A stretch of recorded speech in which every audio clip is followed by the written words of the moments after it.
I got dreams of looking up, high as I can get.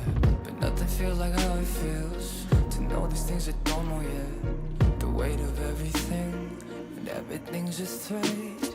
Sometimes I'm trapped inside and I don't know what I'm gonna do. But to take on the world is the only thing that we know how to do. I've got dreams of finding out what all of this is for. It's you and me, and everywhere we go will lead it to an open door.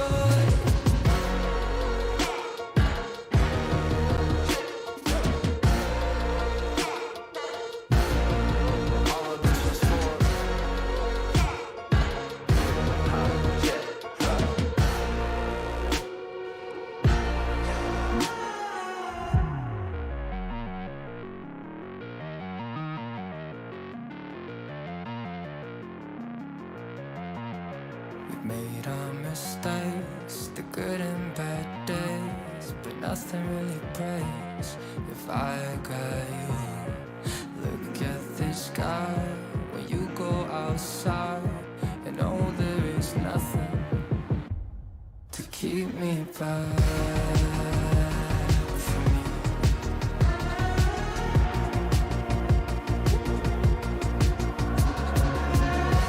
I got dreams of finding out what all of this is for. It's you and me, and no, there is nothing. And everywhere we go, we'll lead it to an open. Keep me back, keep me back, keep me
Renegade, let's go. 24. Got more blood, but I can't come. Pedal on a pedal with an O3 kit. Room, boom, up 400, that's roll. Cut through C100 deep and move. Get lifted, body need be cool. Let's do flat over your head. Body got another on me. Oh, double nine. Telephone cut that rain. Shout out my son for the rain though. I don't want cut my lane. Running fist fire, scale no rest. Go pop one ring, go break one bench. I pop missile if I wish I put one pistol on my head. Was popping and popping, love in the morning. Blue come over to come in the morning. Vogue in the flick, poster forming. Confident boy run a halo on me. Jealous in the NBO, fill up in the air. I be hitting minimal when I'm on the air. Y'all boys so pitiful, wanna be my pet. Oh well, good boy, catch a bone on the stair. Renegade, let's go. 24. Got more blood, but I can't come. Pedal on a pedal with an O3 kit. Room, boom, up 400, that's roll. Cut through C100 deep and move. Get lifted, body need be cool. Let's do flat over your head. Body got another on me. Oh, scared of my life. Skittle. Green pet flavor. Great. Take all the vice. Right side center. Pesky side. I need to spin it. Blind with a face spin relay on this light. We gon' see where to take off. I am the chosen one, that's how I feel. I ain't tripping on rewind. The blessing I got from the angels around me are really some A1. I am the chosen one, that's how I feel. I ain't tripping on rewind. The blessing I got from the angels around me are really some A1. Renegade, 为现将我包围。Renegade， 弄我自我击坠。雨落下，扣紧我外套。鱼篮车穿梭在轨道。你不想成为我目标。Renegade, go on the more. Renegade, let's go. 24. Check. More blood, but I can't come. Check. Pedal on a pedal with an O3 kit. Room, boom, up 400, that's roll. Cut through C100 deep and move. Get lifted, body need be cool. Let's do flat over your head. Body got another on me. Oh, double nine. Renegade, let's go. 24. Got more blood, but I can't come. Pedal on a pedal with an O3 kit. Room, boom, up 400, that's roll. Cut through C100 deep and move. Get lifted, body need be cool. Let's do flat over your head. Body got another on me. Oh, double nine.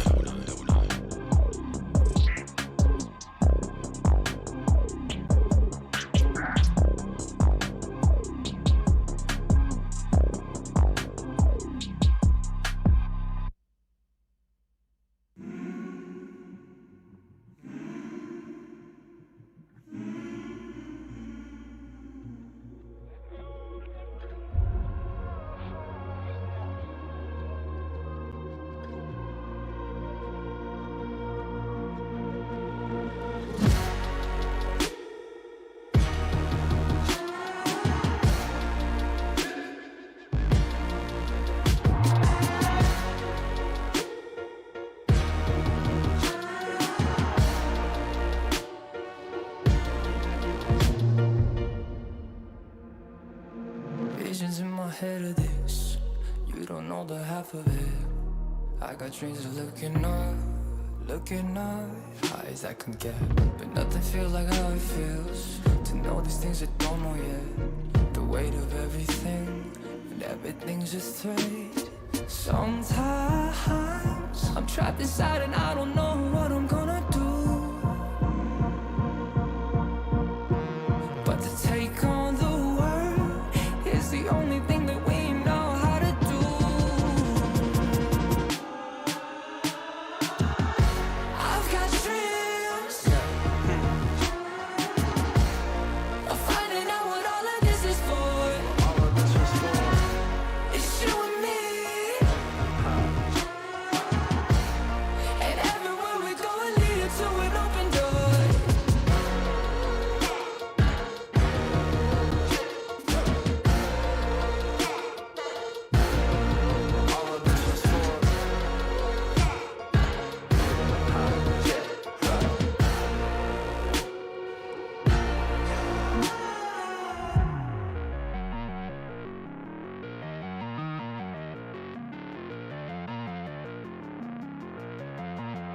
We've made our mistakes, the good and bad days, but nothing really breaks if I got you. Look at the sky when you go outside, and know there is nothing to keep me back from you.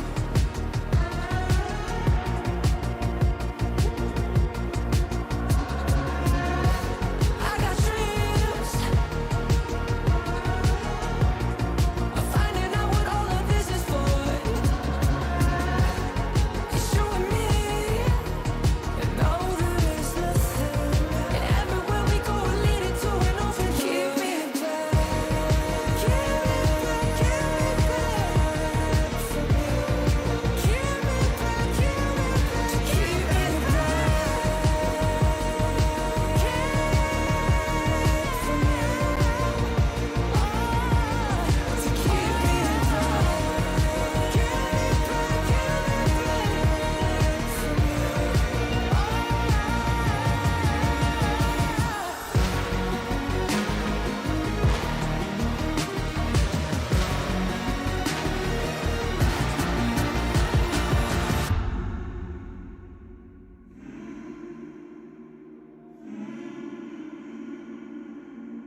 The Colosseum is ready and prepared, and the gladiators are all here. Ladies and gentlemen, you all are watching Valorant Challengers South Asia Split 2, and this is the playoffs that we all have been waiting for. I'm going to be your storyteller for the evening, Scared. Alongside me, it's going to be none other than Bhavna. And Bhavna, first of all the top 4 teams of India, and they now want to collide to get their slot in the Ascension. How excited are you for this engagement?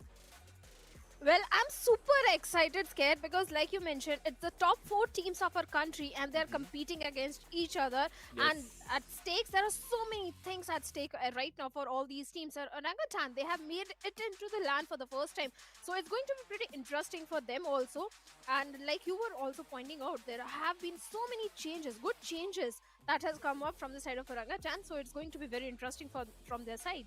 Absolutely. I'll be very intrigued to see how things are going to move forward from this point onwards now, because again, Split 1, both Cup 1 and Cup 2, they paved the way for all of these teams to kind of learn through that entire experience, right? It all started all the way back in December, and now we are here. Promise to bring you the best Valorant action of South Asia, and that is exactly what we are about to deliver. And as you've already mentioned, all these teams are ready. They are super prepared. There have been multiple changes as well, but one thing that has remained constant is, of course, that fighting spirit between all of these players, among all of these teams, and their tendency to stick together through thick and thin. And yes, I'm talking about the journey that Orangutan has had. Again, in the Split 1, Cup 2, did not have a good performance, but right now they're here in the playoffs making a statement. But for the 3 powerhouses of these teams, this is their probably like second or third appearance right now. And why are they here? That is the question that will be answered by the thing that is in front of us, ladies and gentlemen. It's the Split 2 prize pool of $64,000.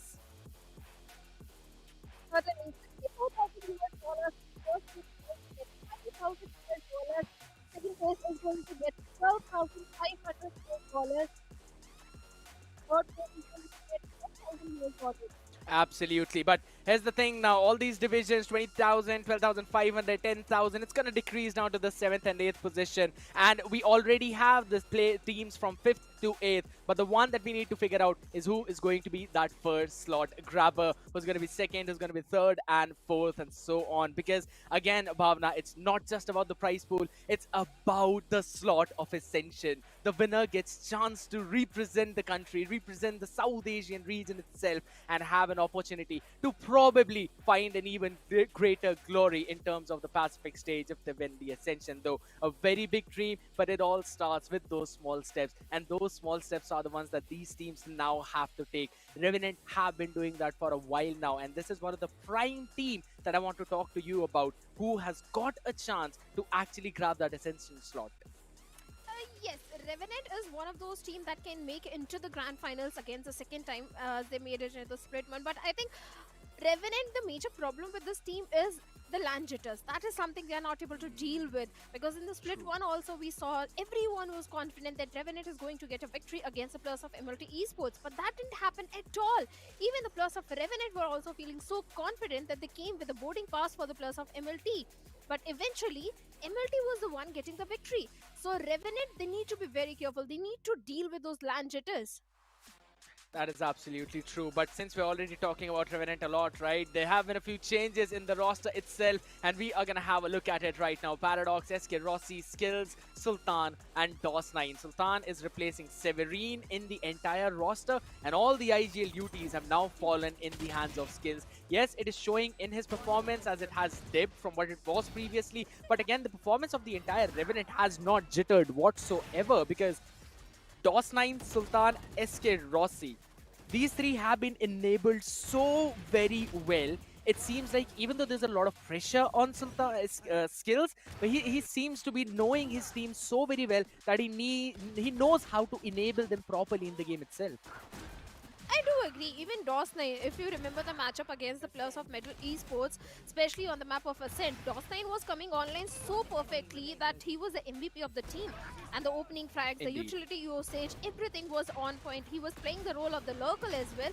But on the other side, Paradox is also, with those flashes, is doing a lot for the team.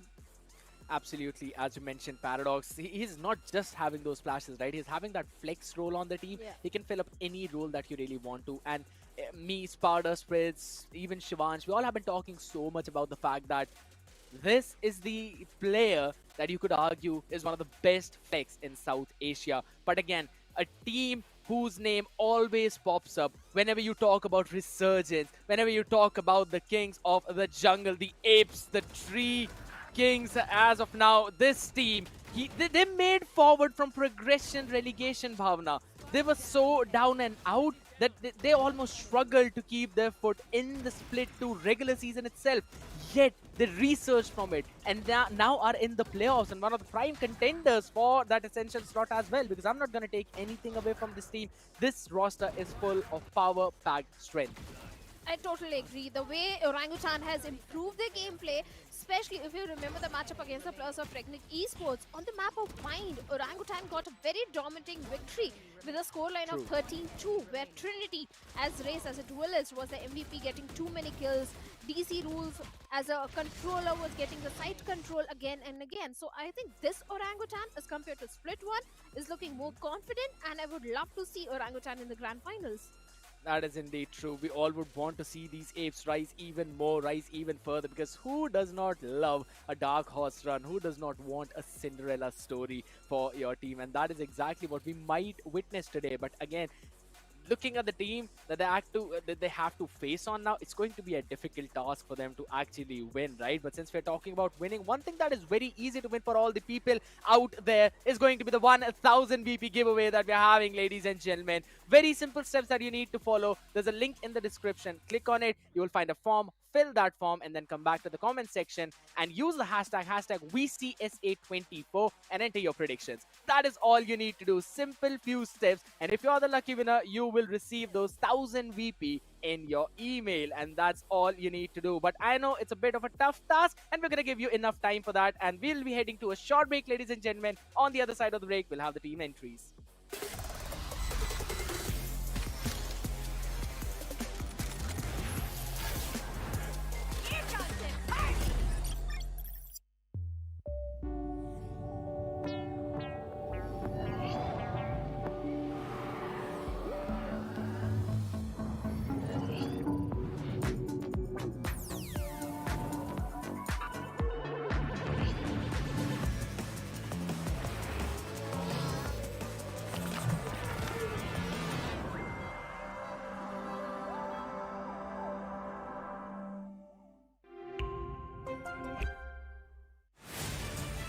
To live your life the way you want. Compete like the toughest challenger. Dance like there's no tomorrow. Celebrate every second you are alive. Life has no rule books, but we can give you a stage.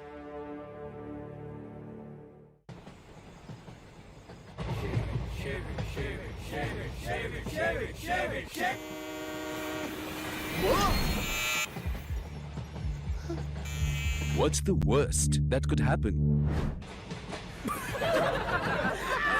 What's the best that could happen?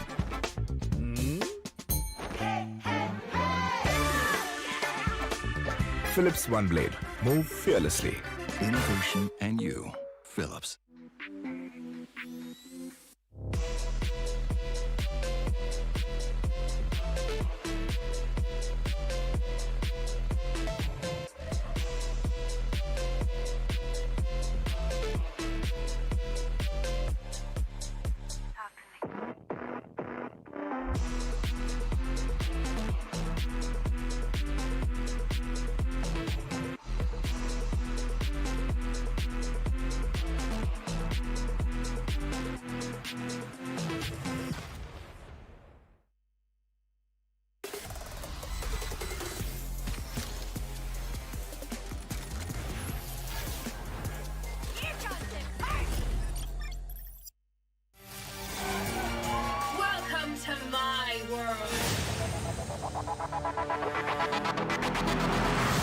Come on, let's go! I know exactly where you are. Don't get in all. We are Valorant. We are fighting.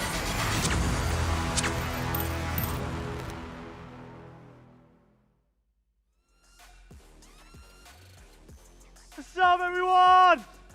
Welcome to OMEN Valorant Challenger South Asia 2024 by Nodwin Gaming with our styling partner Philips One Plate. जैसा हमारे host साहब ने बोला, exactly 7 महीने पहले पहली बार एक exclusive एक फोटोग्राफ निकली थी हमारे सोशल में रिगार्डिंग VCT 2024. अब 7 महीने में हमने गजब वैलोरेंट देखी.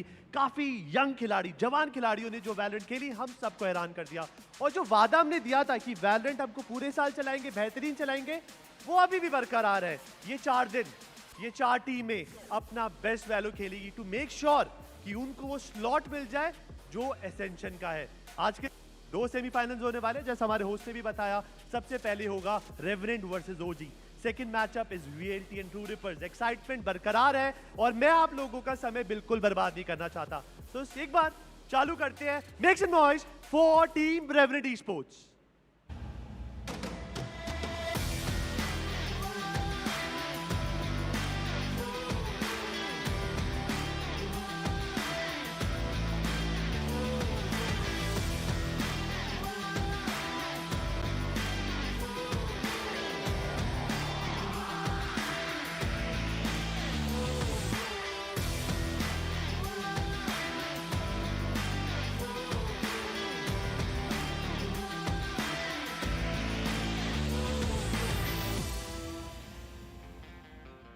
With that crazy setup, the first guy to enter on stage is Paradox. ये Forsaken है हमारा. मतलब कोई सा भी रोल हो, perfect. Flex है, आप duelist खिलाना है, आपको initiator खिलाना है, that is enough. The second boy, हमारे देश की धड़कन, Mr. SK Rossi. He's confident. He knows कि this time यही वो एक रास्ता है जो उनको फिर से इंटरनेशनल बॉर्डर से ले जाएगा. And he's confident enough. The third person, the latest addition to the world, सुल्तान. इस प्लेयर के आने से पूरा जो डायनेमिक है वो बदल चुका है. स्टैट्स एसेस आपने देख ही लिए हैं. One of the favorites again. Fourth man. Last season में भी तोड़फोड़ मचाई थी इस प्लेयर ने और आज तक कंसिस्टेंस की एपिटोम कह सकते हैं आप. DOS9, the most ferocious player. अगर एक बार ये प्लेयर अपने वाइब में चला गया, it's impossible to stop. And the last one, हमारे IGL जयंत रमेश के skills. It's a very important position because आप सोच के देखिए कुछ टाइम पहले तक क्या रोल था एंड IGL का रोल उठाना इतने इंपॉर्टेंट स्टेज पे इज वेरी क्रूशियल. अब वुल्स बिल्कुल सेट है. दे नो कि उनको कैसे इस वॉर के अंदर परफॉर्म करना है. बट जो सामने टीम है वो भी कोई कमजोर नहीं है. कोच विक्रांत पुजारी ने लाइनअप स्क्रैच से बनाया है. आप सोच सकते हैं कि बिना किसी इंपोर्ट के वो स्प्लिट 2 के लैंड पर आ चुके हैं. तो जोरदार तालियों से स्वागत करते हैं टीम OG का.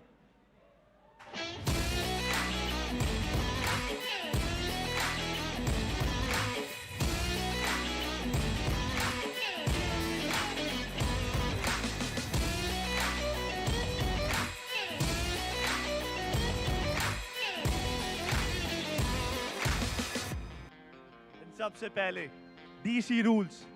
अगेन पैरा का सामना है, मतलब पैरा फ्लैग्स तो हमारे DC रूल्स भी कम नहीं है. Through out the online journey इन्होंने भी काफी इनक्रेडिबल स्टैट्स पुल ऑफ करे और अपनी टीम को हमेशा अपर हैंड या एडवांटेज जरूर दिलवाई है. मूविंग फॉरवर्ड, अभी हमारे एक्सपर्ट फ्रिट्स ने भी बोला था कि if this guy goes bonkers literally become impossible for the opponent to handle. फिर तो भाई पूरे सर्वर में वर्स्टिनिटी का नाम चलता है. तरीके से तो रियो का आना चाहिए था बट अभी यहाँ पर माकावेली आए हैं. एक नया चेहरा, परफॉर्मेंस उम्दा और इन्होंने भी रास्ता तय किया है लैंड का. अब आएंगे यहाँ पर हमारे छोटा पैकेट बड़ा धमाका. लास्ट ईयर 2023 में आए थे, तब से ये प्लेयर चर्चों में है. परफॉर्मेंस A1 हर बार और स्टेज का वाइब एंजॉय करते हैं. और आखिरी में IGL इनिशिएटर रियो.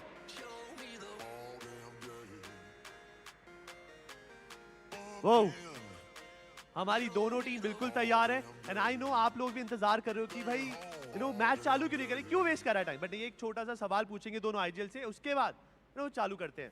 आ जाइए, आ जाओ रियो. अभी पहले सवाल इनसे पूछते हैं. पहला सवाल, आप हमेशा लैंड एज अ फेवरेट्स आते हो, ऑडियंस में 100 लोग हैं ना तो 99 बोलेंगे इट्स रेवेनेंट, बट हर बार कुछ ना कुछ हो जाता है. आई होप इस बार पूरी तैयारी है. इस बार सबसे ज़्यादा तैयारी होगी, हम लोग ही जीतने वाला है इस बार. ये जो आईजीएल का रोल आपने अभी उठाया है ये नया है आपके लिए, है ना. आपने इंटरव्यूज में भी बताया कि आपके आसान नहीं था, but don't you think split to land finals is a big gamble? Gamble तो है, but I have the experience to do so and there is no pressure for me. मैं लाइक शॉट कॉलिंग भी कर चुका हूँ previous teams में, so no pressure. ये भी बोल सकते हो टीम पे भरोसा है यार. टीम पे 100% भरोसा है, 100%. तो देखो रॉसी के अलग है, बट रियो अभी you don't have any import but still you made it to the land. ये पूरा सफर कैसा रहा ब्रो आपका? I think it was an interesting journey. पहले स्प्लिट में हम लोग लाइक ट्राई कर रहे थे चीज़ें बट वर्क नहीं हुई. देन कप 2 में हम लोग हमेशा अप रहते थे 11-6 11-7, बट हम लोग क्लोज आउट नहीं कर पा रहे थे. बट आई थिंक स्प्लिट 2 में हमने वो इश्यूज फिक्स किए and we have made it to the land. जितने भी लोग इंपोर्ट्स को लेकर आए थे और अभी फ्लैशी लाइनअप बनाया था, उनको कुछ बोलना चाहते हो कि ब्रो देसी प्लेयर्स भी आगे आ सकते हैं और अच्छा खेल सकते हैं? नहीं, ऐसा कुछ नहीं है. हम लोग भी कर सकते हैं कुछ, इसके लिए तो इधर तक पहुंचे. गुड लक रियो, गुड लक स्किल्स. आप जा सकते हैं टीम के साथ, अपने पोडियम पे जाते हैं. ये हमारे अभी जाइए रियो टीम के साथ. अब स्टैट्स लगाओ, अपना वार्म अप करो. This is going to be a crazy ride cause ये हमारा स्प्लिट 2 का पहला सेमीफाइनल्स है और यहाँ पर जो intensity too much, cause we all know that कि जीतने वाली जो टीम होगी इन 4 दिनों के बाद उनको एसेंशन जाने का मौका मिलेगा और वो कोई मिस आउट नहीं करना चाहेगा. अब हम सीधा बढ़ेंगे हमारे कास्टर्स की तरफ, बट उससे पहले एक इंपॉर्टेंट अपडेट आप लोगों के लिए है कि अगर आप दिल्ली के आसपास है, एनसीआर रीजन में है, देन आपको नॉडविन गेमिंग अरीना जरूर विजिट करना चाहिए. क्यों? बिकॉज यहाँ पर आप ये पूरा लैंड का एक्सपीरियंस ले सकते हैं. प्लस यहाँ पर है ओमन का गेमिंग बूथ, वहाँ पर जो 1v1 कॉम्पिटिशन हो रहे हैं, क्रेजी ऑफर्स और amazing back to college offers भी हैं जो उनके हार्डवेयर है पेरिफेरल्स पे, उसको भी जरूर चेकआउट करना है. तो सीधा कास्टर्स पे चलते हैं. कास्टर्स आगे की कहानी आपको सुनाएंगे.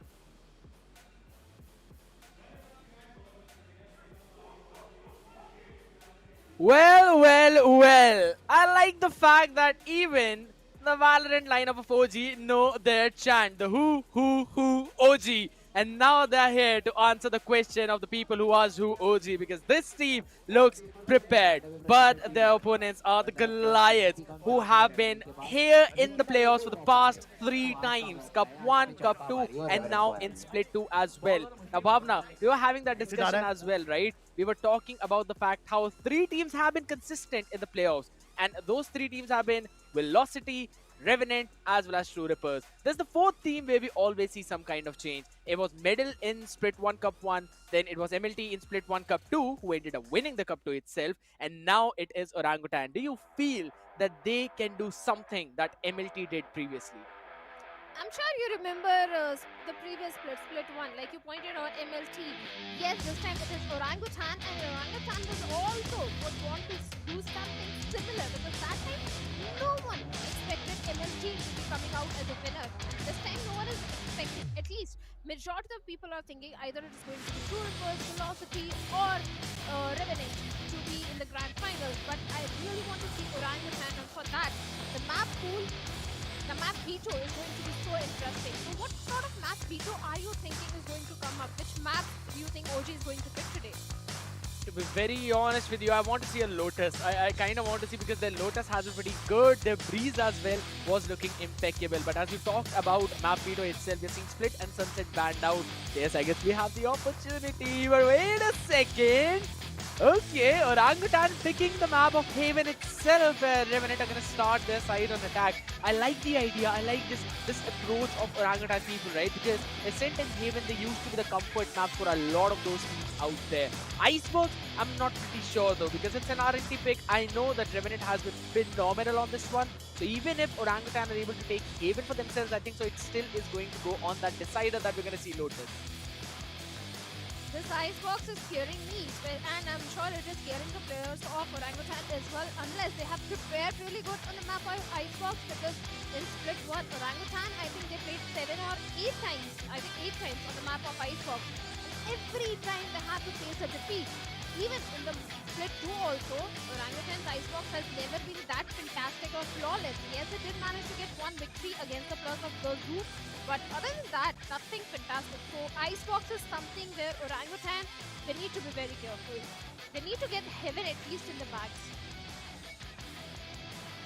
I would totally agree with you on that point. They have to get Haven whatsoever to basically stand a chance to win this series in 2-1, possibly that 2 on Lotus. It is pretty difficult.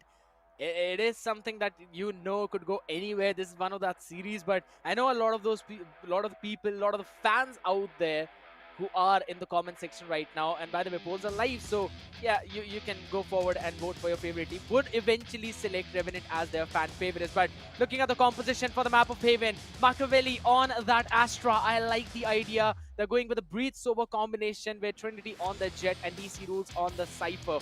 On the other side, we're seeing almost the exact same composition with only the addition of DOS9's Omen instead of that Astra.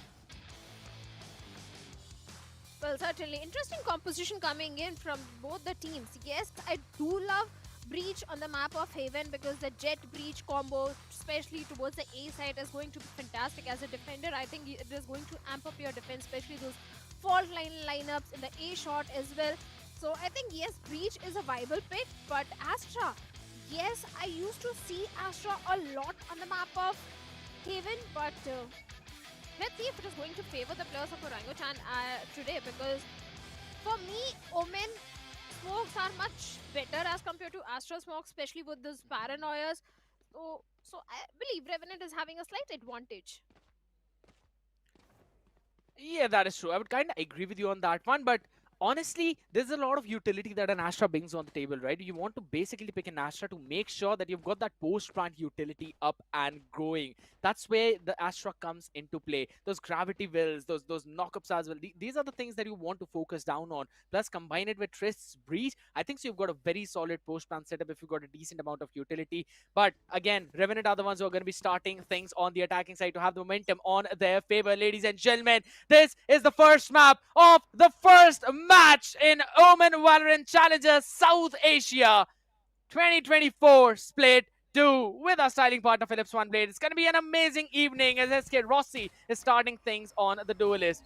The cage goes out already to try and slow things down, and there comes in the Nebula to assist DC Rules on site, create some extra space for him. That's the first wave of util already being baited out by the side of Revenant, and they've not yet made the full approach as they're pivoting towards the A. But you can see Rio playing way too ahead in A long, getting that information. Will also provide in the important info to his team. Has to run away low on that HP, Bhavna. The only side tanker that is going to be Rio. We need to deal with him, but the smokes are definitely helping the case of the class of Revenant. The Cloudburst, the Shock Dart lineups are there, and they need to win those duels. But Orangutan, Trinity, and Trist finds 2. Revenant is going to answer back by getting 3. Now it's a 1v3 scenario, and even the last player, DC Rules, has been picked off. A clear round coming in the favor of the players of Revenant. That is true. They could not get that extra gold from the extra cash from the spike plant, so that's quite a bummer, but it's absolutely fine. They were still able to win the round, and that is what matters. They've still got 3 Bulldogs up on the table along with 1 Guardian. DOS9 is going in with the Ghost. A very simple, straightforward approach. C-fake into an A hit. And all 3 players of Orangutan were just clubbed up together onto that cubby area. And that is one of the main reasons why we saw every one of them being picked off one after the other. Rio just dodges SK Rossi as of now. It was a gamble A stack, but there's absolutely no one towards the A side. Rio's going to face a lot of problems. The Outrun actually did not scan him. So it's going to be still SK Rossi winning that fight because Rio had to break the owl drone.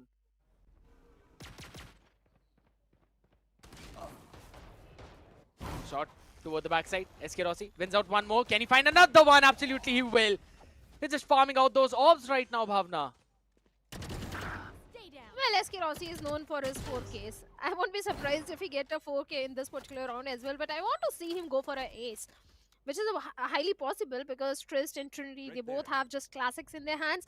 On the other side, Rossi with the Bulldog can easily clutch it out, but yes, entire eco round for Revenant is definitely going in their favor. Will it be flawless or not? That was the main question, and from the looks of it, looks like it is going to be a flawless round. And Trinity and Trist, they both have decided to go down by the spike, I think, spike detonation. Possibly. That is the possibility, but no, Trinity is going to pick SK Rossi. Rossi, not today. Not today, you are getting 4K. Not in this round, at least.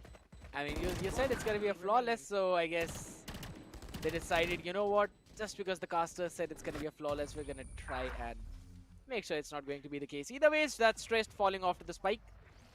Another round going in for the side of Revenant. Now, this has always been the scenario wherein you give room to Revenant wherever they take those 2 rounds, it becomes a snowball effect from them. And we have seen right now in Valorant that there's a humongous snowball effect left, right, and center. So Orangutan would have to deal with this bonus round that's coming in, and it's 3 Bulldogs, a Guardian, and a Vandal investment as well. So it's going to be pretty problematic. Though a glass cannon operator for Trinity that's going to be posted down in Sivers, but that is not where Revenant are looking forward to. With their first 2 rounds, that's how they went in towards that C space being taken aggressively. That's exactly what they're going to do right now, taking that C long control and then figuring out where they want to go after this. Well, they have managed to establish the C-long control, and this one-way smoke is definitely not helping rules getting any sort of vision. The crosshair setup, they need to be careful, but Vakili finds SK Rossi, shuts him down. Rules is also going to find one. DOS9 answers back with one of his own, but the numbers advantage is entirely with the plus of Orangutan, and now the plus of Revenant. They have been forced to leave the site and go a little back. They can't really cross that choke point, right? Quite a lot of the angles towards the backside that they need to clear. Jump peek by Trist.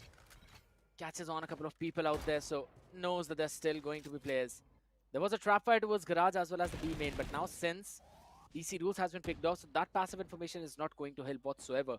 And look at Sultan taking the spike, moving backwards, but I like the position of Trinity. That fight is going to be important. A couple of players inside the smoke, and Rio gets a pick on the spam. Skills taken down. DOS9 peeks out of it, gets another one, but Sultan in the meantime will be able to take care of Rio, and that's going to be an upgraded weaponry, a 1v2 with an operator in the hands of Trinity. Very well could be an isolated 1v1 on the side against Machiavelli, who's 34 HP. Goes in to take the fight, but wins it. Headshot lands in perfectly. And with that, Orangutan secure their first round, but it was a costly one, Bhavna. At least they managed to save the operator. Yes, 3 weaponries were dropped, and heavy investment came from the side of Trinity in that glass cannon operator. But this time, Orangutan, they are going to be pretty happy because the main objective was to not allow Revenant to convert their bonus round, and they did it in a good fashion. Especially the way Rules was able to get the early numbers advantage, the way he was able to hold the site. As a solo anchor, he was able to, I think he did manage to take down 1 or 2 player at the very start of the game. And this particular round, yes, it is going to be a buy round for the players of Revenant with a full buy. Again, from the looks of it, looks like they are going for a C execute. This is their early default. Every single time they've been doing the same thing, but right now, Sultan is the one who's kind of going to show some presence over towards the window. The Owl Drone is going to give out the information. Look at how far ahead Trinity is actually. With this operator, Owl Drone coming in on the other side as well, gets tag onto him, so Trinity will have to move backwards with Fault, and oh my god, that's a tag, perfect one. SK Rossi wanted to go for the chase, could not actually catch the retreating Trinity, and the operator is going to be posted up again. Oh my god, this player is so bold, and that boldness pays off. Sultan gets a ticket to hell, not going to spawn in this round, but every other person is going to go towards the sea, and both the picks go in the hands of Paradox. They're both lined up for him, and even though the first pick went in for Orangutan, it's going to be very problematic. A beautiful fault line followed up, Traced with the Bulldog, gets a pick on Skills. He's got a full utility going for that delay as well. 18 HP, tries to get in the spam, and a beautiful shot with the flash on the back of that flash. That is phenomenal. SK Rossi wants to equalize the odds, but Trinity is there to answer it back too. We won. DOS9 has no clue. And with that, Orangutan move forward. Trinity's operator came online in a very good fashion. A 3K coming in from his side, and with that, Orangutan, like you pointed out, has managed to get the second round on board for themselves. On the other side, the ult progression of the players of Revenant are also looking fantastic, as Paradox has got his Rolling Thunder online, and Rossi is also just 1 point away from his own Brainstorm. If we do manage to get an orb or get a kill with that Marshall, the Bladestorm can definitely give a lot of value for the players of Revenant in this save round. Yeah, and now finally the 5th round, we are actually seeing Revenant going in for a different default.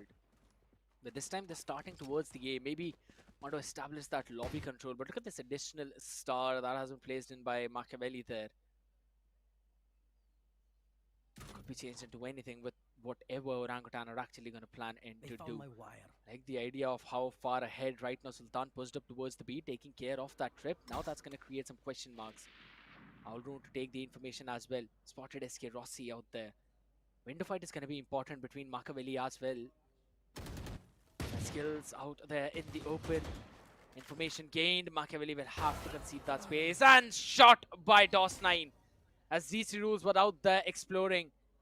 And Rossi in the meantime taking the entire A long space. They can very well go in for the A execute as DOS9 gets another one onto Rio. Oh my goodness, the timing twist.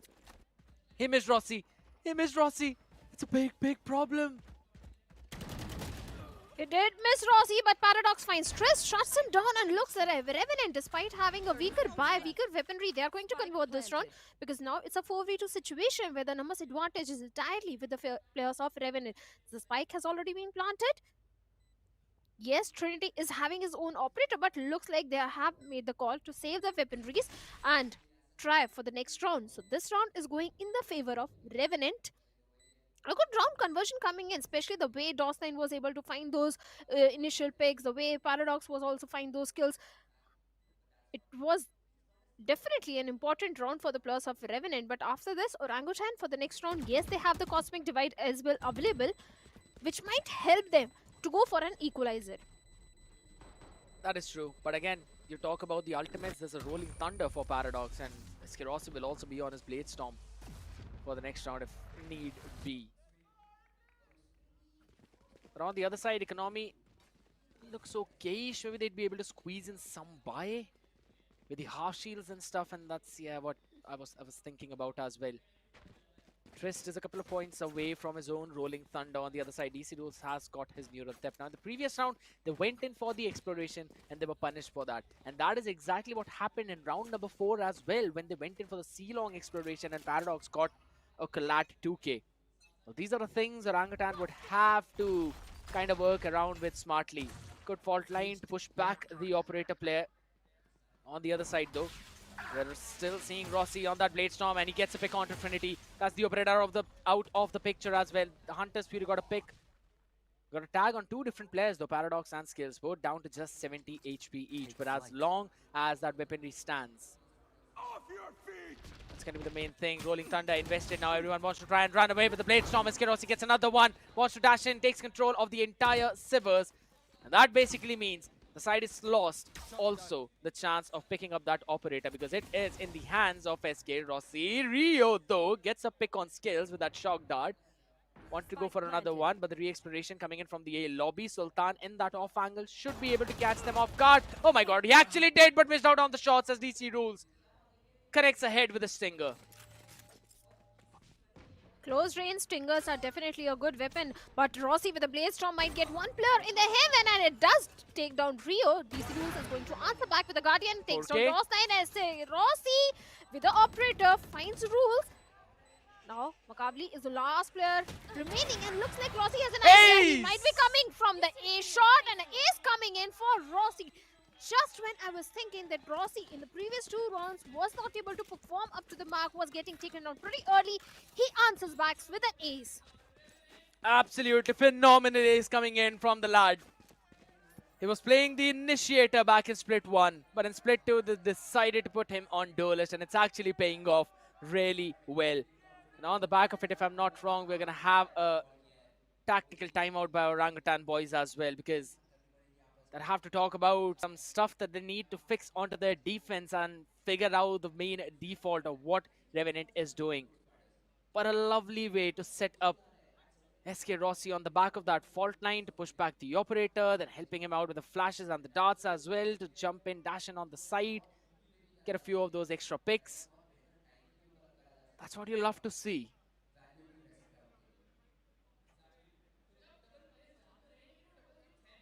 4-2 in the favor of Revenant, and Rossi coming online in fashion. A ace coming in from his side, especially the way those operator shots landed. He started off with the Blade Storm by getting the initial pick, the first kill for the team. And now Revenant, they are having a lead of 2 rounds. A timeout is definitely there from the side of Orangutan. They need to think what's really happening wrong, and they can't allow the players of Revenant to stretch this lead, because after that the comeback story won't be easy for the players of Orangutan if the entire momentum is with the players of Revenant. And Well, I noticed Rossi is also wearing his lucky pajamas. He's not playing Killjoy though. Otherwise, it would have been a fun dialogue. One step closer, back in pajamas. But for now, that's a one-for-one trade. Good pick by Trinity as well. Answers back to skills. It was a scrappy fight, but it's absolutely fine. Paradox now wants to catch in. The receding player, Sultan, is the one who answers back, making it a 2-for-1 trade. Wanted to make a play with the Blade Storm in mid. And this time, that is exactly where Revenant decided to go as well. SK Rossi now has the operator in hand. A lovely flash from Paradox, catching Rio off guard, entirely fully blinded, and is just stressed now, remaining alongside with DC Rules in a 2v4, where SK Rossi is posted up on Heaven. Trist peaks, and he loses a limb. Trist can't afford to give even a slight glimpse from that Heaven angle, because look at the operator, how it is posted. SK Rossi is having a fantastic angle, a position outside the A main. So probably Orangutan has again made the call to save the weaponry. Trist and DC Rules, they are going towards the C side and they are going to save those Vandals. And it is going to be important because look at the economy. It is not flourishing as it is flourishing for the players of Revenant, because they've lost back-to-back 3 rounds, including this particular one. And Trist, in the next round, he'll get his Rolling Thunder online. That could be a winning ultimate for the players of Orangutan. But for now, Revenant, they are looking pretty comfortable. And DC Rules finds one, shuts down Sultan. Trist finds Paradox as well. Okay, Revenant, not such a clean round. Good cover from Trist though, I would say. So, that's the thing. Since they got that cover, that was the only reason why, you know, we were seeing them carrying forward those 2 rifles. Important one as well, because Trinity, on the back of the save of the previous one, could eventually grab the operator if he wanted to. But Revenant's entire default has now changed to, again, a bit of a widespread, right? Where they're starting with a 1-1-3 setup. And they're just waiting. Look at that, all of them playing back. They're waiting for any kind of aggressive, proactive play from Orangutan, which they can eventually punish. But now, since nothing has happened for the first 15 seconds, now they're going to go in for those exploration as well towards the other part, because they want map control, they want map information, and they're very good at creating those question marks. Just the way they created few question marks around the A side. And look at the A side. 3 players are already there, 2 players on the C side. That means B side is completely open, and that is exactly where Sultan is moving. But the spike is towards the C side. There is already tripwire on the C main, long angle, and Reese Rules having a good angle. The owl drone will get the information which the plus of Revenant needed. The fault lineup is there, the smokes, everything is there to get the site executed. Oh my goodness, that Hunter's Fury, it has proved such a big problem. Machiavelli gets one, but Sultan Paradox, quick on that trigger, quick on the trade as well. Down to just Trinity and Rio. No charges left. With a Sheriff and a Vandal for a Dream, dashes out, and Trinity gets a pick onto SK Rossi, though, but quickly traded by skills. And it's down to a 1v3. The Paradox is not going to hold the angle with the operator as he just went in for the plant. Quite a wide shot, though. That's the shooting error that kicked in. Happens when you are not accustomed of using the operator. The question onto Rio is he going to save the weaponry? Or is he going to try and contest for it? Goes in for the jump peak, but Paradox holds the angle, gets the pick. And that's the 6th round already on the attack for the side of Revenant. The C-long plant is never easy to defuse, and Rio was trying to do exactly that, but the players were posted on the long angle. The minute Rio gave a little peek, he was punished. And this is not how Orangutan envisioned it to start. This map have Haven, Icebox. I have to repeat it again, Scared. Icebox is not one of the strongest map of Orangutan, so this Haven is going to be so critical. But since it's a 3-sided map, defense is not going to be easy. So I'm expecting at least Orangutan to get at least minimum of 4 rounds so that they have something to show a comeback in the second half, in their attacking half. But for now, again, Revenant looks like they're going for a A execute where 3 players are already there. Operator shot has been missed, but the information which they needed has already been passed, that this is a pretty stacked up site. Or at least they know that there's the operator here.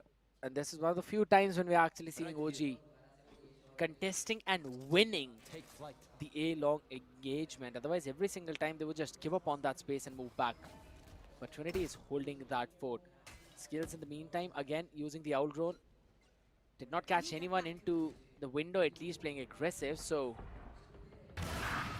angle being held, and SK Rossi in the Sivers was able to catch one. And as soon as Rio fell, you could see Trinity now second guessing himself. Fight's going to be important. Paradox has got all the utility to force out DC Rule from that position. Still trying to hold towards the back as well, but he was concussed, and that's going to be Paradox getting 3. 30 seconds left. All of those players falling one after the other, jumping out of the smoke, does not matter. As DOS9 will catch Trinity. And with that, they will move on 7. 9 rounds already over, and it's Revenant all across the board. And their slow defaults have been working out so very well, Bhavna.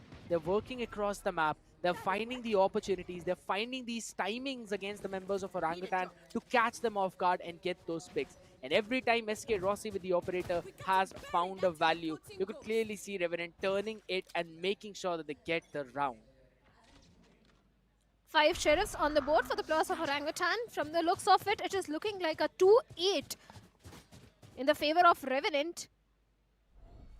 And the way Revenant is playing, it's looking like they're here to win. The confidence is increasing with every single round.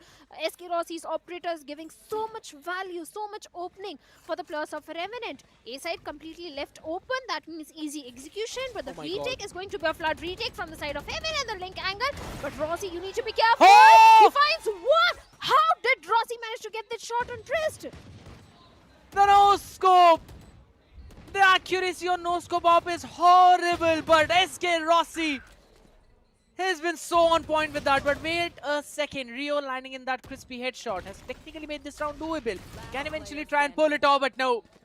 Rio will fall, and now it's just down to last member Shotty for DOS9. And with that, Revenant will destroy any hopes of any kind of thrifty whatsoever. SK Rossi, that is a highlight clip for sure. What a shot by this lad. An ace already and a no-scope operator, and that was not even a very close range. He was decently away from that player. Still manages to land it. Tailwinds back. I mean, the confidence speaks louder than anything else. Rossi is just proving to be a beast with that operator. This time, thankfully, the operator investment is not there. But it is coming from the side of Trinity, and Trinity finds Paradox outside B main. Shuts him down, gets an opening. 4 ultimates online. Neural Theft is there. Rolling Thunder is there. Hunter's Fury is there. So technically, this round should go in the favor of Orangutan. But for now, Revenant just trying to get the map control. 1 player in the A shot. Few players outside the C garage. The Hunter's Fury investment is already there, but no damage whatsoever. I like how you mentioned about the point of the ultimates, right? Because every single time when you're playing in these maps, you want your ultimates to be cycled perfectly, making sure that, you know, you're able to maximize the value out of them. But again, that is something that we've not yet seen from Orangutan that very well. But we'll just have to wait and see as of now again, because it's going to be an execute towards the B side, as this is the first time that we're actually seeing Revenant look towards anything apart from A and C. Where they've constantly found value, but Rio catches SK Rossi, retreats back, gets the advantage. Rolling Thunder comes into play as well as Trinity finds one on Sultan. And that's going to be Rio finding another one as well. Trinity gets a 3K in the round. And with that, Orangutan on the back of the first pick by Rio and the Rolling Thunder by Trist get the 3rd round on board. It was important for Orangutan. Otherwise, maybe we would have seen a 10-2 scoreline where Revenant would be having the advantage of 8 rounds. Now, the last round in the first half, Orangutan, they would try to convert this round as well in their favor and walk into the second half with a 4-8 scoreline. In the attacking half, maybe we can see a comeback from the side of Orangutan, but now it's not going to be easy as Paradox is having his own Rolling Thunder. Rossi again back with the operator. And we know how much value Paradox can get with that Rolling Thunder and Rossi with that operator. So it's going to be pretty tricky round for the players of Orangutan to convert in their favor. Again, the players of Revenant, the spike is outside the A main. Maybe we can see a little bit of the exploration outside A. It's going to be important yet again because you can see a double stack over in towards Sivers by Orangutan. Technically a high-low between Rio and DC rules, you could say. And Revenant, they're going to grab all the free space that they are being offered over towards A long whatsoever. Because the operator is towards the decent ship, but just on the edge, so Rio, he'll be just tanking every single thing. As of now, they're the ones who are holding the line towards Sivers. And I like the idea that even if they want to give up the space over towards the A side, they'll be having that Sivers control. So they've got 3 avenues to actually dash in towards the side. Now that's kind of the Rolling Thunder being invested, and everyone's playing off of the side. I love the idea. The flash comes in and Rio catches Sultan, who wanted to make a play over from Sivers itself. And just as I mentioned, Pavna, they're having that control as Rosnine catches one. DC rules answer back as well, but the re-exploration, Rio gets another pick, and this time Rossi falls. Machiavelli, Trinity now, smoke dissipates, Paradox catches Rio, but he was able to get a 3k in the meantime. And with that, it should be a done and dusted round. A 1v2, though still Paradox, 19 more seconds. Can he go for a pivot? He's trying to do so, but there is no time. Yeah, there is no time He can plant though on get B. the plant. Does he have enough time? Yep. Yes, he does. Still a doable round for the players of Revenant since it's a 1v2 situation, but the Blade Storm of Trinity is not going to allow Paradox to reposition at all. And with that, the 4th round comes on board for the players of Orangutan. A 4-8 scoreline. And Sked, I'm going to ask you, do you think in the second half there is any chance for the players of Orangutan to stage a comeback? This is technically an attack-centric map, so I still feel that if in case they get the momentum in their favor and get the pistol along with the anti-eco, there is a very high possibility and a very high chance that they'd be able to catch the members of Revenant off guard, because Revenant in almost every single one of those rounds, you could clearly see, went in for those slow hits. They tried to find the value, they tried to find the timing around the map, which Rossi majorly found towards the Sivers, right? And sometimes it was Sultan catching people with the re-exploration, sometimes it was Paradox, when the entire team was rotating towards the sea. So if Orangutan managed to somehow get their default working and going against RNT, I think so they should have a good opportunity. They all want to burst in directly towards the lobby, while Revenant have got an idea to explore mid as of now through Garage as well as through B main. Like you pointed out, this is going to be an important round for the players of Orangutan. Already A side has been left completely open. The smokes are there all around, so that means a plant should be there for the players of Orangutan. The retake would be a flood retake coming in from the side of Revenant. Rio will get the plant down, but these lineups of shock darts are something very annoying on the map of Heaven, especially on the A side. But Rio survived on 25 HP there, but Trinity finds the opening. SK Rossi is going to answer back by getting not just one, but 2. DOS9 finds one more, Sultan gets one more, and Rules left all by himself, good for only one, as Paradox will shut him down. And with that, the pistol goes in the favor of Revenant. This was an important pistol for Orangutan, and yet it is Paradox who denies them. And now I feel the hopes of comeback are slowly going to diminish, because let's be honest, Trist, in terms of the utilities, yes, you could see he's been there, he's been present, but the amount of impact that Paradox has had in this game from his own side is something that I feel Trist needs to do as well, because it was just Sultan who tried to find some value during those lurk plays and he was being caught. Apart from that, now since they're on defense, we're probably going to see him perform as well. This is his first land, by the way, Bhavna. You can't have land jitters at this point. This is all what I have to say, because so many things are at stake. Orangutan, they have to prove themselves, but they don't have economy. It's a save round. Classics and the Guardian shots are perfectly landing on the heads of the players of Orangutan. 2 players remaining, Wakavili and DC rules. And looks like Rossi is on a hunt. Yeah, he's on a hunt. Wants one more. You can see both of them. The stun did definitely come in. And the concussed player as well will fall. Rossi with a 3k, Revenant with a flawless anti-eco. Now moving towards their bonus. They've got 3 Guardians and a couple of Bulldogs. So a very much doable round even now. But the question is, where will Orangutan go? What's going to be their game plan? They tried to go for an A hit. They were stopped. For a C, stopped.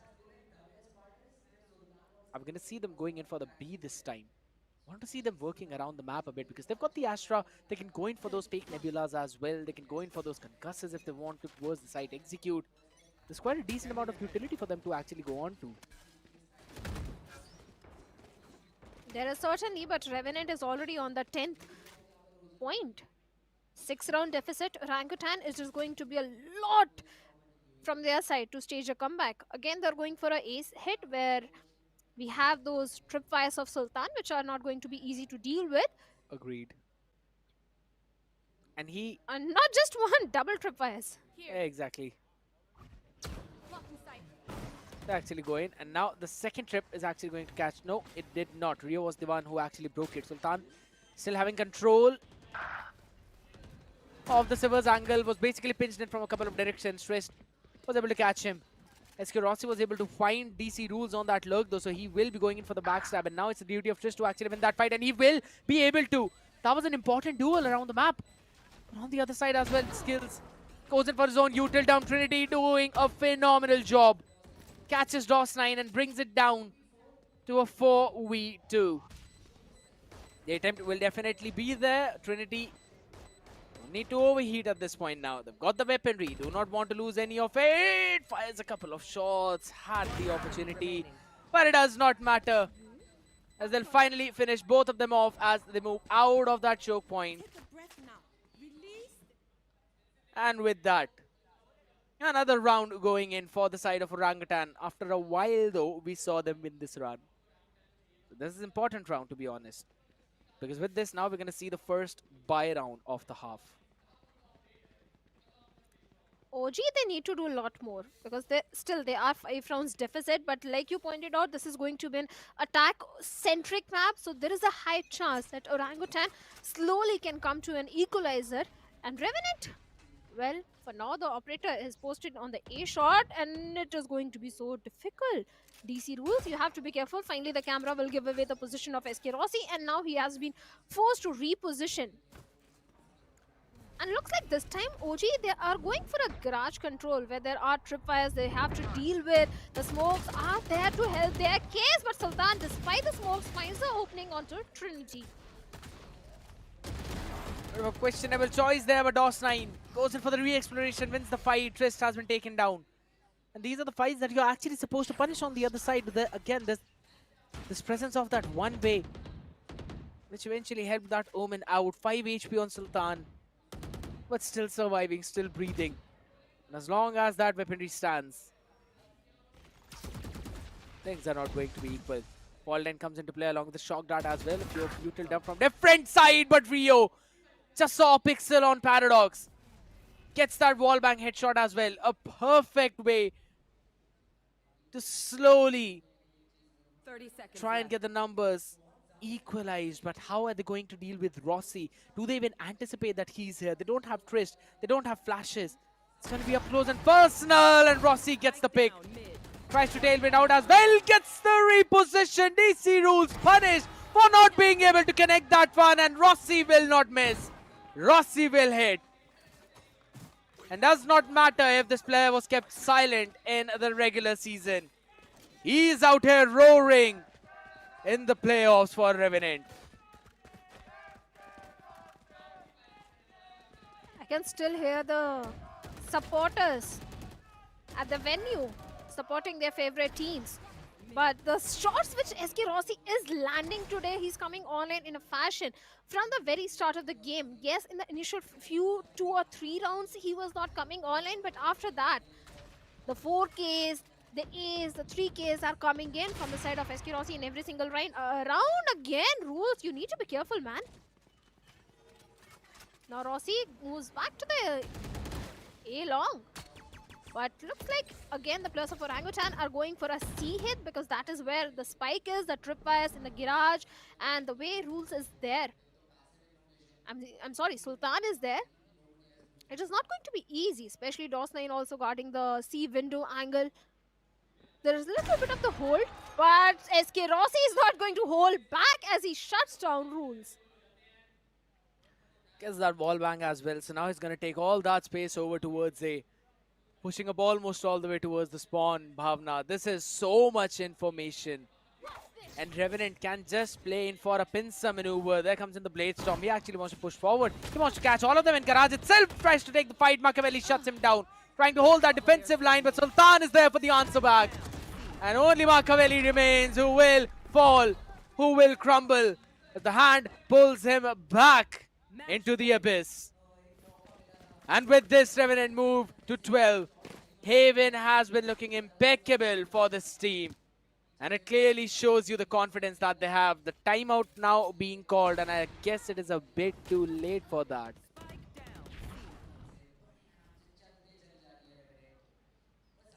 It certainly is, because Revenant, they are on the match point. Your timeout is coming a little late from the side of Orangutan. It should have been called a little early, but even the second half, the attacking half is not looking good for the players of Orangutan. All they have managed to do is just get one round. That was round number 15, but back-to-back 2 rounds coming in the favor of Revenant. And Sultan with his neural theft online.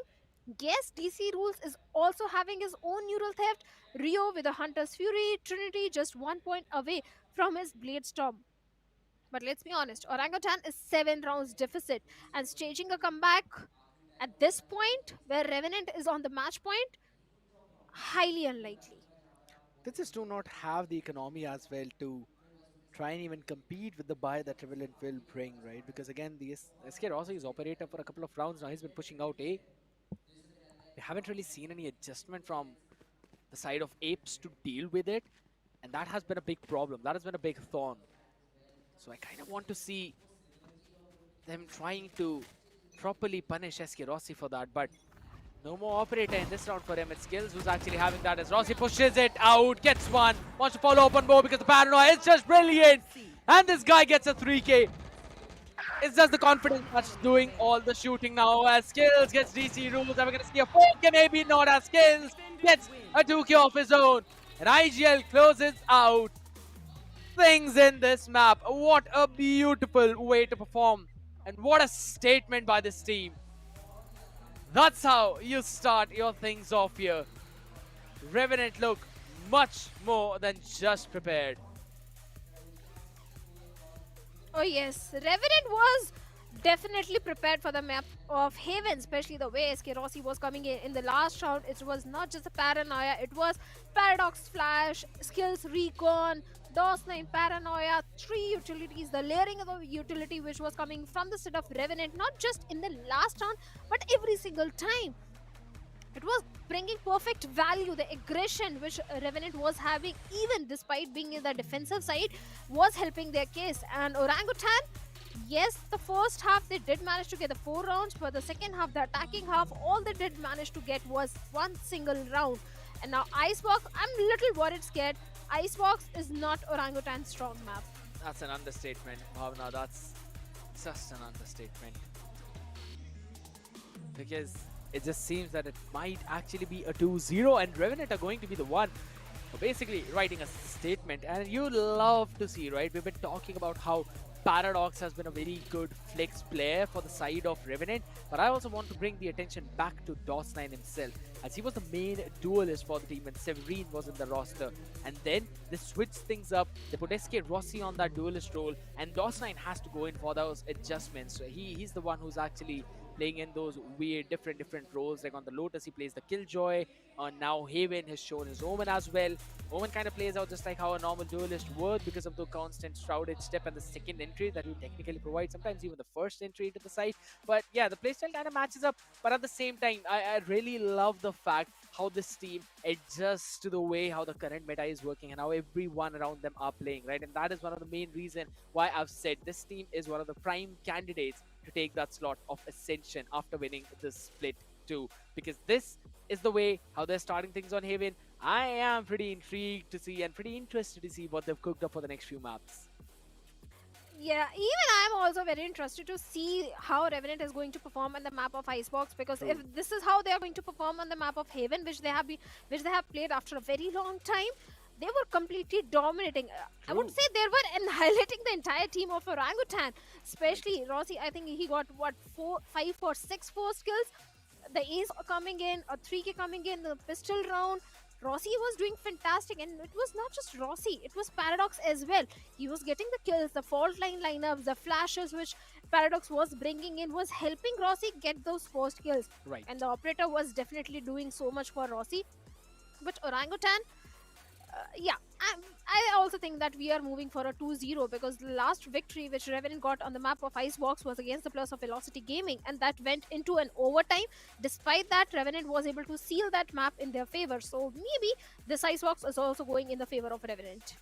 It is highly possible because, again, as you mentioned, Orangutan's entire history on Icebox has not been that very decent. But the one thing that has not just been decent, but mind-blowing is going to be SK Rossi for the MVP of this game. 368 ACS with a KDA of 2.2 and damage per round of 225. Bhavna, this guy was doing so much for his team, and it's not just him alone. It is how Paradox was enabling him, and it is also at the same time how DOS9 was setting things up for Rossi with those paranoias as well. I love the way how skills went in for his own recons, combining it with the flash of Paradox, making sure that Rossi has all the utility that he needs to win the duels. Certainly, Rossi had everything set up for him to get those duels in his favor, and DOS9 also getting those 18 kills from the side of Orangutan. It is going to be Trinity, and we can't deny the fact that Trinity was also doing a lot for the team, especially with those operator shots. Trinity was landing those operator shots perfectly, but the backup utility was not there to get the round in their favor. Few rounds, yes, Orangutan did go very close to winning that round, but in the end, it was either Paradox or DOS9 or Rossi clutching the moment and getting the round in their favor. So Orangutan, a lot of pressure, and look at the stats: 12 first kills for the Plus of Revenant and only 6 for Orangutan. I would totally agree with you on the terms of those first skills. That kind of paves the way, right? And every single time we did see Orangutan have that advantage, even then we would see normally Revenant trying to just end up and close things out. Looking at the post-plan scenarios, OG only had the opportunity to get the spike down 2 times, and they were only able to convert it once. While Revenant, they were able to get the hold of the site on site 9 times, and also could convert 7 rounds, and then also went up winning and stealing up a few rounds left, right, and center. Looking at the heat map of the game, you can see Revenant took fight everywhere around the map, and they won every single engagement. That has been the main storyline of this map. Yes, they certainly did win every single engagement. In the very start of the game, initially we saw that Revenant was going for a C execute, then they went for a A execute. That also went in their favor. They had the control of both the sides. Even in the defensive half also, Revenant was looking fantastic, especially the way Rossi, be it the Bulldog, be it the Bladestorm or the Operator, he was doing fantastic. But I have to say, I want to see the assist which Paradox got. Kind of want to see this exact same thing as well, but again, we were talking about the ace. This was the ace round for SK Rossi. Things not going that very well for the Orangutans, not that well for the Apes. Seems like their trees have been cut down at this point, and now they've got to fight fair and square down on the ground. That is what SK Rossi was able to do. And not just him, the entire team of Revenant Esports. Because you look at the way how they played around this map, they worked out with their slow hits. They were taking their time, they were taking their sweet time, and then creating those question marks. That's all you need to do on attacking side.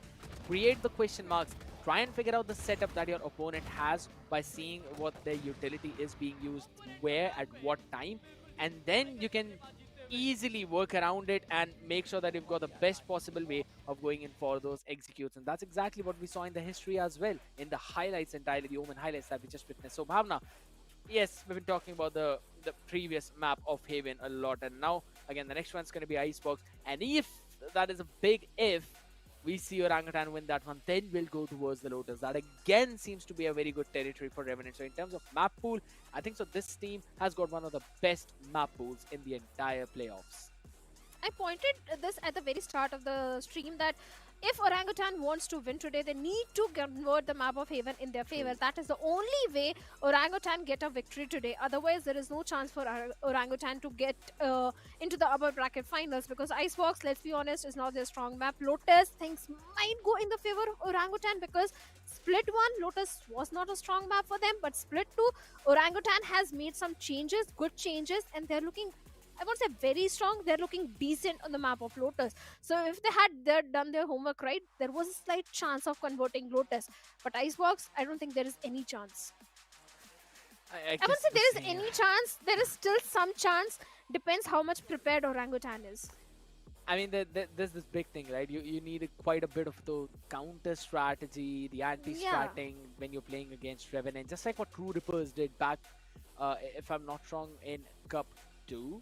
They played against Revenant, they played on the map of Icebox itself, and we clearly saw how well True Rippers were prepared to counter whatever Revenant had as their default. But again, their defaults have changed. It was back in the IGLing of Severine, the way that they played was all the way back in the past now, because right now it's Skills doing all those callings, and he's a bit more passive IGL, which, you know, he wants to grab as much information as possible, and once he's basically develop the entire picture of the defensive structure in his mind, then he goes forward and calls in for that execute. And I love to see how whenever Revenant try to go in for that play, and they've already shown that they're pretty solid on those attacking rounds as well, because the fast hits, to be very specific about that, because in the pistol round and the anti-ego as well, we did see them go in for some quick space grabbing and then pivoting in towards the other part as well, but still keeping it relatively fast and not slowing things down. So I like the mix that they always bring on the table, and I feel that OG, yes, they do need to grab a read on the map as to what's happening, but at the same time, I'd really want to see a couple of extra info gathering initiators maybe from their side. Yes, Sova was there and Recon were being used for the default, but Outrun, if we talk about that, I wanted to see some more utility of that. Or you could just say, in terms of the exploration, I kind of wanted to see them have a good timing. Now again, it was the map of Haven, so you did not know how Revenant's timings work. But for the map of Icebox, you've got a full war prepared for it. Yes, it is there for Orangutan to watch and prepare the counter strat on the map of Icebox. But are they prepared for the Icebox? That's the main thing, because the last match which they played on the map of Icebox was against True Rippers. True. And that was a 13-1 if I'm not wrong. That was a 13-1, yeah. And that could be the reason that Revenant has instantly gone for an Icebox pick, because they know Icebox is a weaker map for the plus of Orangutan. So I'm expecting OG to prepare on the map of Icebox. They would have come prepared, because it was kind of obvious that someone is going to pick Icebox, especially after the matchup with the plus of True Rippers. So there is a highly possible chance that OG has prepared a lot on this map. Otherwise, we would have seen an insta-ban. yeah, Otherwise, that's the thing. there I was no agree. insta-ban on Icebox, right? I agree. There was no insta-ban on the map of Icebox as well. So I'm kind of expecting to see the preparation that they've basically pulled in for this one. Because again, in the best of 3, you need to have at least 3 to 4 maps properly prepared for you. Now, Fritz is the one who's actually going to tell you the exact number. But what I feel is that you need to have at least 4 maps.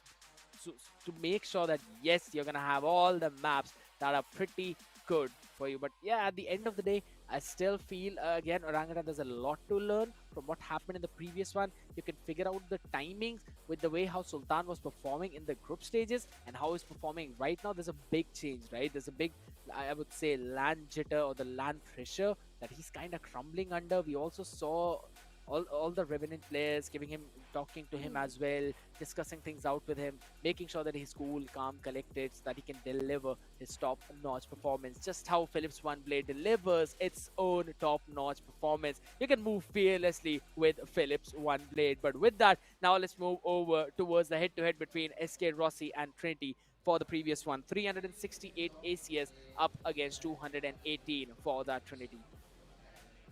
Even the KDA also is looking fantastic for the player. SK Rossi 2.2 KDA for him, 1.3 for Trinity. The damage per round is also more than 200, whereas for Trinity is not even 150. The first blood percentage is also good for SK Rossi. Even all the stats are in the favor of Rossi, except for that headshot percentage. That means Trinity was precise with his aim. 38.5 headshot percentage for him. That's the only thing though, because again, as you talk about headshot, yes, understandable. But at the end of the day, it was just how valuable SK Rossi's frags were, right? Every single Yeah. time he was going in, he was getting a 2k, he was getting a 3k, he was getting the entries for his team. Even when they were going in for those slow approaches, then also we saw SK Rossi being the spearhead. He was the one who always figured out the position of his opponents and then gave some information back to his team to get them the advantage that they really need to eventually get the side control and win out that round, right? And SK Rossi, again, in the group stages, we've been talking about that a lot, was not performing up to the mark. Even Fritz asked him in that interview as well, if I'm not wrong, with skills. I believe I was the one who was right next to him on that casting desk.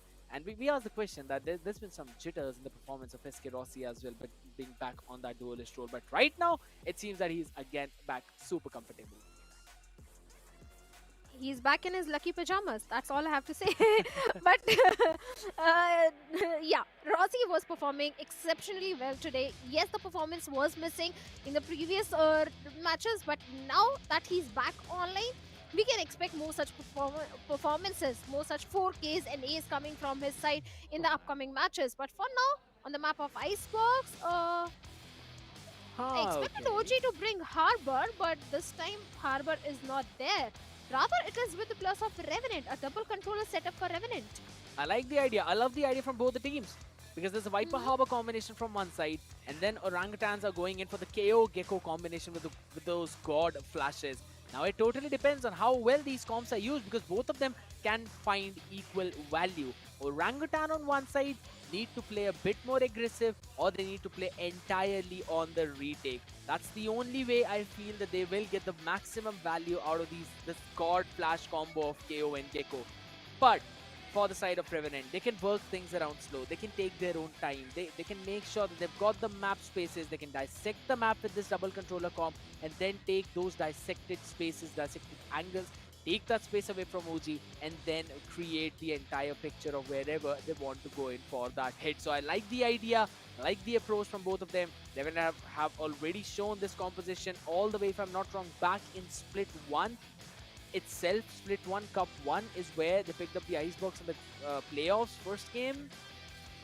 I have to again think about it. If I'm not wrong, it was against Middle, and they showed this Viper Harbor composition where Severine was playing on that Harbor. It's quite a bit of a detailing though. I still need confirmation on some of it, but I like the idea. So I like the idea, I like the approach. Even I like the idea and the approach which both the players are bringing, both the teams are bringing in. But Revenant can go a little aggressive because they already have one map in the pockets. So even if slight mistakes are made on the map of Icebox, they can deal with it on the map of Lotus. But for Orangutan, it's a do or die situation. They have to get a victory on the map of Icebox, which is not going to be easy at all. But for now, OG, they are starting on the defense, and Revenant, they are starting on the attack. 4 Ghosts, 1 Sheriff towards the side of OG, 2 Ghosts, 2 Sheriffs, 1 Classic with a half shield towards the side of Revenant. And from the looks of it, looks like they are going for a B hit, and the read is perfect because B side triple stacked up. Not exactly a crossfire, but something along the similar lines as the owl drone's gonna go. It's gonna tag one. Rio, he needs to survive. Someone needs to bail him out. Uses the Dizzy to make sure that he'd be at least moving backwards. Space gained from the side of Revenant on the back of the refreshable utility as well. Can try and move forward, but in the meantime, Sultan gets the pick on Trist. Trinity answers back as well, but SK Rossi is there. He'll be able to make sure that the advantage stays for his team. Rio, who was the one who was basically spotted first, will have to concede that space. I like the re-clear. I like that proactiveness, because that equalizes the odds, and Dawson has been taken off. And he's got no clue how many people have actually pushed out. So he's just having the idea that it's probably one, and Rio finds the timing onto skills. Dizzy used up as well. SK Rossi wants to go in for the chase as Rio gets another one onto Paradox, and it's just Rossi now remaining in a 1v3. Low HP on Rio, 1 body shot and he's done, but Makaveli and DC Rules are the ones who are going in for that approach, and the high-low is good. As finally the first pistol in this playoffs go to OG. it was important. It was important for the players of Orangutan to get a good start on the map of Icebox, starting off right off the bat from the pistol round. And yes, they have managed to get the pistol in their pockets, so that means there is a highly possible chance of getting the entire eco as well. On the other side, Revenant, SK Rossi, this time a 1v3 situation didn't go entirely in his favor at all. And a slight change also coming from the approach of Revenant. And look at the reach which Orangutan is having. This time 3 players are stacked up on the A side. And Revenant is also going for an A execute. That means Orangutan has definitely prepared that how Revenant likes playing on Icebox. Few utils being exchanged outside B main. Rossi going a little aggressive, but with the tailwind, he needs to reposition himself. He just survived. 2 sheriffs, 3 classics. That is true. Those 1 taps are going to be important, but Makavli with the Guardian finds Sultan, shuts him down. Paradox with the spike also goes down. Rossi answers back, gets one. One of the controllers out from the side of Orangutan. But still, there is hope because the Guardian is now in the hands of Skills. 1 weapon recovered.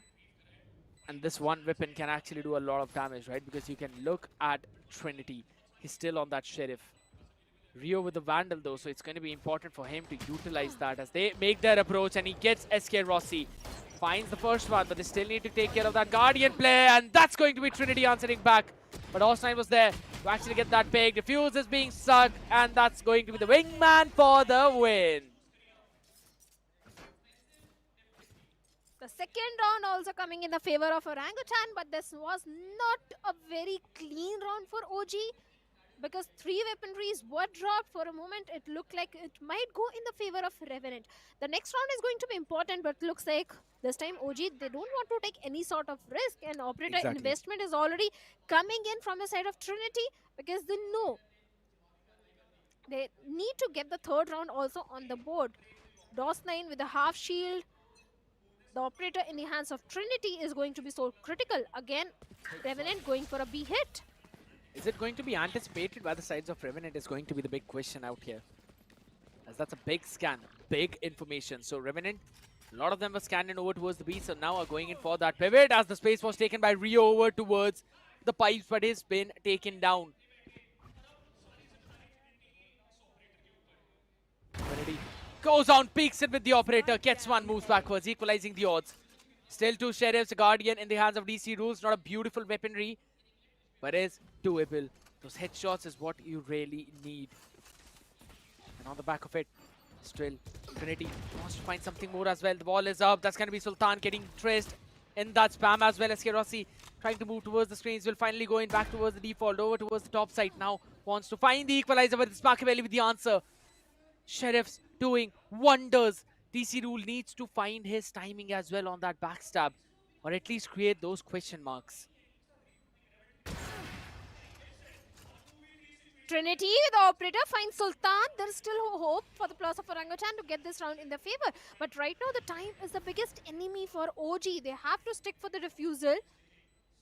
And DC Rules on the back of the Viper wall is exactly trying to stick for the defuse. Half defuse already done. A good scan coming in. Skills with a wall bang finds Rules as well as one more player. DOS9 last player. Trinity also goes down.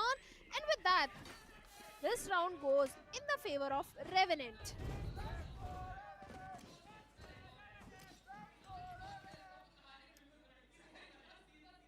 Such a flawless round being played by the last 2 players of Revenant.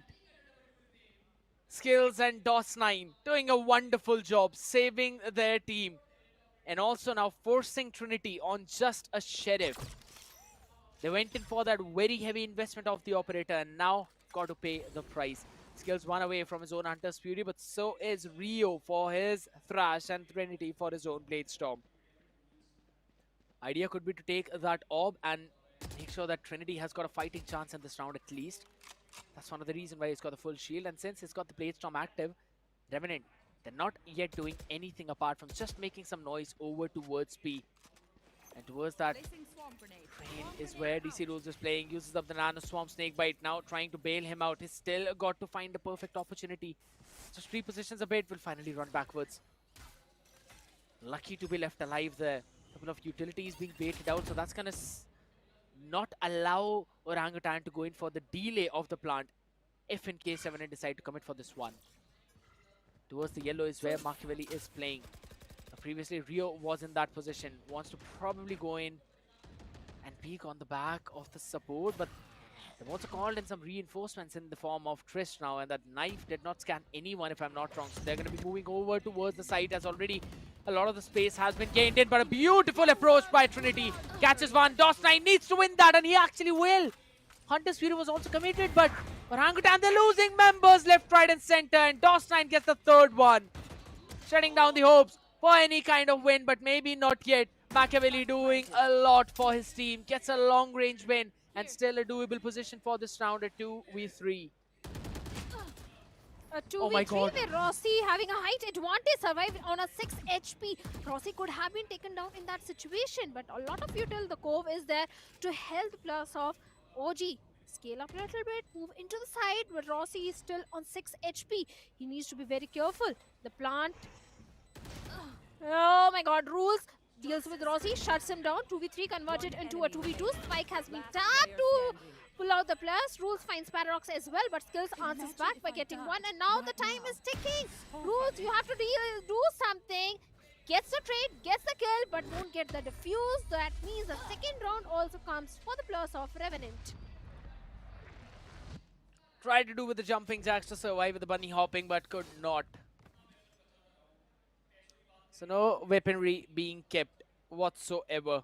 Another round where Orangutan will be forced to save after a very good start and an almost bonus conversion. Just that one pick by Skills and DOS9 for that one round is where now things eventually changed. We're going to be heading into a technical pause, something that we all hate. I know, ladies and gentlemen. Please do not worry. We're going to be fixing things up very quickly. As soon as we get any update, we'll let you know about it as well. But now, again, the economy is one thing that I would say is not flourishing for the side of Revenant, right, Bhavna? Because, again, they're also losing a lot of members in every single one of those rounds. They lost all 5 in the previous one as well. Well, the good thing for the plus of Orangutan at least is this. Even the round is not coming in their favor. They're going very close to getting the round in their favor. These are the closed rounds, and that is something a good change which I'm seeing from the side of Orangutan, because on the map of Haven it was completely a one-sided round. Every single round it was entirely in the favor of Revenant, with 3 or 4 players alive in every single round. So maybe we can see a good comeback. Maybe we can see few more rounds coming in the favor of Orangutan. And like you said at the very start of the game, if they get the momentum rolling in their favor, there is a highly possible chance of OG getting the Icebox in their pockets. But there are a lot of ifs and buts. Hope. With Revenant, yeah, the hope is what we all want in life also. But a 2v2, a good start. But it's not about how you start, it's about how you finish. And that is something which OG needs to focus on. Well, now they also need to get going, right? Because apart from Pistol and the Anti-Eco, they haven't really got any other round. The investment of the Operator in the bonus kind of found its value, but then again, they lost it somewhere towards the end. So they still need to clear a lot of that stuff. They need to clear a lot of the issues. Seems like there's been a PC issue, ladies and gentlemen. We'll be fixing it up, do not worry. We'll be making sure that everything is all well and normal. And so is the case with Sultan as well, because he's the man who needs to get going, who needs to fire on all cylinders if you want Revenant to close things out on a very simple, smooth and easy way. But that is just not happening as of now. Again, the players having a bit of a conversation. Hopefully the issue gets resolved very quickly, Bhavna, because again, this is one of the most tiring things for us, right? Because there's literally nothing happening right now, but at the same time we've got to keep going. We've got to make sure that the viewers are entertained. A dear friend Necro likes to call it the podcast moment, where we can talk about anything and everything, because things are getting fixed. And There are too many supporters of the players of Revenant as well. Even during the game, we could hear the loud chants of every everyone present at the venue. Some cool style points also for the audience.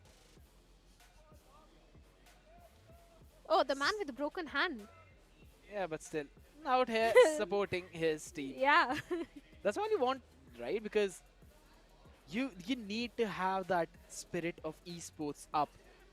You need to show that support. And for all the people out there who are watching, if you are near Delhi NCR, if you're anywhere near Chhatarpur, make sure to drop into Nodwin Gaming Arena, where the playoffs for OMEN Valorant Challengers South Asia Split 2 is taking place, which you do not want to miss out. Because again, what's better than going out there, supporting your favorite team, making sure that your favorite players are there, hearing your support too. Look at Aryu. Look at Aryu in the background.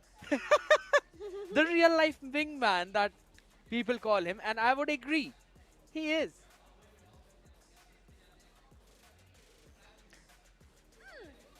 Oh, is that Salty? I think yes. He's also there. One of our fellow caster from the English desk.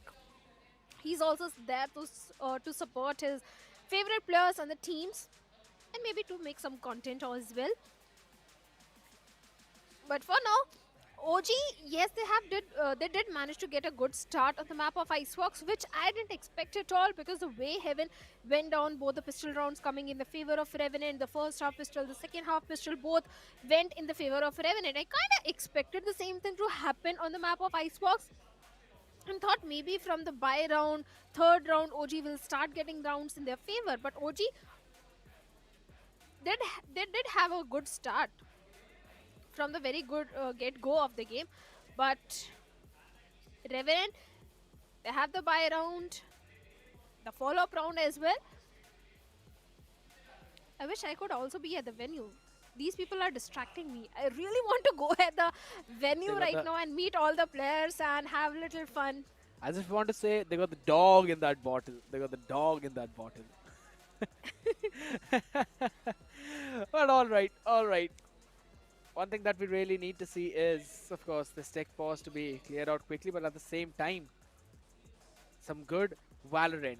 That's all we love. And Revenant has been showing a lot of it, to be very specific.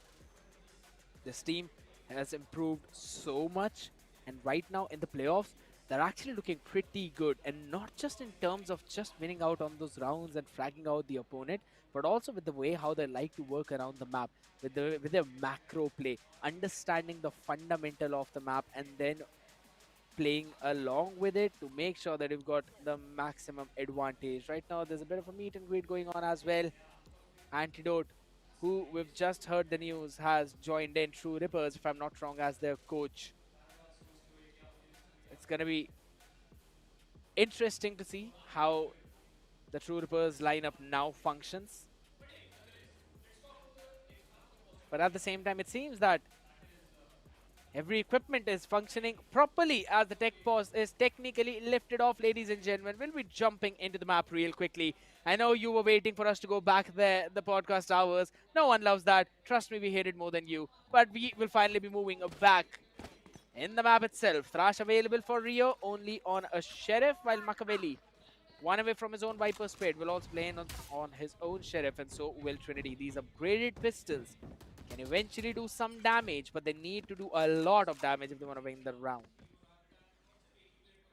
Well, for now, the damage is towards the side of Macaulay.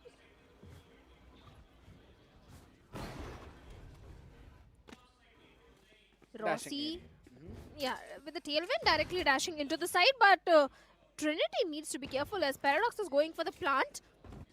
Rossi is having a clear off angle on Trinity, shuts him down, instantly getting the numbers advantage.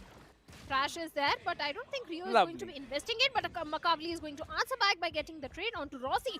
This retake, the flood retake, can go in the favor of Orangutan if they land those one-tap shots with his Sheriff perfectly. The Crash investment is also coming in, detaining no one.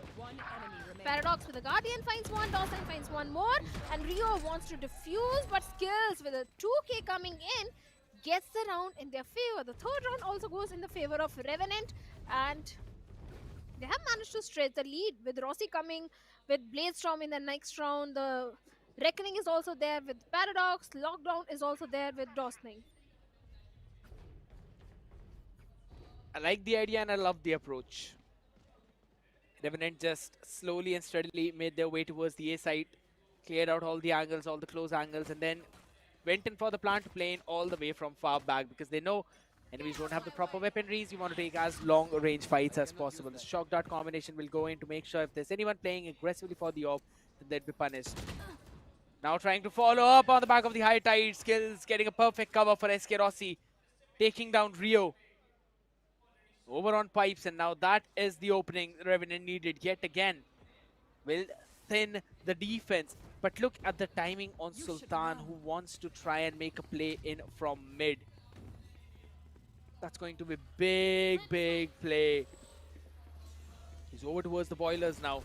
We'll hear the rotation and we'll try to cut them off. Now the fragment will go in. We'll delay Rossi's push from Maze. Will finally move up as well. Shock dart over towards the spawn, trying to get some chip. They've got every single thing ready, and as soon as this high tide falls, we're going to see some trades back and forth where DC Rules already found the opening, but they need to do a lot more than that. It's just the lurker, and the second layering is unanticipated as DOS9 catches one. But where's the comp? Where is the information? Machiavelli is actually not looking at the angle. And SK Rossi with the flick on Machiavelli dashes up. Will be taken down, but DOS9 is there for the cleanup job. As Revenant get another round and force Orangutan for another save. Economical debt cycle is exactly where Orangutan is moving forward. They're not moving forward in the scoreline, but this debt cycle of economy is something which Orangutan will get punished on the map of Icebox. They need to do something because yes, Trinity was able to get, I think, 2 kills. He was able to shut down 2 players, but after that, nothing really was happening. Macaulay is having his own Viper's Pit. Martial investment is coming from the side of Trinity and Tris this time. Take flight. One Marshall in the mid, one on the A side. But the plus of Revenant, they are moving towards the A side where all the pistols and the sheriffs are there. One player already hiding in the poison cloud. Finally, Rules has been spotted down. Rossi deals with him, shuts him down, also deals with Macaulay. Both the side angles has been taken down. That means an easy execution coming in for the plus of Revenant at this point. DOS9 also finds one. That means Rio and Trinity are the only 2 players remaining. Paradox will get the spike down, and maybe this can be a flawless round coming from the side of Revenant. Sheriff shots need to be landed. 40 HP on Rossi, but still gets the pick with another 3k. Moves even more closer, at least halfway for his own Bladestorm.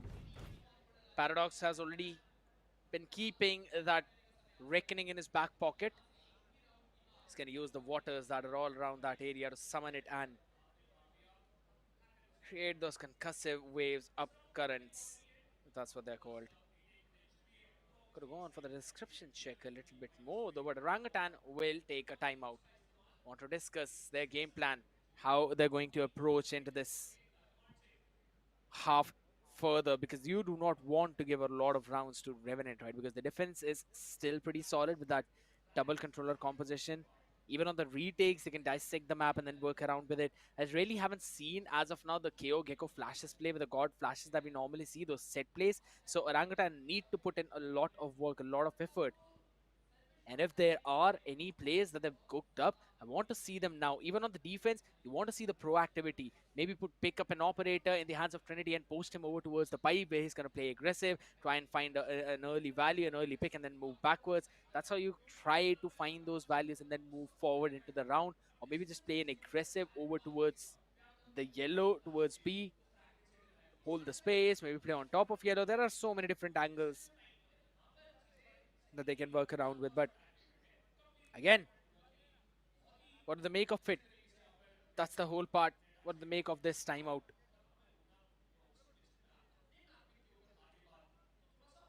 But Sked, I think you'll agree with me. There are certain communication issues also happening between the players of Orangutan, because in the last round, if you saw, Rossi was there. He took down Rules. That moment I thought Macaulay is going to come out of his own poison cloud to deal with Rossi. But that didn't happen at all.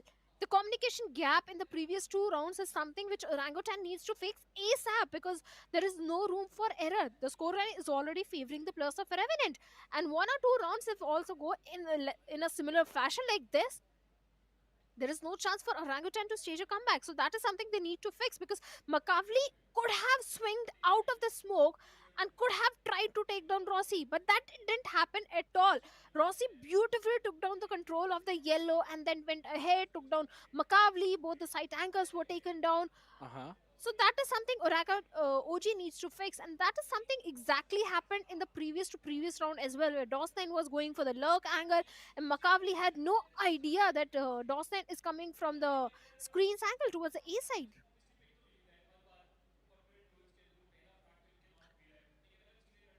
We'll have to just see as to what the adjustments are going to be, right? Because again, at the end of the day, it is night. And at the end of a tactical pause, there's a technical pause.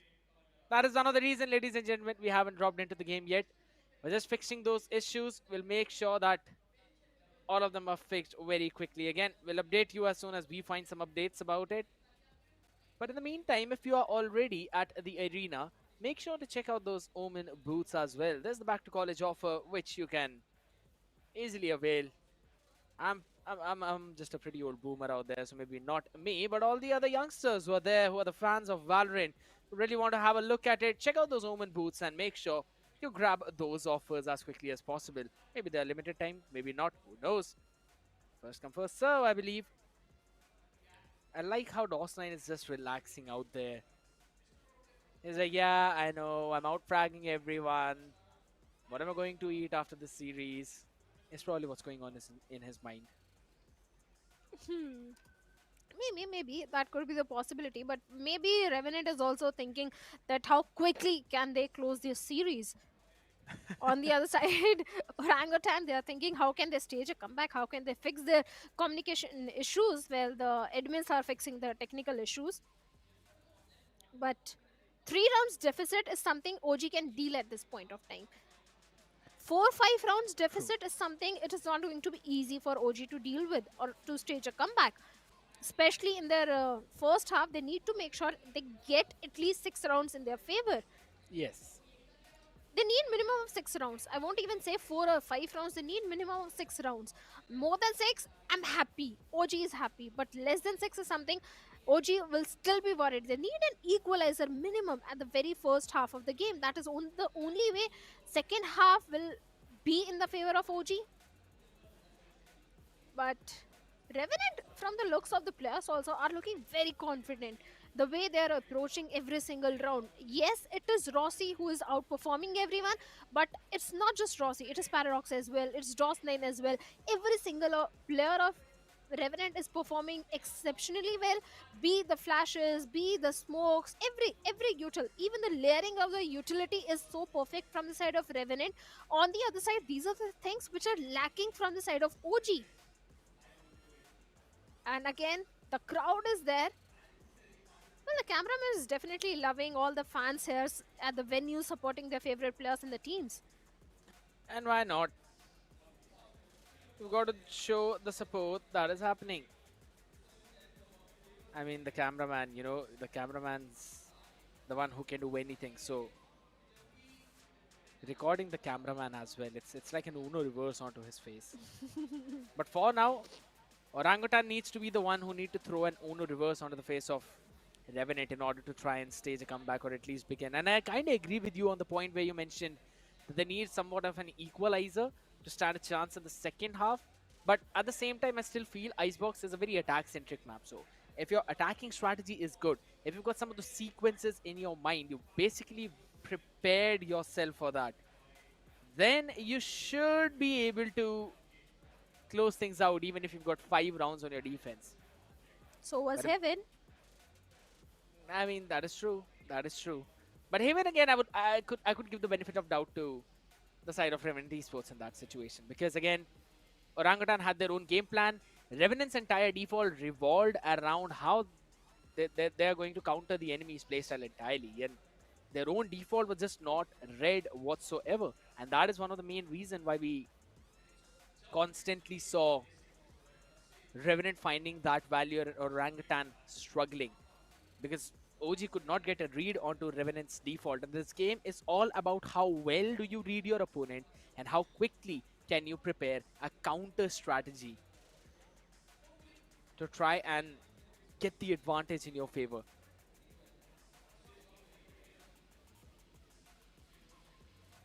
If OG doesn't win today against Revenant, they are moving into the lower brackets. And they'll be facing either True Rippers or Velocity Gaming, depending on whoever is losing on that particular match. And OG against True Rippers or Velocity Gaming, both the matches are going to be very difficult for OG. They're not going to be easy at all for them to convert in their favor. So they have to try at this point only Agreed. to get a victory on the map of Icebox itself, because the journey ahead for Orangutan is getting more and more difficult if they lose on today. Agreed. So that's why the map pool was so important for OG to be very careful. They should have gone for an insta ban on the map of Icebox. That is what I thought. But I'm still hoping that OG will stage a good comeback. They have got something prepared because the way they went ahead in the pistol round, the entire eco round, there was slight hope that OG has prepared on the map of Icebox, and they're going to execute this map in a perfect fashion and get a victory. I would agree. I would not deny on that fact that yes, really need to make sure that they get that advantage rolling in their favor. Finally, ladies and gentlemen, kudos to production fixing the issue, and now we will be moving forward into the map itself, where it's round number 8. 5-2 is the scoreline in favor of Revenant, and they've already got the reckoning for Paradox. He finally found the first kill. He was going 0-4-0. Now he's going 1-4-0. But I still want to see him use the reckoning. Alright, the Knight scanning out quite a few players out there and was all the way lined up from somewhere on the boiler itself. So I like the angle over the generator is what Trinity is holding. Sultan though, and anticipates it, takes the time. Trinity takes extra half seconds to land in that crosshair, land in the shot. But SK Rossi, oh my goodness, the confidence is dripping out of this player. Casually moves forward, catches him. On the other side though, Jet is also doing a phenomenal job. There we go, Paradox. Oh my goodness, casually walking up, destroying the lockdown as well. And with that, on the back of its skills, was able to take care of the pig. But Trinity, lovely shot, catches on to retreating Paradox. And it's down to a 3v2. Seems like it is going to be Trinity versus Rossi, because both the players are coming online perfectly in this particular round. Trinity already with a 3k. Rossi answers back, but Trinity gets one more. Rossi is going to get the 4k. And one more round goes in the favor of Revenant. All the hard work which Trinity did by getting those 3Ks, getting those operator shots landed perfectly. OG was the one who got the first kill, first opening, the numbers advantage in their favor. But despite that, the efforts, the valiant efforts, the heroics from the side of Rossi resulted in a beautiful round conversion for Revenant. Just casually walking up and getting a couple of frags. Now that's not something that should ideally happen. Orangutan, their weakness has got a lot of loopholes, and Orangutan is not able to fix it whatsoever. Revenant trying to capitalize on the back of it, but on the back of this Viper Spit again. Look at, oh my goodness gracious! That is just utter disrespect. Toss 9 as well catches Trinity, who went in for the exploration towards the A, and that means Revenant are in another prime position to secure this round. There's a null command available for Trist, but do they want to fight for it? None of them have got enough crits to go in for a full buy onto the next one. Maybe just some half shields or stuff like that. But down to a 2v4 situation. It's got a flash, goes in, but again Paradox peeks out of his scope.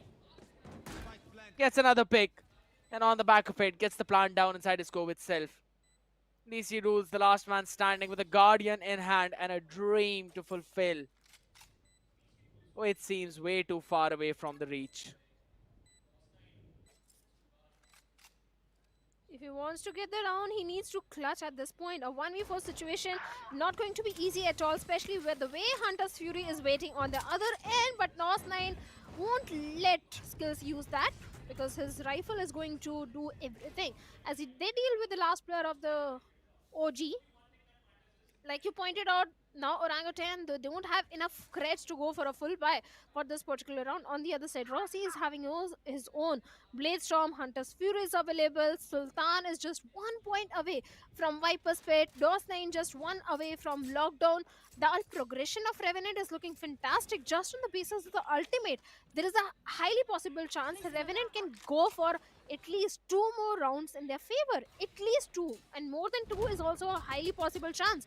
But for now, Rossi with the random spam is trying to get something.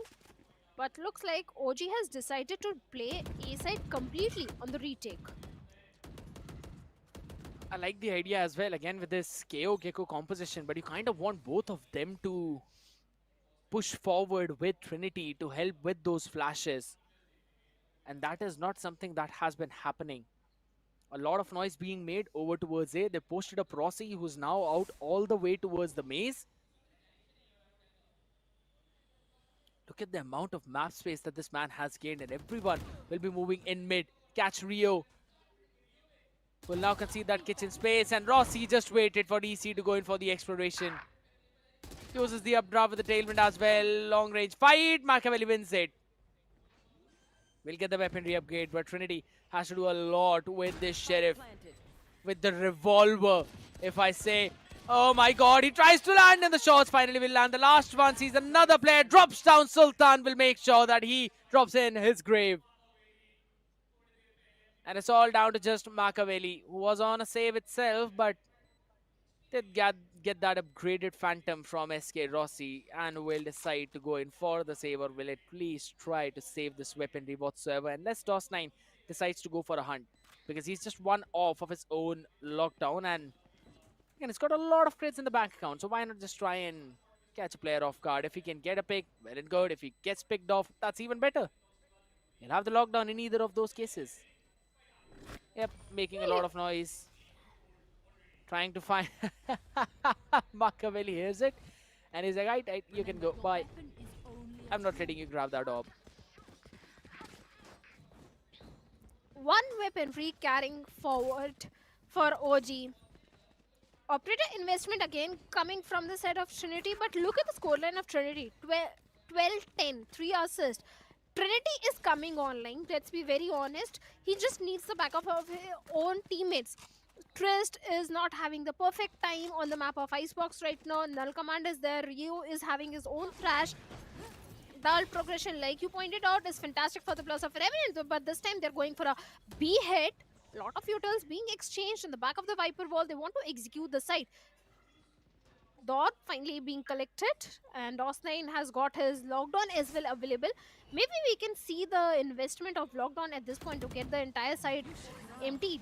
The yellow control is still with Machiavelli. A good scan coming in. Lockdown investment is there. Rossi goes in, finds one. Rules is going to answer back and deals with Rossi. This is going to be a big opening for the plus of OG as Rules finds 2 more, DOS9 and Paradox. Man gets detained. He'll take one for the team, but it's absolutely fine as Trist will be there to answer back, reply, and make sure that he keeps standing while Sultan's Sultanate will fall. Get another round for OG. It's either 9-3 or it's a 4-8. OG would want a 4-8. DC Rule with the heroics. You would never expect a man to be like a kamikaze as he was. But on the back of those heroics, he's got the round for his team and is 2 away from his own lockdown. Maybe get an orb, get a pick. Try to get lucky. But maybe Rossi will not allow you that, because he himself has now picked up an operator with a Bladestorm online, 15, 9 and 1. His teams can enable him whatsoever as he goes in again for that Bladestorm. But operator is what he wants to fight with, and you would not expect an operator from Rossi like that. Rio was in the off angle, gets deleted. DC Rules answer back on the other side though, and he actually is able to double it up as well, down to the last 5 HP, but he gets the advantage to his team. Well, certainly he did. Lockdown is also available with Rules. His survival means a lot for the plus of Orangutan. The lockdown can be a win factor for OG. But the operator in the hands of Rossi might find Trist or Trinity, and yes, he does find Trinity. Rules, you need to be careful, makes a Lovely. mistake, but no, he's going to answer back, gets the trade on the Rossi. Now the operator is out of the picture. There's still a little hope for the OGs to get the 4th round on board. The lockdown is there from the side of Rules. Oh, look at Paradox's luck was anticipated. DC rules crisp on that trigger.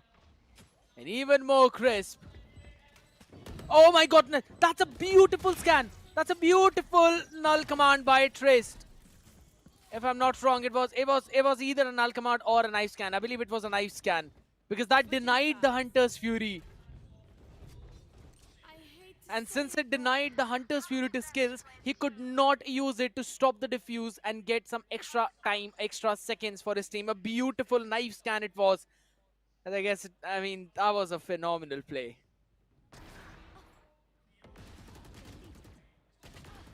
This round credit entirely goes to DC rules because the lockdown there, getting the 2 picks, getting the numbers advantage, this man stepped up big time in the 12th round.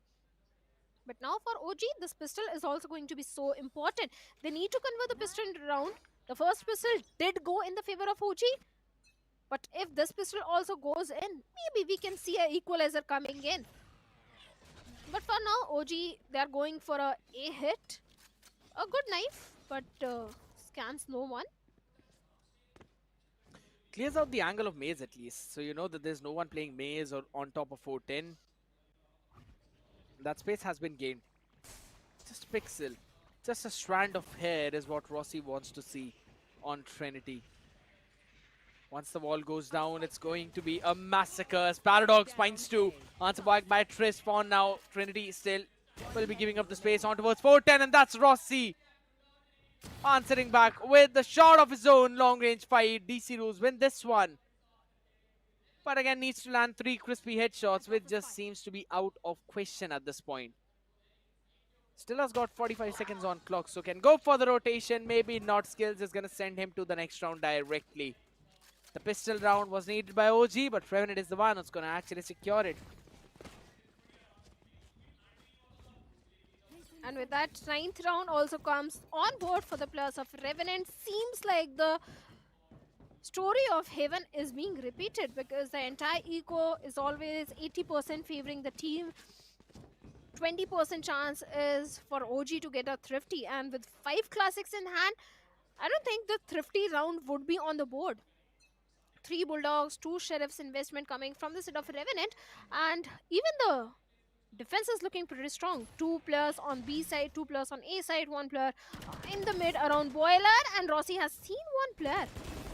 Now the players are aware, and Rossi and Paradox finds a perfect opening which they needed, finds 2, but Trinity is going to answer back by taking Rossi down. Paradox gets Trinity. This is going to be important for Makavli, and he's going to lose it as Paradox will shut him down. A 3k coming in for Paradox. That means Rules is the last man standing at this point. Not for long, as Skills will deal with him, and with that 10th round also comes on board. A double digit coming in for Revenant and OG. 6 rounds deficit now. Individual heroics and the brilliance coming in. And Paradox playing on the back of Rossi's contact. That is what happened, and they capitalized on it. Lovely approach. Kept it simple, straightforward. Trinity answered back 1 with 1, but again, 1 is all they got. As now Rossi is going to be playing on the Sheriff half shield. Probably going to try and save enough for his team to get the operator in the next one if he wants to. I guess Paradox should have a decent amount of creds after this to buy him an operator. As soon as this high tide goes down, it's going to be a massacre. There's a firing squad on the other side. Trinity gets 1. Paradox answers him back as well, but now he's got to be worried with the garage as well. But that's an insane snake bite. And on the back of it, Paradox was able to catch Rio dropping in the cove, surviving for perfection, doing so much damage to the apes. Now they've got to recover.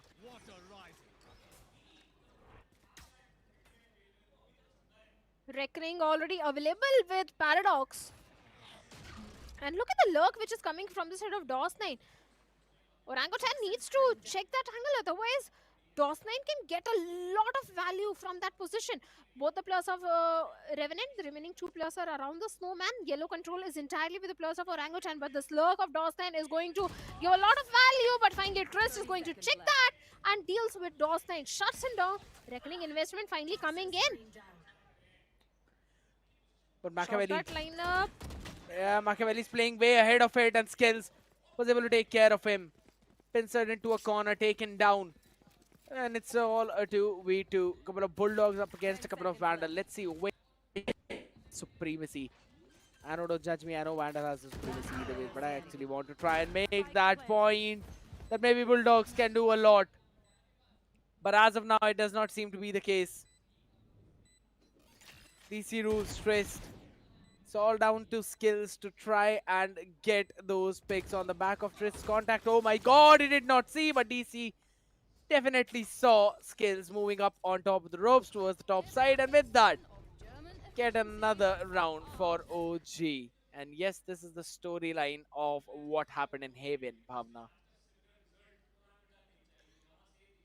Let's hope it doesn't end like Haven, because if it does, it's going to be a 2-0 in the favor of Revenant, and OG has just started to do a comeback.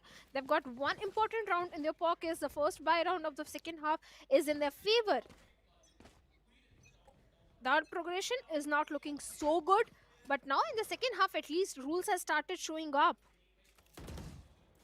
Trinity already was doing really good, and this time the spike is towards the A side. Even the read of the players of Revenant is also quite perfect, because two players already stacking up on the A side, two players somewhere around the mid, but looks like SK Rossi is again going back to the B side. So this 2-1-2 split might work for the players of Revenant. Again going for a B execute, a slow round, slow approach from the side of OG for all the good reasons. They don't want to commit any sort of mistake, Lovely but shot. mistake has been done. Rossi deals with Trinity and Rio. Two players already down, and Trist is going to answer back by getting one. A lot of damage already being done though. So it's going to be a big problem this first gun round off this map in the second half itself. Okay, alarm bot has been dealt with, so information has already been given that over towards the A side, DC Rules has made up his lurk. Because the entire setup 30 seconds left.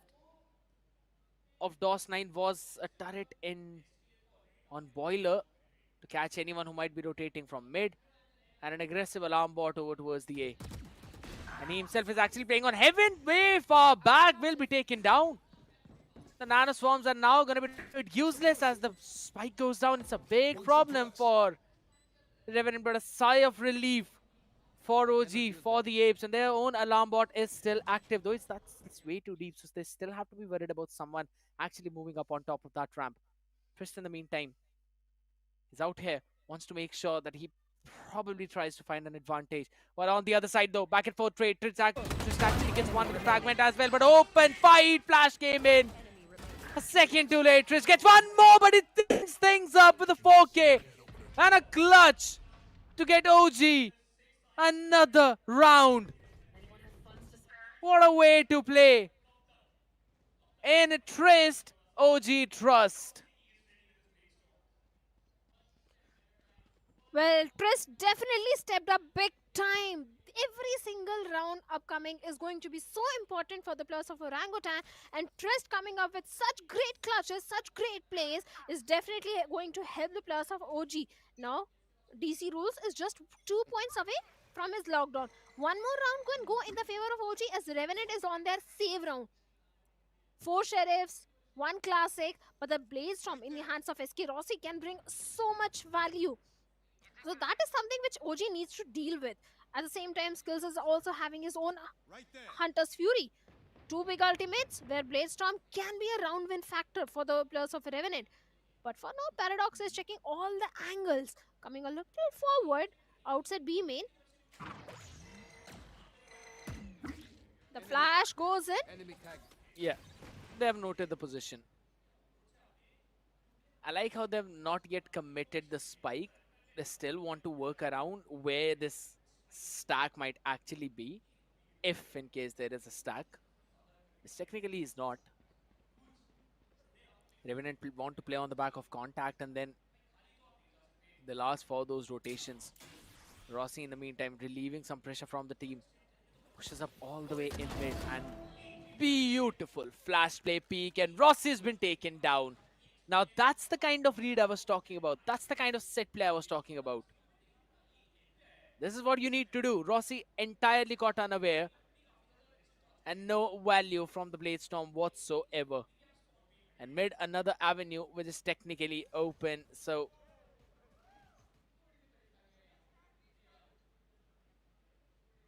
we're going to be working things around a bit, ladies and gentlemen. I guess we'll be heading into another technical pause.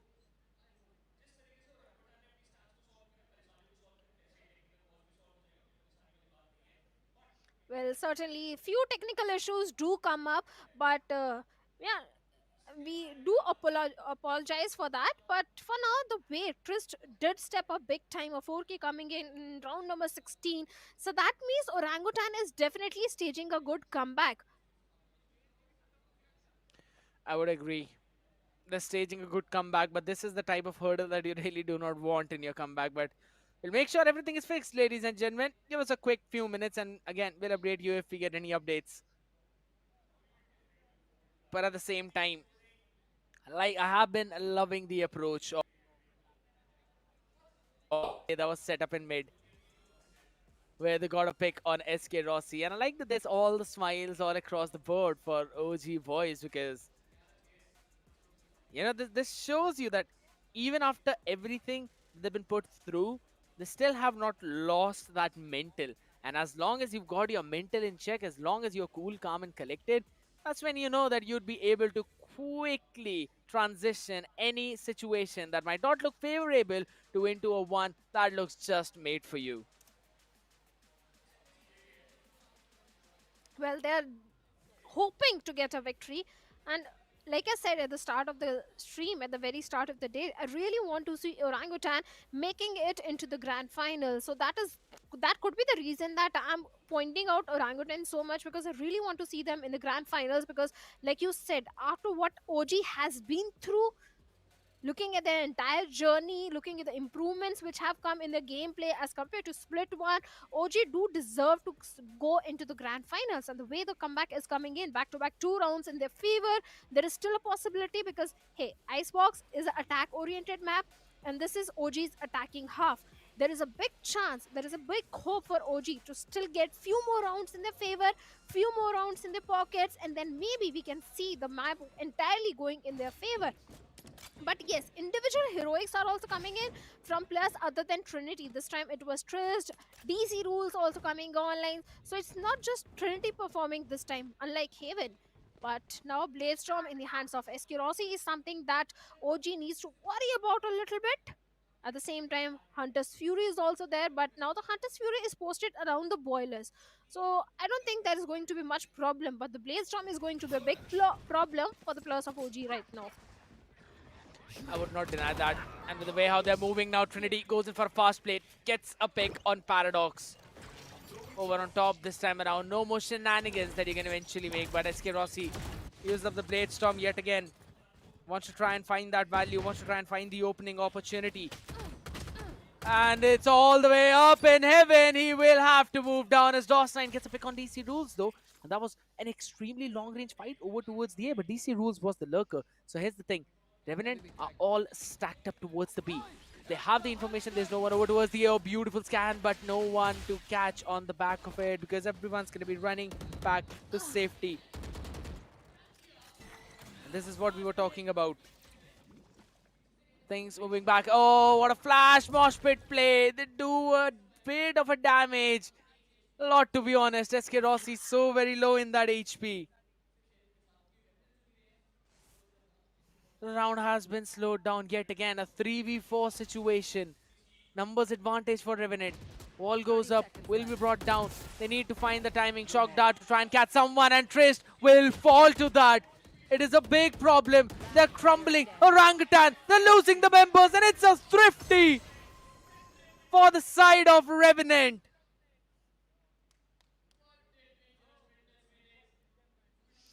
Revenant, this was their save round. All they had was sheriffs. Even the Bladestorm was not getting the value which Rossi wanted to get. But a thrifty conversion from the side of Revenant coming in. And OG now they have again been pushed back to a save round where the economy won't be as stable. Stingers, Frenzy, Classics coming in. Yes, Rules will be having his own lockdown if he gets one orb or gets one kill. The Bladestorm is with Trinity, but now 5 rounds deficit OG. Still fighting strong. Going for a hit this time. And there are two side anchors. DOS9 is there. Then we have Sultan as well. Back on the angle of screens. The flash, the dizzy goes in. The Viper wall is there. On the back of it, they'll get the site executed. Maybe they can get the plant down as well. Rio was going for the plant, but the shock dart lineup did stop him in his tracks. Good scan as well, and DOS9 on the off angle gets one on top of screens, but will have to drop down, and as soon as he drops down, he'll be dropped down to his own death as Trace did enough damage. Snakebite comes into play as well, but Sultan wants to drop it over towards the side as well with the cover of Paradox. They get all of them, and with that the round. No value gained whatsoever, and Revenant moving on to 12. The map point as well as the series point, Bhavna. One more timeout coming from the side of Orangutan. But let's be honest, 6 rounds back to back in their pockets without any error is too much to ask for. At this point from the side of OG, yes, the timeout is there, the economy will be there, but Revenant is on the match point, is on the series point, and 6 rounds is something you can't stage a comeback at this point. If they do, I'll be the happiest person, but it's highly unlikely. So maybe we are moving ahead for a 2-0 in the favor of Revenant. It is quite possible. I would not deny, because we were talking about the fact as soon as we saw the map veto, that if in case Haven goes in the hands of Revenant, that might mean it's 2-0. Because Icebox has not yet looked that very well prepared for the OG boys, and that's what we are seeing. It is just the sheer brilliance of Revenant. And with the way how they're able to out-frag their opponents, like, let's be honest, in that thrifty round, there was absolutely no way DOS9 wins the fight against DC Rules over towards A side. And that too at such a ginormous distance. That distance was probably longer than the distance from where the camera was to the cliff that we saw in the background. But as of now, SK Rossi with a shorty to welcome the players up close and personal behind the high tide. Everyone from OG, they kind of scale up. We'll have to use those extra bit of utilities to finally move on the back of it. Rossi still has got that shorty in hand. He's got the Phantom as well, but Paradox peeks in, gets the pick on Trinity. And now Machiavelli should be picked off. Will definitely be, as soon as the orb was stabbed, Rossi gets 2. Trist finally answers back, but brought down to just 8 HP. Went in for the flash as well. Paradox unaware, caught. Wanted to go in for a flick. Just could not. DC Rules. Knife out while he'll finally have that weapon and skill. DC Rules should anticipate skills in this position. You want to make that cross. Finally, he'll see that happen. Skills will concede that space. He'll give the call outs to his teammates who are out there. Now look at the alarm bot. It's a bit too back, making sure that as soon as the players drop on site, that's when they're vulnerable, and that is when the nano swarms are used up. Just those small micro details. As of now, the setup has been taken care of, but as soon as they plant in that tap the spike, everyone's gonna peek in. But DOS9, he gets 1 DC rule with the answer. But is it enough? Absolutely not, as DOS9 gets the final bullet in his head. With the way how previous rounds Thrifty started, in almost the similar way, DOS9 ended the hopes and dreams of OG to continue their run in the upper bracket as Revenant win this entire match in a 2-0 style. Moving into the upper bracket and pushing down OGs to the lower bracket yet again. Yes, OGs, they have been pushed back to the lower bracket, and a Revenant with a 2-0 is moving forward in the upper brackets where they will be competing either with True Purse or Velocity Gaming depending on the next matchup. But Talking about this particular match, both Haven and Icebox, SK Rossi came online in the perfect fashion. He was the MVP in the map of Haven, and I'm sure he was a top fragger in the map of Icebox as well. But this time, Dawson was also providing the perfect support, the perfect lurk plays were being created by DOS9 in this particular one, and every single time DOS9 was getting those values, not just the last round, I think the first half, the second half as well. Perfect lurk plays were showcased by DOS9. Skills with his recalls, with his shock darts were also getting so much value. And I think it was not just one time, twice. I think Skills denied the plant with a shock dart lineup. Sultan was also getting so much value. I think he was the one getting so many assists in his favor with those poison clouds, with those snake bite lineups, landing perfectly. Paradox with the Reckoning. I think the entire team of Revenant was looking confident on the map of Icebox. On the other side, Makavli and Rio were looking a little off on Icebox. I would agree. But again, we've been having a lot of those talks, right? I know a lot of people want to hear the players, so we'll throw it to Krat back, take it over. Revenant इस series को खत्म कर देगी, because I was hoping कि थोड़ा सा और fun आएगा और एक्साइटमेंट होगा, थर्ड मैप के दर्शन हो जाते तो मजा आ जाता. But in the end it was all about Wolves ने जिस तरीके से आज एप्स को काबू में करा है, ये चीज तो कंफर्म है कि they are here for a statement. वो स्टेटमेंट ये है कि एसेंशन का स्लॉट तो आज रेवेनेंट के साइड ही रहेगा. बट अभी के लिए हम एक बार IGL skills please. You know, जब मैच चालू होने वाला था तो आपने बोला था कि आपने एक रोल नया लिया है अभी.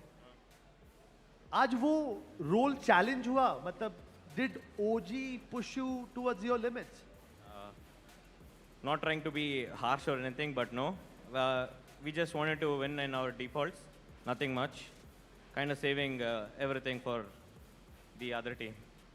Let's talk about Haven. Haven was something कि आपने साइट में घुसने का प्लान करा, आपको साइट पे मतलब एंट्री मिल गई, Rossi going in, getting double, para का अच्छा खासा सपोर्ट आ रहा है, कुछ चैलेंजिंग नहीं हुआ.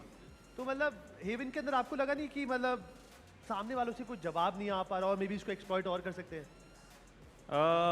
सामने वाले से मैंने थोड़ा एक्सपेक्ट किया कि that they will fight us more on A, and but they didn't. They kind of just kept on giving us A and they lost the momentum from there. So मैंने एक्सपेक्ट किया ए fight करेंगे, तो कभी कभी be call किया तो पर B पे ही थे वो लोग.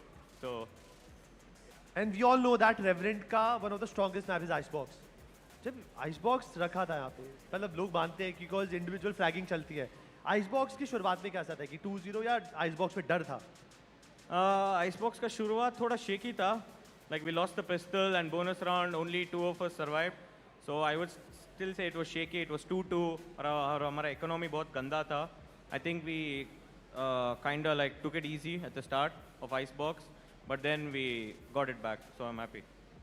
सुल्तान ऑनलाइन लीग के अंदर ही was shining so bright, but land पे आज पहला मैच था, लगा कि सुल्तान थोड़ा सा जिटर में थे, थोड़ा सा वो परफॉर्मेंस नहीं दिखा पाए जिसके आपने उनको लिया है? Not at all. There was no jitter from him. He was calming well, so that's a good sign. So कुछ jitterness नहीं दिख रहा था, बहुत अच्छा कॉम कर रहा था, और उसको शायद फ्रैग्स इसलिए नहीं मिला क्योंकि रॉसी मार रहा था बहुत ज़्यादा, तो बस. अभी ये पहला प्लेऑफ का मैच था, अब अगला प्लेऑफ का match we know is True Rippers and VLT. आप किसको रूट कर रहे हो, क्या चाहते हो कि आपसे जो मुलाकात होगी किसकी होनी चाहिए? I really don't care, कोई भी आने दो. Well, kudos, skills, enjoy this moment. हाँ, best of luck tomorrow. But ये थे हमारे skills from the Revenant and they played a very good match. Playoff 1 के अंदर तो Revenant ने जीत हासिल कर दी है. अब इनका सामना होगा कल ट्रू रिपर्स और VLT के विजेता से. बट ये कब पता चलेगा? ये छोटी सी ब्रेक के बाद पता चलेगा.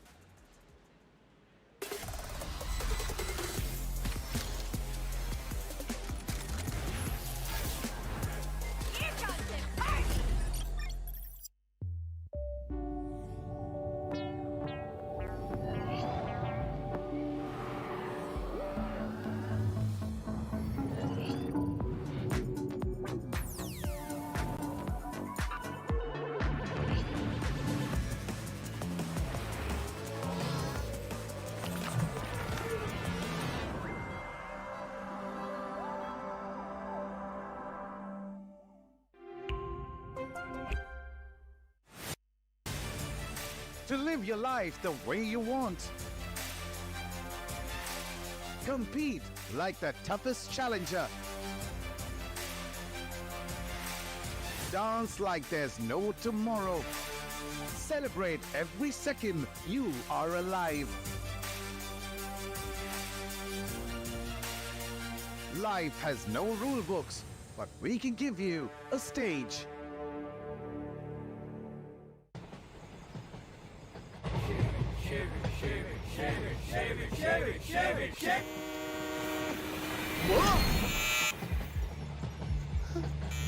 What's the worst that could happen? What's the best that could happen?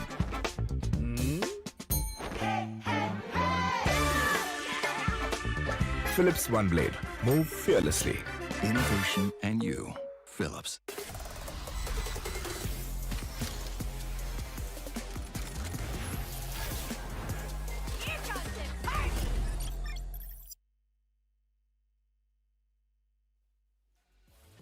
I would agree, the game definitely ended up far earlier than we all anticipated, but it's absolutely fine because it's the domination of Revenant that all of its fans were waiting for. Ladies and gentlemen, you all were watching the OMEN Valorant Challengers South Asia Split 2 and powered by Philips One Blade. That's the styling partner, and I mean, I really need the styling partner to be honest, because Revenant moved as flawlessly as Philips One Blade would, and that's how fearless they were in the entirety of that map, and they were looking as cool, calm and collected as how solid is the Tempest cooling of the Omen laptops, which you really would want to check out on the Omen booths, ladies and gentlemen. Don't miss out on any of those chances. But for now, we've got the chance to talk about the post-game analysis like Bhavna, because again, the way how things happened on the map of Icebox, it kinda was glimmering the exact same thing as to what happened on the map of Haven.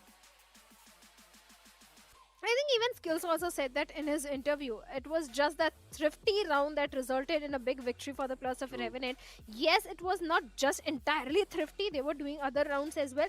But the thrifty conversion was something which stopped OG in their tracks, because that was the moment they started staging a comeback. If that thrifty had not gone in the favor of Revenant, maybe we could have seen few more rounds going in the favor of OG.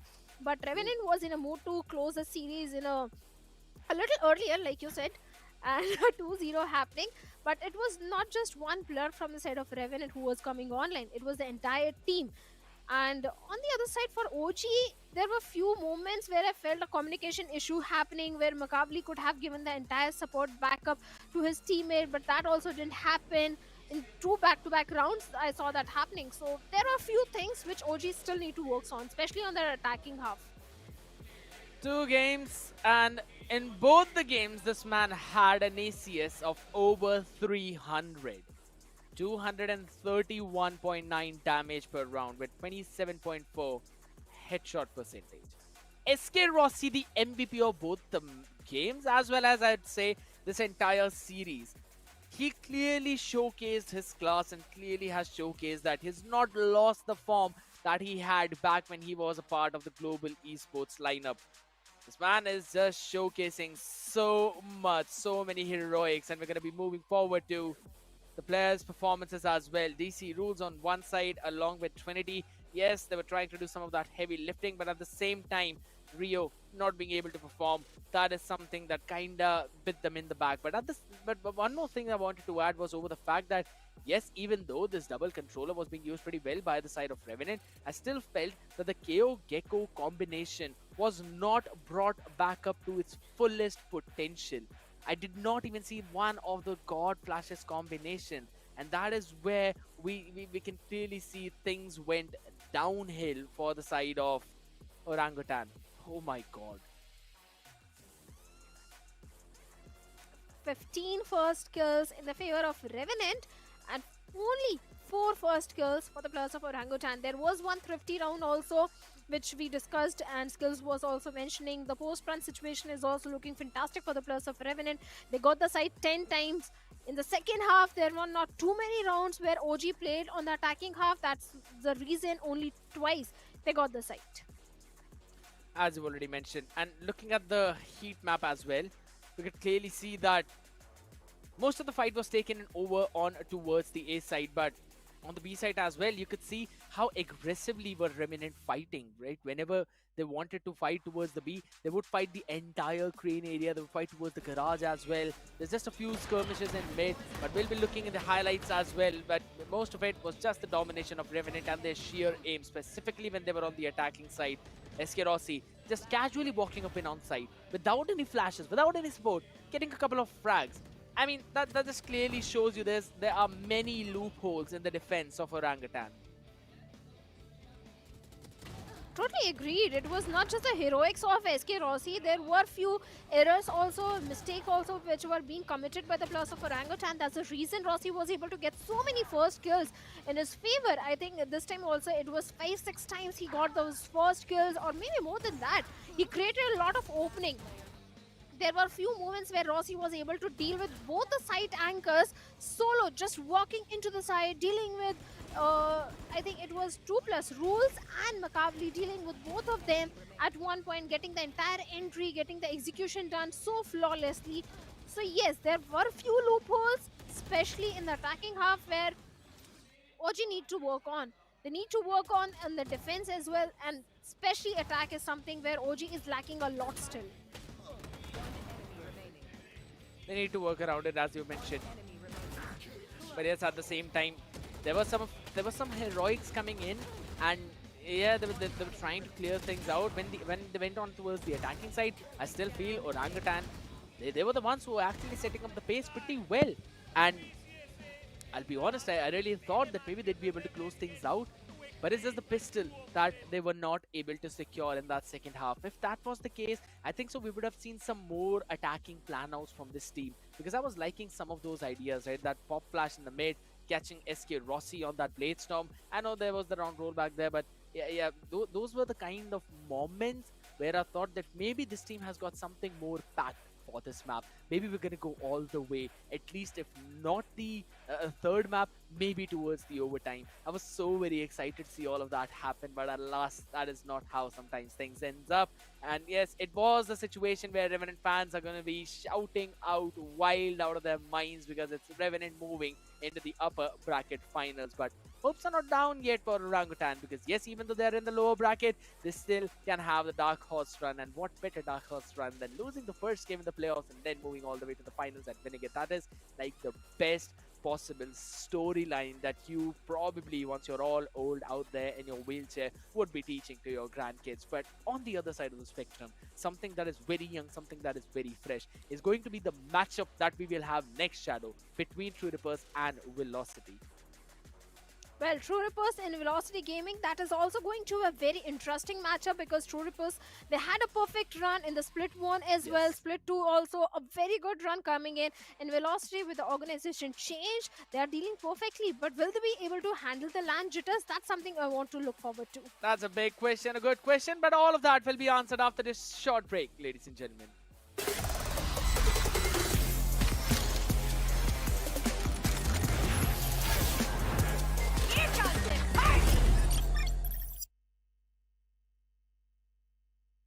Nothing feels like how it feels to know these things I don't know yet. The weight of everything, and everything's just fate. Sometimes I'm trapped inside and I don't know what I'm gonna do. But to take on the world is the only thing that we know how to do. I've got dreams of finding out what all of this is for. It's you and me, and everywhere we go will lead to an open door.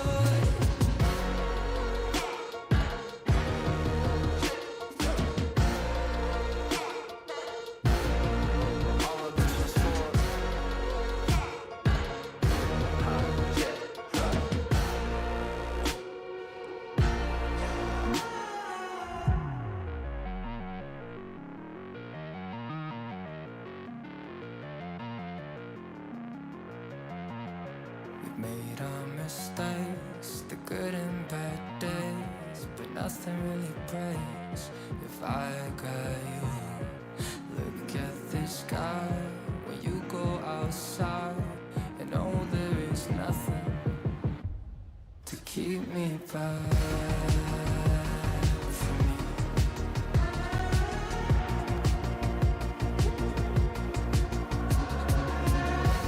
I got dreams of finding out what all of this is for. It's showing me, and no, there is nothing. And everywhere we go, we're leading to an open. Keep me back, keep me back, keep me back.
Renegade, Risco, 24. Let them all blow by the kick home.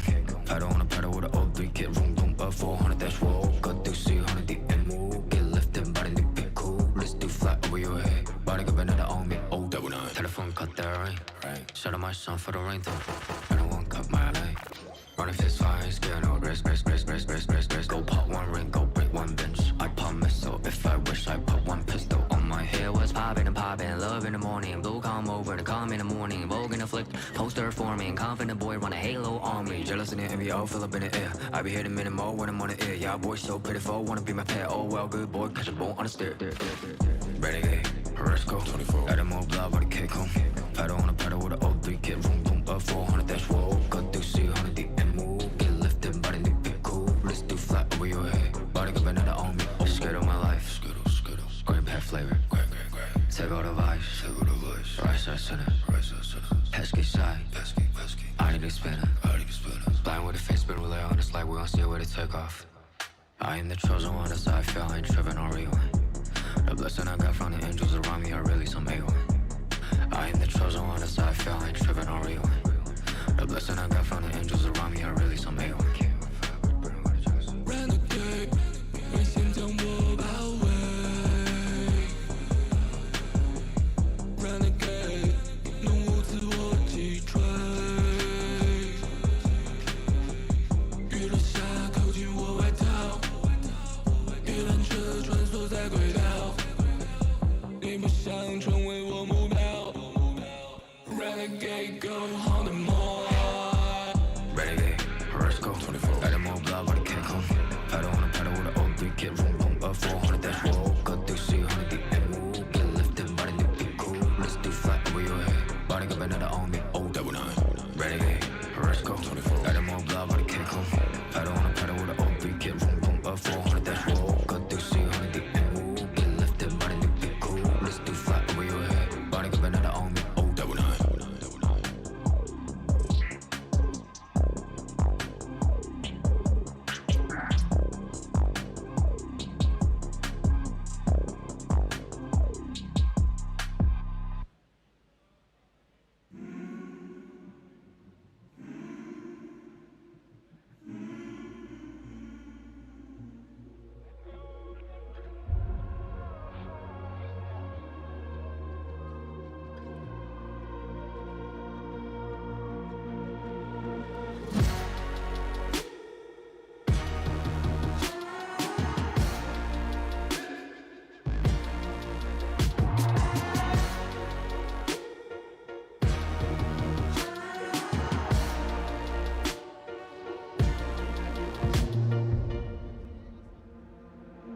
Visions in my head of this, you don't know the half of it.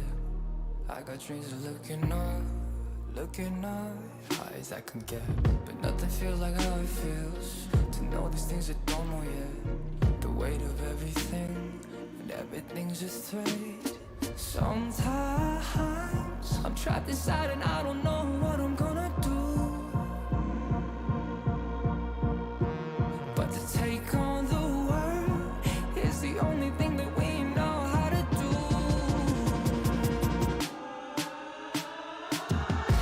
I've got dreams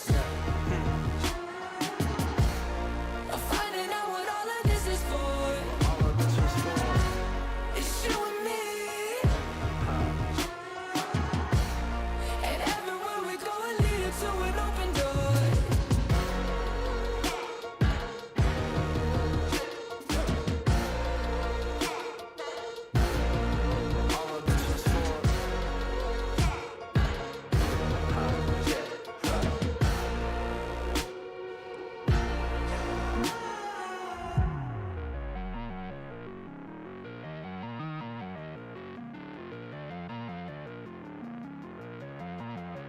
Made our mistakes, the good and bad days, but nothing really breaks if I got you. Look at the sky when you go outside, and know there is nothing to keep me back from you.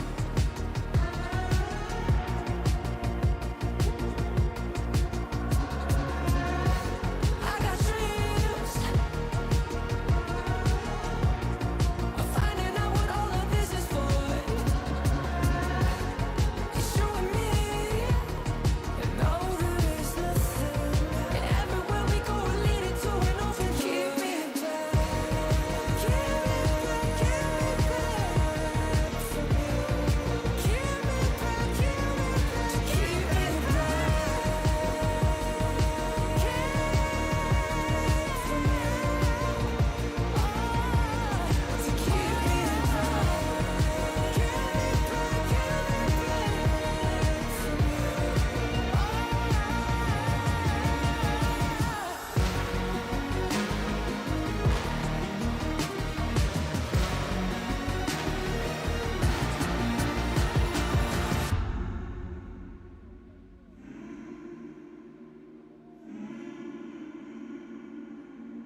what do you think about the state of Valorant Esports in India? सो 2021 से लेके 2024 तक अगर मैं compare करूँ तो of course like game बहुत ही ऊपर गया है एंड स्पेशली कि जब वो राइट का इतना मिलता है सपोर्ट हम लोग को, जब हम लोग इतने ज़्यादा इवेंट्स खेलते हैं, प्लस टू द प्लेयर्स को भी वो लोग को बहुत ज़्यादा ही सपोर्ट है एंड द टीओस लाइक नॉटविन जब वो लोग कर रही है, VCL कर रही है फ्रॉम 2023 से लेके अभी तक, सो ऑफकोर्स उससे और ज़्यादा ही मोटिवेशन मिलता है हम लोग को और खेलने का और मन करता है of course. Why do imports always perform better than Indian players? Be it in the fragging department or aces, they are on top. check. हाँ, सो नो डाउट कि लाइक और भी लाइक जो और टीम्स में जो इंपोर्ट्स लोग अच्छे खेलते हैं, बट हम लोग की टीम में ऐसा कुछ नहीं है. हम लोग एज ए टीम खेलते हैं और सबको पता है कि अगर TR जीतती है तो वो टाइम पे कौन किसका नाम आता है ऊपर उठ के. So you know. Rank the teams in the playoffs. Who is winning and who comes fourth? Okay, so मेरे हिसाब से जो अगर मैं लाइक टॉप 1 to 4 अगर मैं करूँ तो ऑफकोर्स मैं चाहता हूँ कि मैं हम लोग को ही रखूँ 1 पे, क्योंकि हम लोग ऑलरेडी 2 लेन हार चुके हैं और नहीं हारना है मुझे आपको. और हम लोग चाहते हैं कि हम लोग फर्स्ट आए, उसके बाद आए है सेकंड आए VLT, third I would like to say RNT and fourth OG. The entire season goes great, but then why is the team so weak only on the grand finals day every time? हम लोग online में ऐसा खेलते हैं जैसे कि हमसे बड़ा कोई है नहीं ऑफकोर्स, और जिसके उसके बाद जैसे लाइन पे आते हैं when we are in the grand finals में आने के बाद आई डोंट नो लाइक मैं इतना बोल सकता हूँ कि लास्ट कप 2 में जो हम लोग ने लाइन जो खेला था फाइनल्स में अगेंस्ट MLT, उधर पे एक्चुअली हम लोग ने पूरा चोक किया था, हर एक प्लेयर ने चोक किया था एज ए टीम, और सामने वाले MLT वाले ने सब ने हम लोग को बहुत मारा था. तो बट इस बार फॉर द स्प्लिट 2 जैसे ही हम लोग का ऑनलाइन खत्म हुआ, हम लोग का मेन प्रिपरेशन हो गया चालू for the grand finals actually. तो अभी येस आई होप कि ये बार का स्प्लिट 2 के अगर हम लोग फाइनल्स तक गए तो कुछ और देखने को मिलेगा for sure.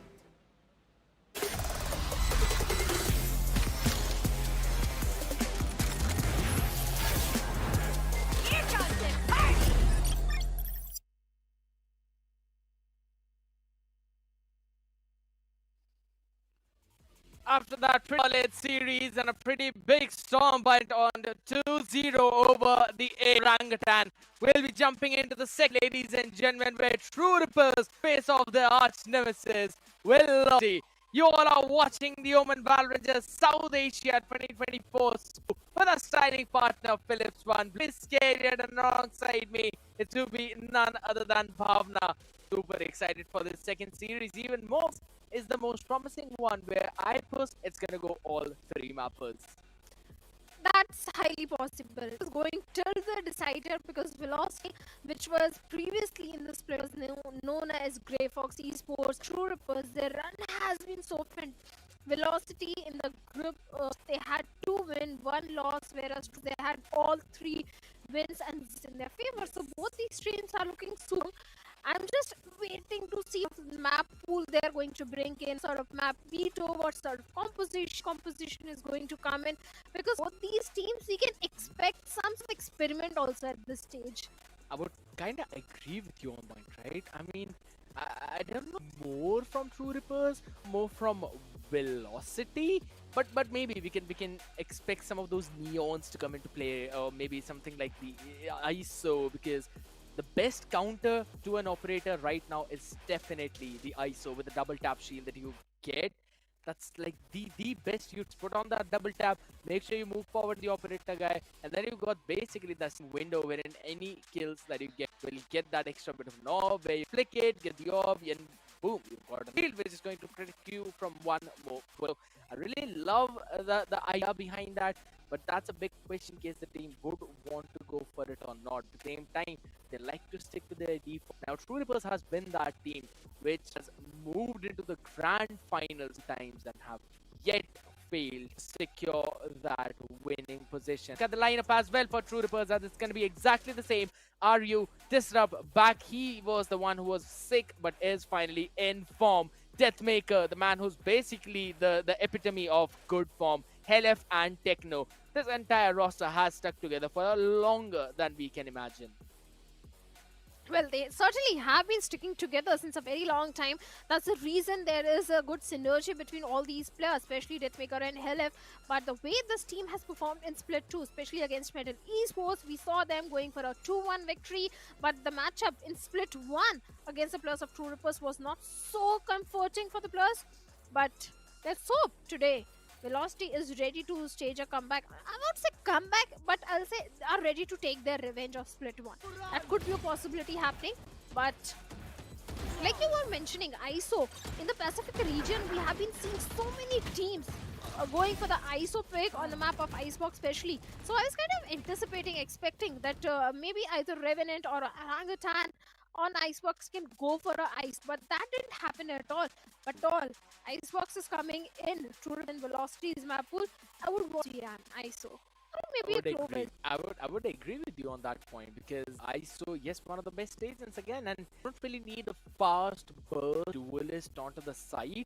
You can work around with sometimes not playing with the duelist at all. So maybe we're gonna see that, but I don't quite see that that's going to be the pick of Wika because again, this man likes to be flashy and his entire team enables him to be. Sayo, Adrian King, Wenka Kohli and Hoax. This team again is one of the most promising teams as well, apart from Revenant, who I think if get the slot of Ascension can actually prove a point out there in the open. This has been one of the favorite pick for a lot of them, a lot of players, a lot of analysts out there, and they have been showing us time and time again why, specifically with their consistency of constantly making the playoffs.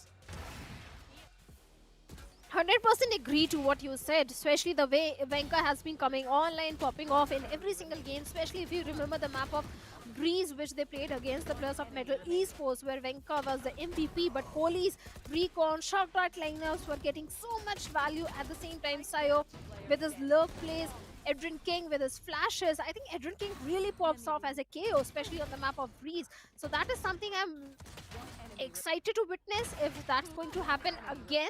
But this time they don't have an easy opponent. It's going to be True Rippers. And like you said, True Rippers have played Grand Final twice. Yes, they didn't win the cup.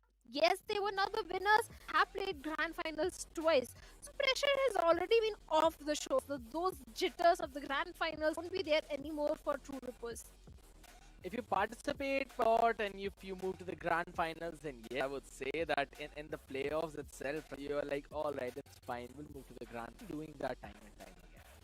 But there's a big but. So if in case you not win the grand finals and it's happening constantly, even it has been the case in off season, I'll tell you that has been the case of times. Now it comes the question, is it actually the land choke that we are seeing? Not exact land choke, but the grand finals itself. Because True Rippers, let's be honest, have faced that in the past. Previous 2 times in Cup 1, Cup 2, we've seen that win. Once it was against the exact lineup that they are going to face now, and once it was against the MLT.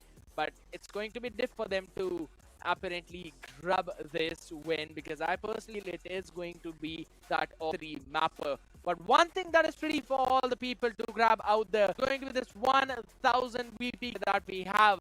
All you need to do is click the link that is inside the description of that form, and then come back into the comment section, type hashtag CS824 and enter your. That's all you need to do. With these simple steps, you can get a chance to win those 1000 VP you will receive in your email. But I know it's quite a bit of a hassle for you to do, and you also want to check out those OMEN labs. So we're gonna go on, move forward for a shot, and on the other side of the break, we've got the team IDs.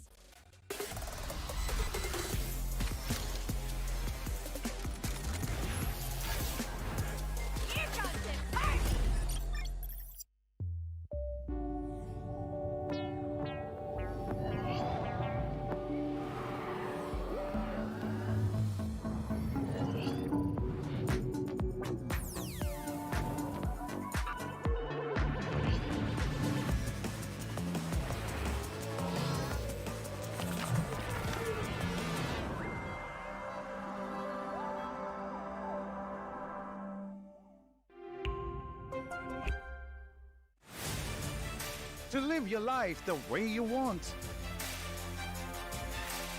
Compete like the toughest challenger. Dance like there's no tomorrow. Celebrate every second you are alive. Life has no rule books, but we can give you a stage.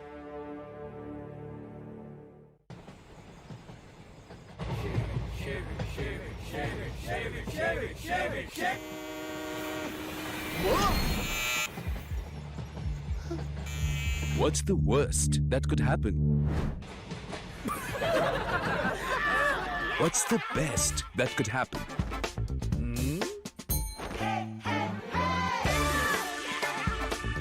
Philips One Blade. Move fearlessly. Innovation and you. Philips.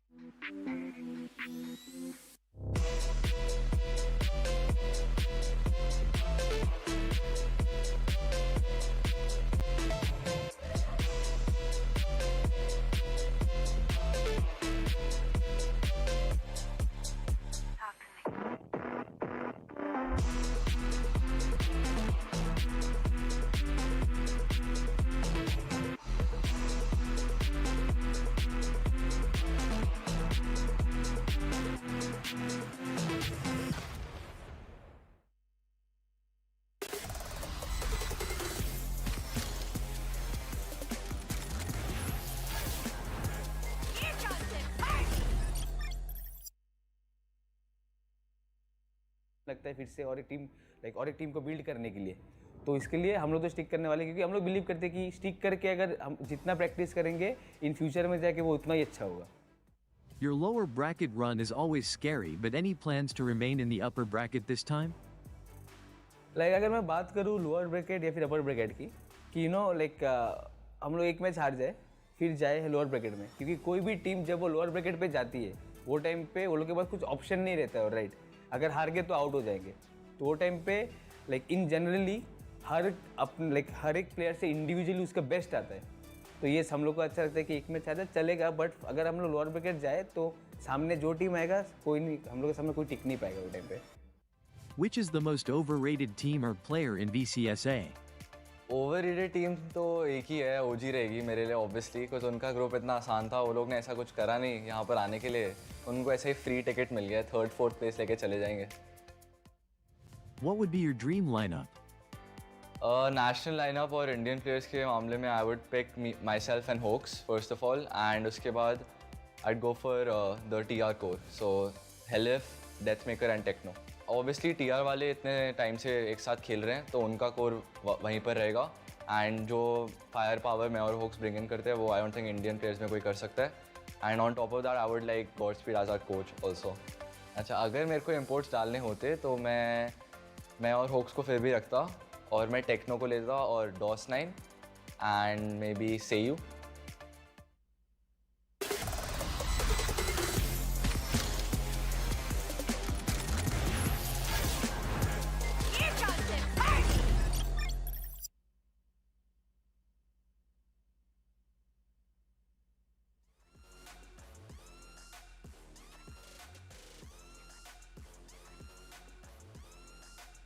What's up everyone, welcome back.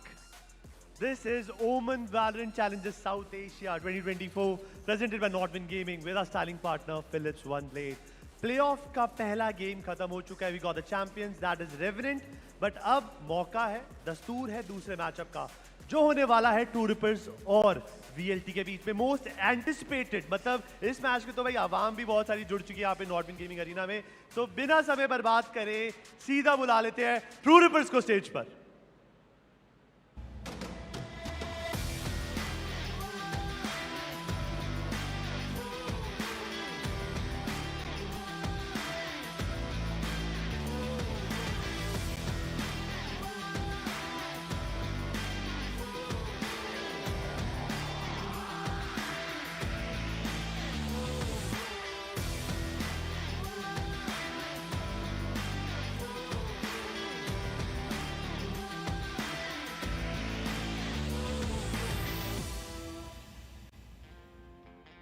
सबसे पहले the real life Gecko are you. भाई इस player की consistency के तो मतलब किससे famous है. Happy go lucky player, but इनके चेहरे पे बिल्कुल ना जाया जाए, because in game he is one of the deadly player we have. Second, the youngest lad in the whole Valo scene, it's Techno. Again on his face, but game face से हम सब डरते हैं. अगले आएंगे द कोलकाता बंगाल टाइगर, देवंजन दास के death maker. हम सब जानते हैं इनका एम कैसा है भाई, ऊपर से जेट का चौका लग जाए तो सब बाहर. और आखिर इनको भी अंडर एस्टिमेट बिल्कुल नहीं कर सकते। ब्रीच हो, स्काई हो, हर जगह इस प्लेयर का दबदबा है। और आखिरी में आइजल हिमसेल्फ साग्निक रॉय अपनी टीम को लीड करते हुए, you know, he's playing the modest role because दो स्प्लिट से #2 के सपने देख रहे हैं। ये हमेशा एज अ फेवरेट आते हैं, बट कहीं ना कुछ गलती के कारण वो ट्रॉफी हाथ से छूट जाती है। बट इस बार उम्मीद करता हूँ टू विन, यस सर, ये बट अब ट्रू रिपर्स को टक्कर देने के लिए सामने जो टीम आ रही है, ये हमारे इस रीजन की मोस्ट लव टीम है। मतलब बहुत प्रेशर है, बट एक बार बुला लेते हैं वेलोसिटी गेमिंग को।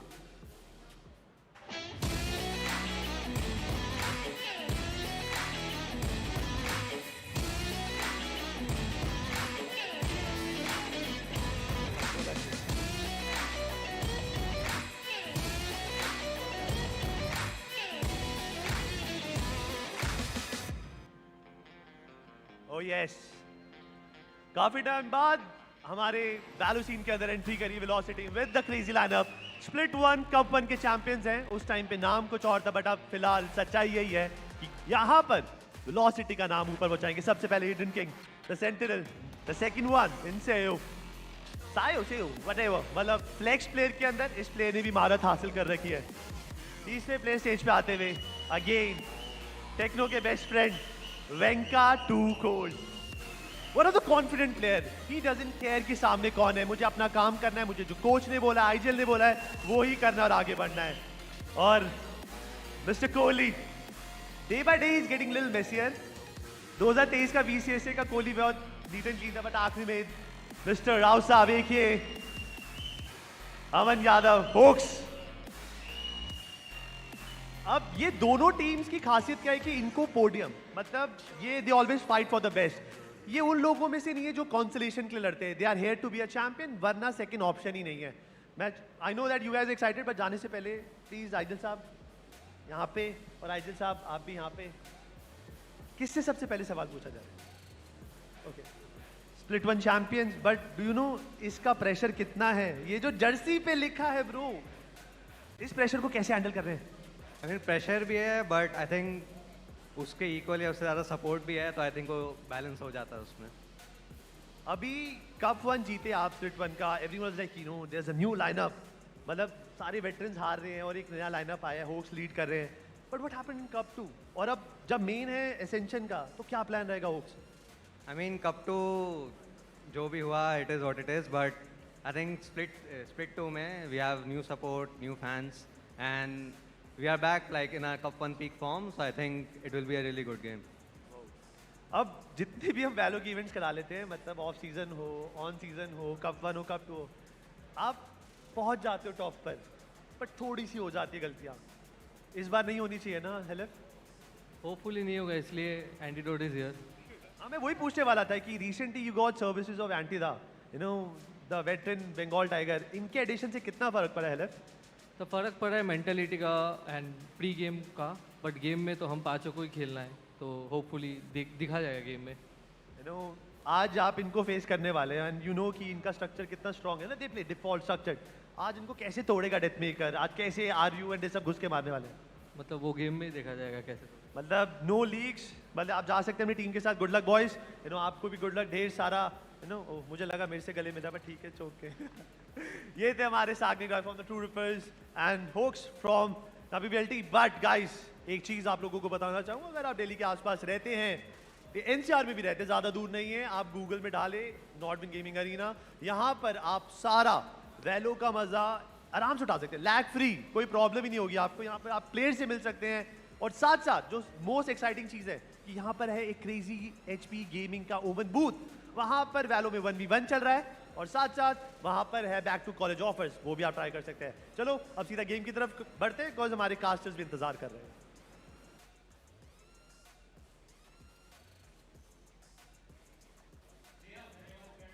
I mean, that is indeed very true.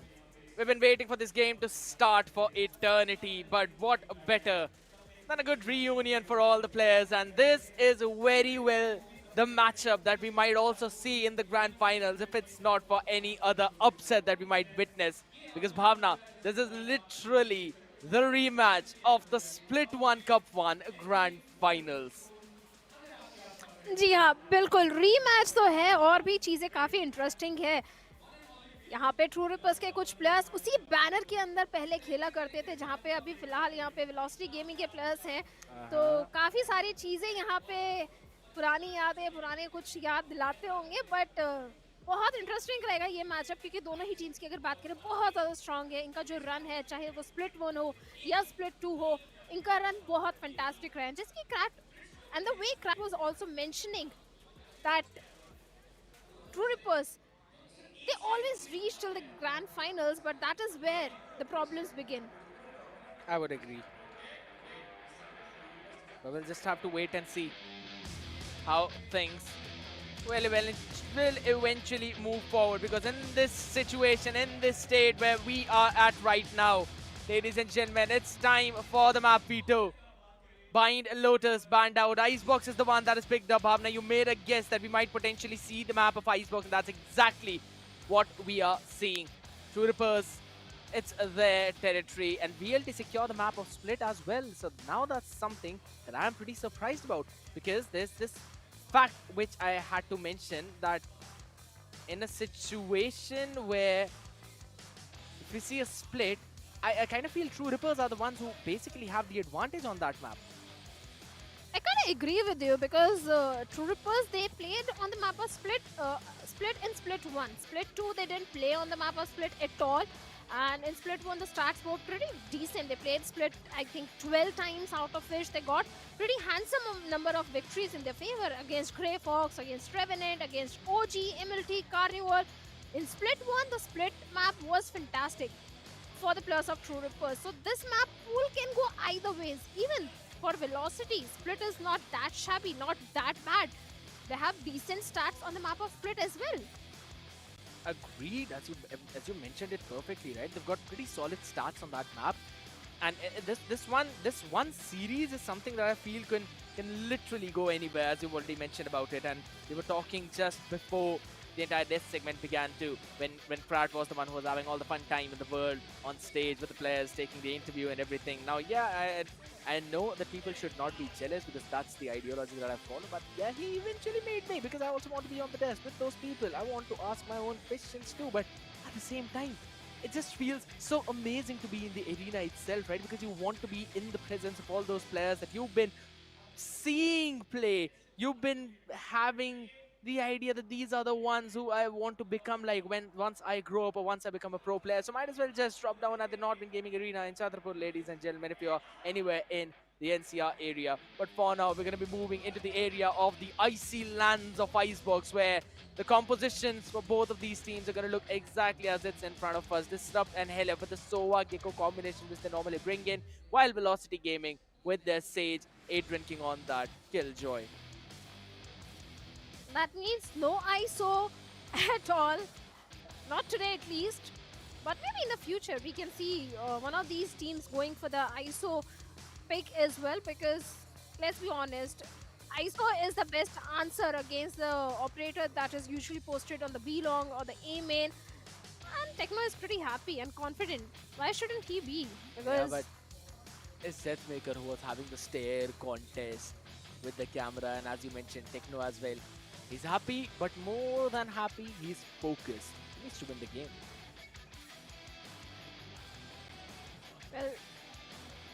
Well, he has to win the game.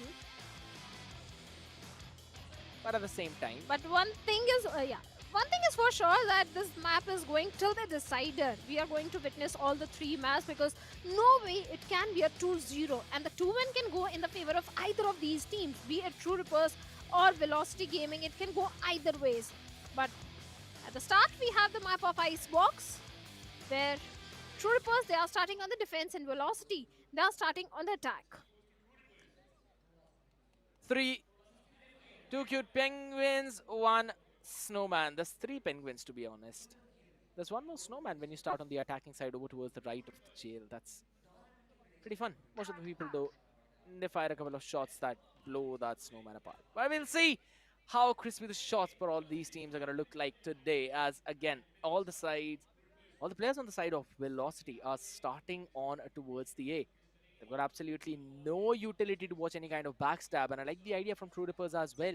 We're playing in a 1-1-2-3. Default 1-1-3. Yeah, it was one of them just hiding behind. Dizzy used up, and as quickly as it was broken away as well. Now we always see Deathmaker play on top of pipes, so for now he's been pushed back just because of the sheer numbers that Velocity have brought in here. Jiggle Peaks coming in, back and forth fight. Deathmaker equalizes the odds as Disrupt fell on the hands of Winker. But we're still holding it down slowly and steadily. Recon used up. Elev's position was revealed, but I like the idea off the side of True Rippers, but Sayo will be taking down Ryu with a crispy shot as well, and Kohli answers back on the other side, trying to go in for the tap, but Ryu and Helev will close out the round, and True Rippers will take the first pistol. They certainly do, and True Rippers already starting things on a very good note. The pistol round goes in their favor, so that means the next round can also go in their favor. Already, Deathmaker is bringing in the Outlaw. 2 Bulldogs, 1 Outlaw, 1 Sheriff. And probably 1 Ghost coming from the side of Helif. So this entire eco might also look fantastic for the players of True Rippers. Velocity on the other side, 4 Classics, 1 Sheriff. Let's see if they can do some sort of damage towards the side of True Rippers. But now, Velocity, they are going for a B hit where 2 side tankers are already there. Deathmaker's Outlaw is also posted. Hawks and Sayo gets taken down. Techno finds Svenka. 3 players already down. Kohli, Edrin King, only 2 players remaining now. Crispy shots, crispy. That's all you want to see. But as of now, Kohli and Adrian King will also be taken down. Spray down by Disrupt using that Bulldog. And it's going to get those additional weaponries. And with that, True Rippers securing their anti-eco round as well without losing a lot. You can already hear the cheers of the audience, and in order to hear more of them, we're going to be heading into a technical pause, ladies and gentlemen. Please don't worry, we're going to fix that issue real quick. But before we move forward onto the stage, quick item check where I saw a couple of Bulldogs, it's Vandal, Sheriff, and an Outlaw. But on the other side, everyone on the side of Velocity, they will be buying those full shield Vandals.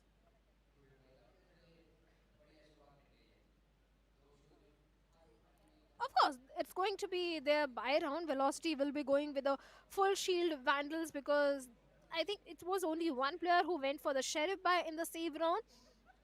Other than that, it was only Classics in their hands. So this next round is going to be important for the players where Velocity Gaming. Even I want that. Well, you got to fight against Aryu if you actually want to take them.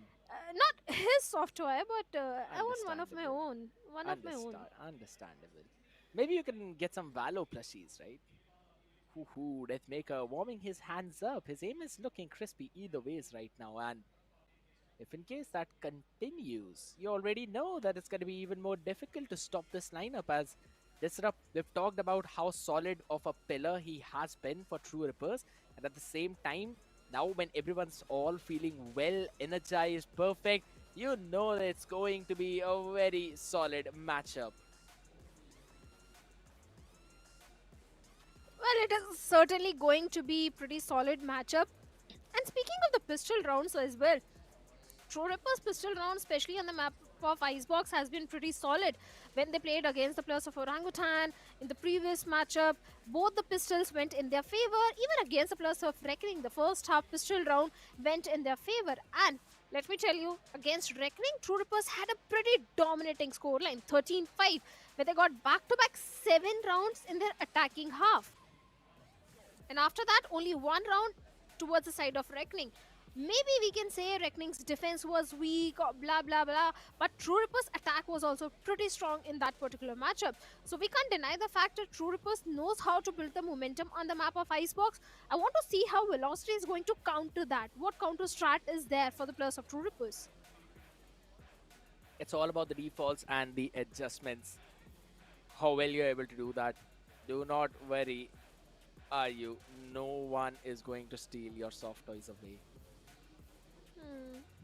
But on the other side of the spectrum, though, I know everyone's just still waiting to go back into the game. And trust me, ladies and gentlemen, we want the exact same thing. So Do not worry.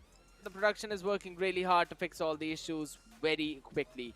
Just gonna take a couple of minutes. But yes, at the same time, this is like one of the best matchups that you can always witness, because you know that there's, I wouldn't exactly say there's bad blood between these teams, but more like the healthy rivalry. And at the end of the day, it always comes down to the situation where whoever has got those micro adjustments and the micro outplays is able to close out the entire series. I kind of want to have that staring contest with Deathmaker and the camera. I want to witness that, and I want to see who wins it. Will it be the cameraman or will it be the Deathmaker himself?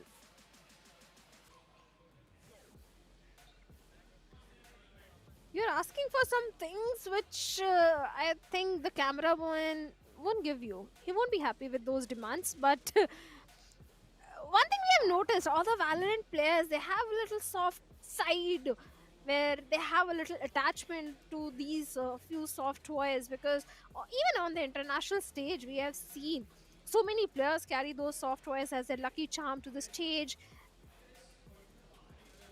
It's the culture. That's what you would say. I mean,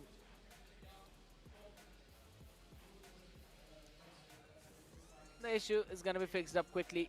Please don't worry about it, ladies and gentlemen. But yeah, all those soft toys, all those plushies, it's basically a culture. Everyone likes that. You all keep it. Looking at it, it seems like a headphone issue, which will be replaced quickly. Venka's headphone issue. You really do not want this player to face any kind of problems, right? Because Deathmaker is popping off on the other side. You want your key gun, your star player as well to pop off. Are you out here just posing for everyone? I know those Instagrams are going to be spammed up with all these pictures.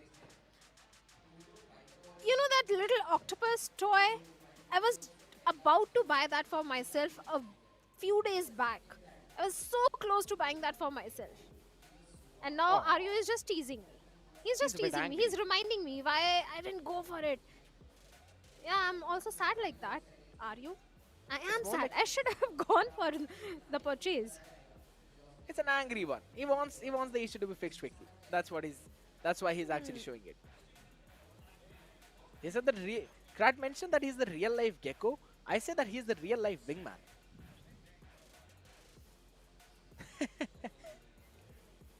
Very super fun to be around. That one thing is for sure. Always the reliable one, be it off the game or in the game. Goat of Goater. I see.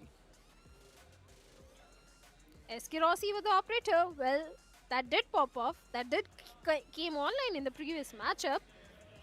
So even the players are listening to the supporters.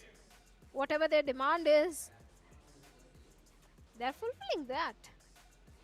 And soon the issues will be sorted. In the meanwhile, I would want to ask my viewers, what are your predictions? What do you think? Which team is going to win on the map of Icebox? What is going to be the scoreline? True Rippers or Velocity Gaming? Because these two giants, like even Krat was also mentioning this, there is going to be a matchup between Davids and the Goliaths. It's not going to be easy to predict which team is going to come on the top, which team is going to get a victory. VLT is back. Yes, dude, VLT is back. Indeed, that is true. Seems to be the case. That is one of the reasons why we're actually seeing this insane matchup. Super fun to always watch. The winner moves forward to match up against Revenant. The one who does not will move down to the lower bracket to fight the apes, the orangutans. A team that no matter how many times you push it down will always rise back up.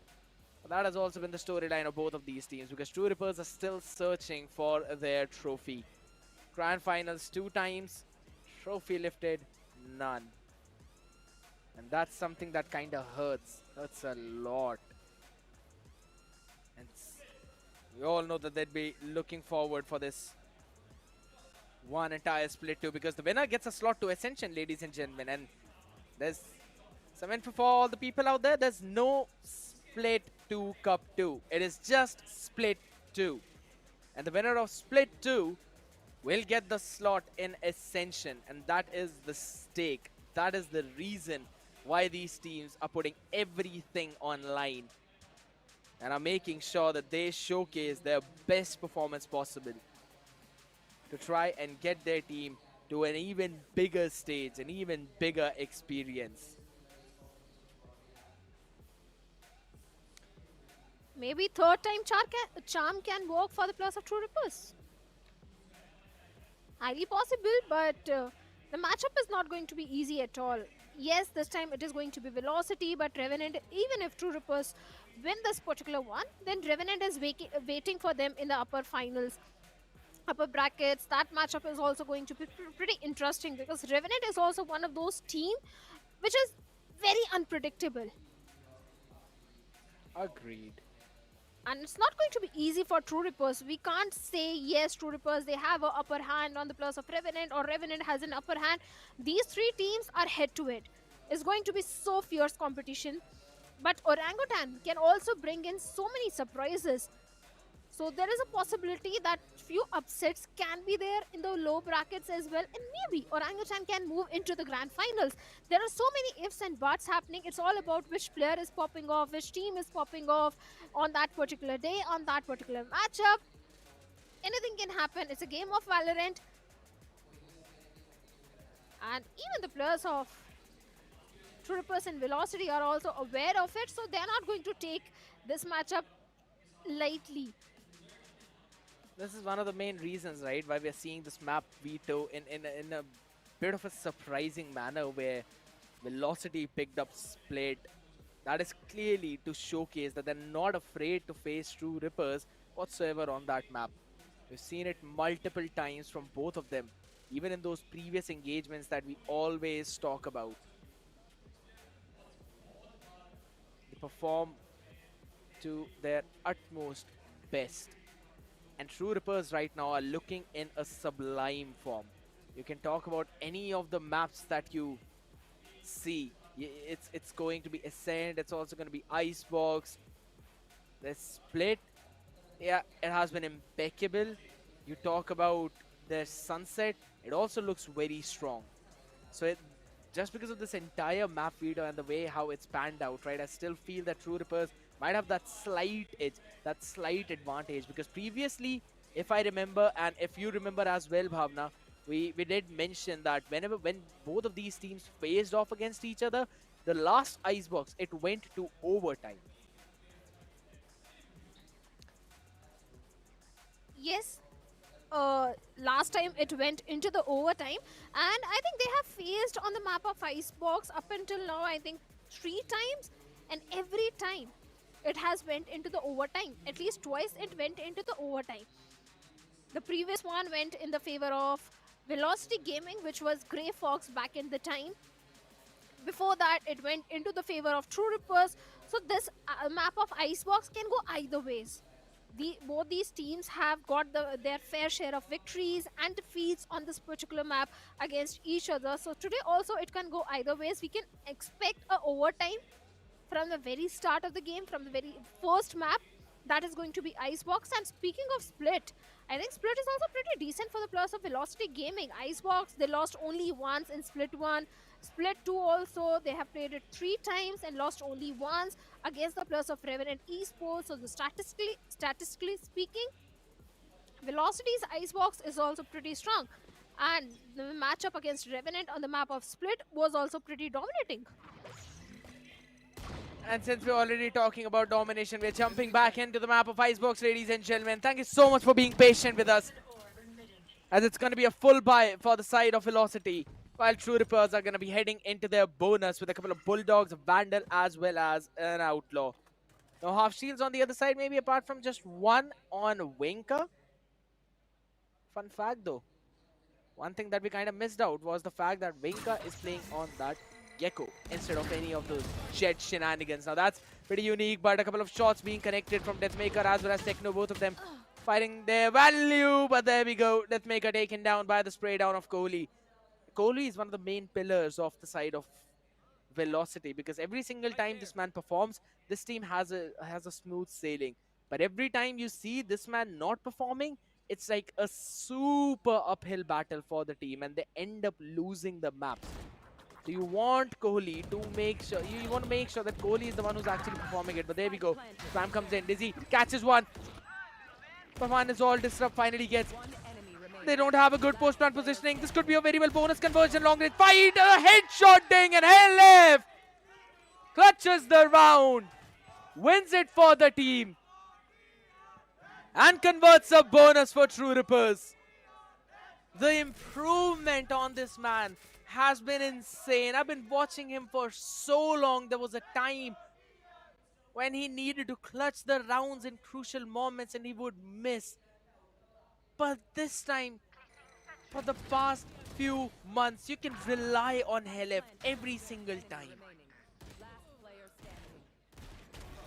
He certainly stepped up big time. The third round coming on board for the Plus of True Rippers, already stepping up big time, setting the momentum for themselves on the map of Icebox. Velocity now in a bit of trouble because they don't have enough economy. Yes, the Thrash is available with Venka, but one Bulldog, one Spectre, and look at the position of Deathmaker. It is going to be so pivotal. One wrong peek from the side of Velocity can get punished, but now the Outlaw has already been forced to reposition. Lot of futures being exchanged outside A main. Side control is still with the Plus of True Rippers. Thrash being invested, no value whatsoever. No player has been detained. The lineup of the Snake Bite is going to force Deathmaker. The Sage Wall behind that, on the back of it, they'll get the plant down. Hawks is going for the plant. Venka finds one. With the Sheriff, Helef is going to answer back by taking down Sayo. 4 rifles with up against a Bulldog, Spectre, and a couple of Sheriffs, and they are actually finding a few of the value out on the back of it. Shots need to be connected. They actually broke the ball, and over on top are you suppose the teammates as well as over towards the top side. The last player, Venka, who was on towards the backside, now leaving all the job to Adrian King, who's got a perfect timing and takes care of Techno. A good wraparound coming in, moves on the rope over towards the top side and takes care of Techno at the end, who was watching at the wrong angle. Lovely round take from VLT. And this is what me and Spartus have been talking about now multiple times, that it is not just in VCSA, it's also in the VCT Pacific. It sometimes also is in the VCT Americas and EMEA, that teams, they convert their bonus round and then they drop the next round. So it always is a 3-1 situation and the economy gets to a full reset. So we normally end up seeing a 3-2 scoreline. Late stop, catches one, Deathmaker now wants to run away, dodges out that Hunter Fury as well, but Sayo, Kohli catching both the players of Disrupt and Deathmaker. Site was a bit open, but they're actually stacking it way too quickly. Does not matter, you stack it up, and Sayo will stack it with bodies. Techno is the last man remaining and looks like he's going to save the weaponry for himself. The call has been made. He's moving towards the B side, but looks like VLT, they may be in the mood to hunt. Could be a possibility, but the second round also coming on board for the players of Velocity Gaming. This time, Kohli's Hunter's Fury did manage to find Disrupt, took him down immediately. Then Sayo also stepping up big time by getting a 3K in this particular round. So Velocity, slowly, they're getting those rounds, crucial rounds in their favor. And after this, the economy of True Rippers won't be looking as good as it was in this particular round. So there could be a possibility of an equalizer also coming in from the side of Velocity, unless True Rippers pulls off a thrifty round. It's highly possible, and I think so. Again, in this one, True Rippers did not actually go in for the full buy, right? But a few of their players, they were the ones who saved the creds. So this one is going to be the full buy round of this entire game. The first full buy round.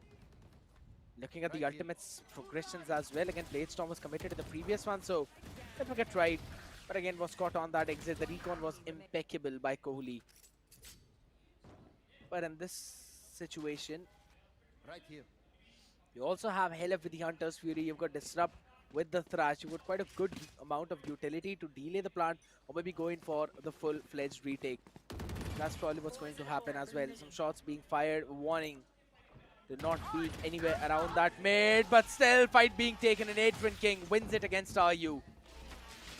LF goes in for a preemptive Hunter's Fury, yet catching absolutely no one, no sign of anyone whatsoever. And VLT, after making their appearance in mid and tube, making a question mark of a potential lurk in kitchen, now move towards the A side, and they've got a window, they've got an opportunity to go in for the execute without a lot of resistance, as there's no RU, means no KG utils whatsoever, which wasn't committed to the site either ways. The old run from the side of LF will get all the information which they needed. A perfect scan also coming in. The Mosh Pit lineup also is going to be creating a lot of problem for Deathmaker, who is down to only 5 HP now. The shock darts goes in. Velocity is still trying to execute the A side. Disrupt Strash is there, and Deathmaker finds Venka and Hoax as well, despite being on low HP. LF finds Sion. LF finds Adrian King as well. All the trades are going in the favor of True Rippers. Deathmaker, who was so low in HP, still he was able to find 2 players. It was all thanks to that thrash and the distraction that created in that chaos. Deathmaker found his moment and his window of opportunity. Just as I was talking about Velocity, they've got the time to go in for the execute for the A side without a lot of resistance. They took their sweet time, and in that, True Rippers, they went in close enough to go for an early flood. As soon as Velocity wanted to jump in, they were ready for the answer. They did invest the thrash, Hunter's Fury in the starting of the round, which did not get any value, but Velocity now pulling off a timeout because they've lost a total of 4 rounds out of the 6 that they have played. So it is a concerning matter, and this was a full buy round. So in the next one, maybe the economy is going to be a bit shaky. Maybe not a lot, but a bit shaky. So we'll have to wait and see how the adjustments are going to fall into place. I like the call for the timeout, though, to be very honest, because it breaks the momentum of Deathmaker that he has been building up onto, because you do not want this guy to fire on all cylinders. Just on one, he is insane. 6-4. I think that was the scoreline last I saw. Now it's 8-5. So Deathmaker is definitely popping off really good. Along with that, Helef is also doing fantastic with 6 kills of his own. On the other side, Venka from the side of Velocity is also doing a lot. This time, yes, the Thrash is available, but at the same time, Resurrection is there. So it's kind of going to be a kind of a 5v6 scenario.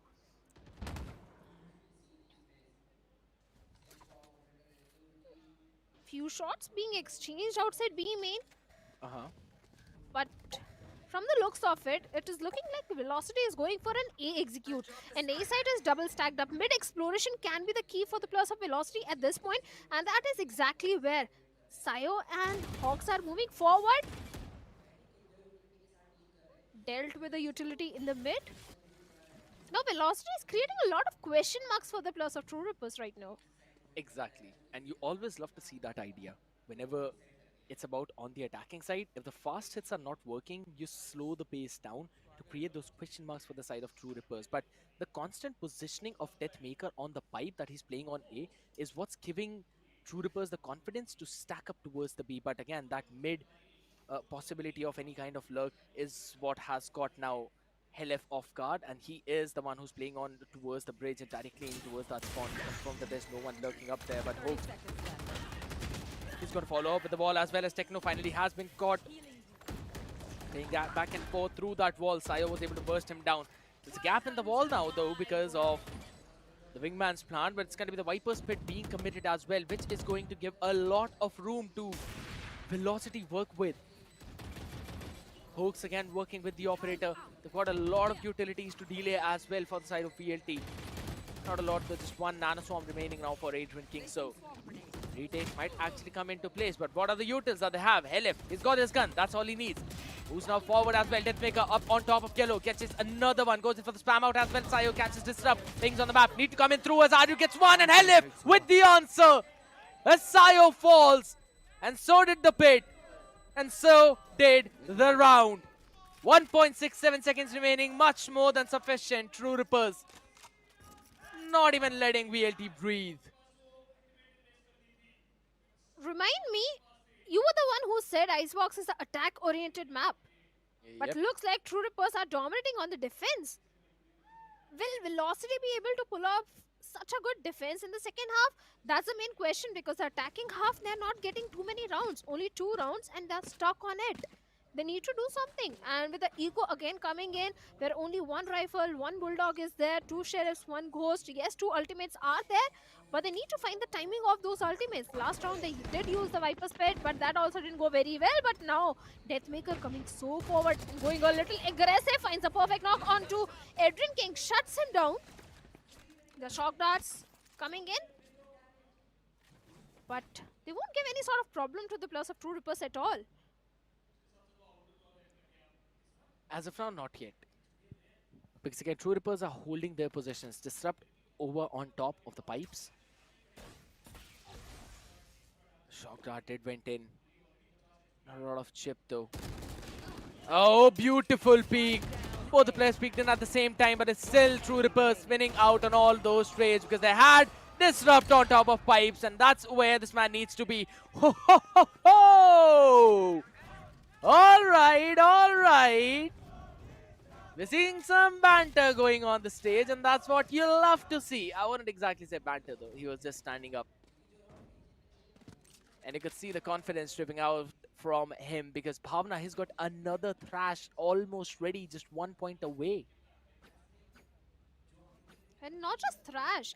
The entire ult progression of the players of True Rippers are looking fantastic. Nekno is just 1 point away from his own Viper's Pit. Thrash is also just 1 point away. 2 points away is the Hunter's Fury Viper's Pit. But Alron outside B main to get some sort of information. Thrash being invested from the side of Velocity is not going to give any sort of value, but they have the information that their yellow is clear. We can move forward, but look at the position of Techno. If Velocity is not careful, Techno can do a lot of damage. And not just Techno, 3+ are present. Helif is also there to back Techno. We have Ario as well. Exactly, and on the back of that thrash, they want to actually go for the execute, but it was stopped right away. Adrian King ready for Techno's peak. Shuts him down, and in the meantime, retreating Helif got Adrian King doing so much for his own team. On the back of all those utilities, but they've still got to go in for that plant. We'll have to concede for the safe plant, though. Not yet allowed. Because again, it's just a lot of people out there. Spam comes in, but now does not even break the wall, does not budge. Venka whatsoever. He wants to go in for that dizzy peak. Cannot really. And that's going to be the thrash invested right up in front. Catches Venka.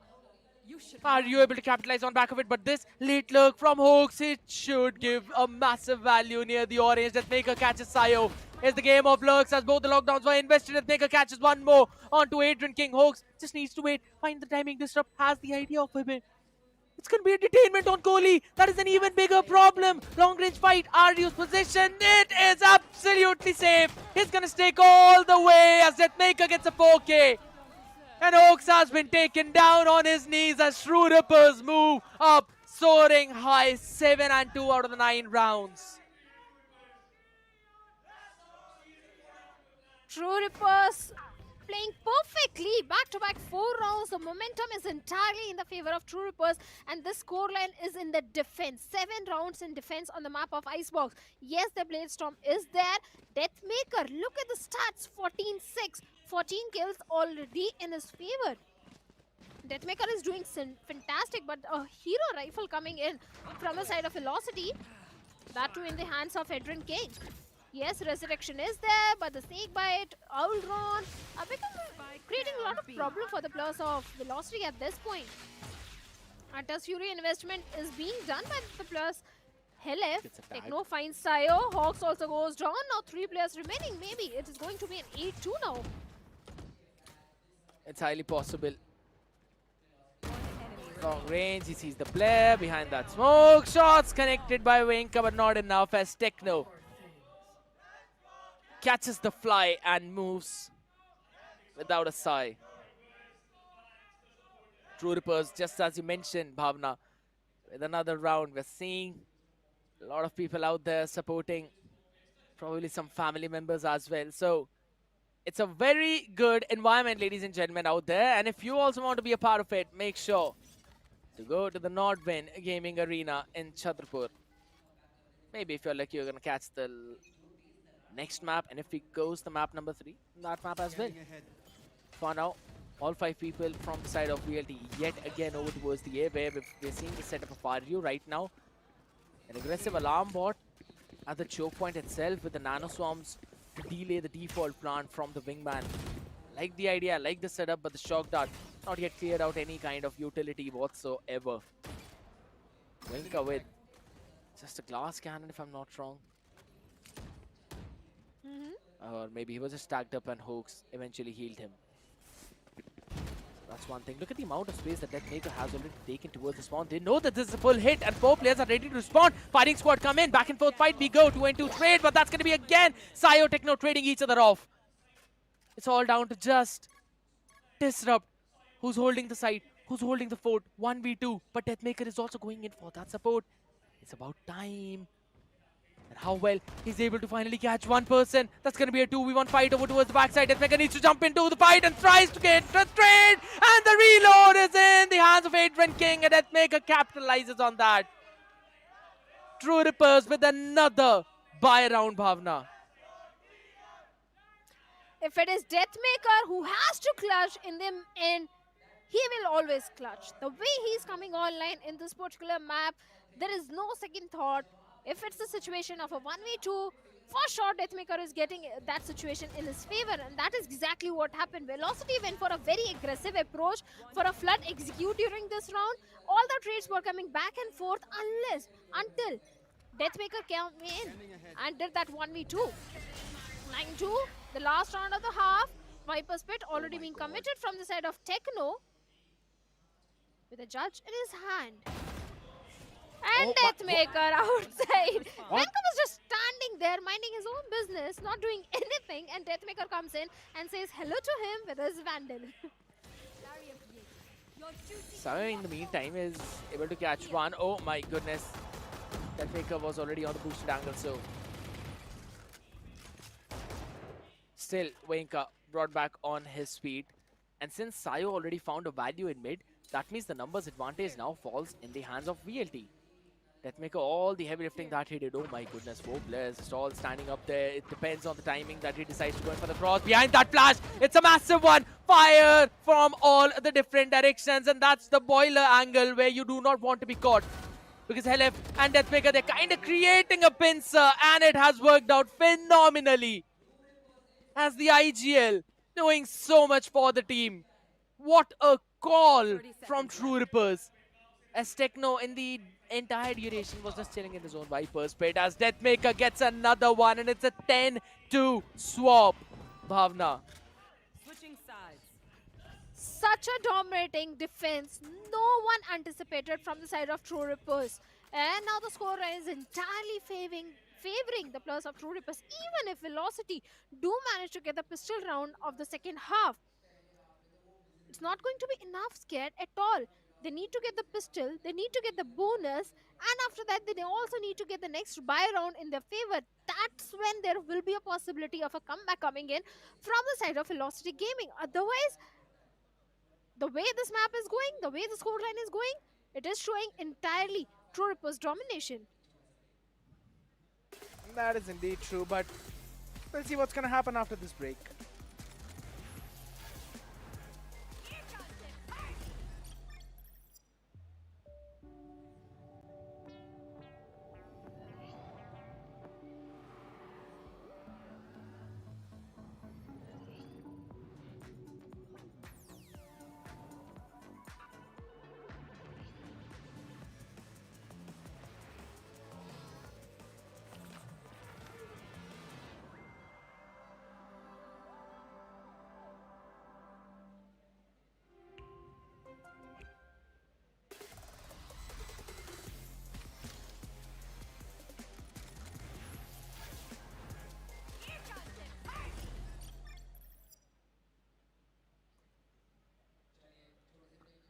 Welcome back after that break, ladies and gentlemen, and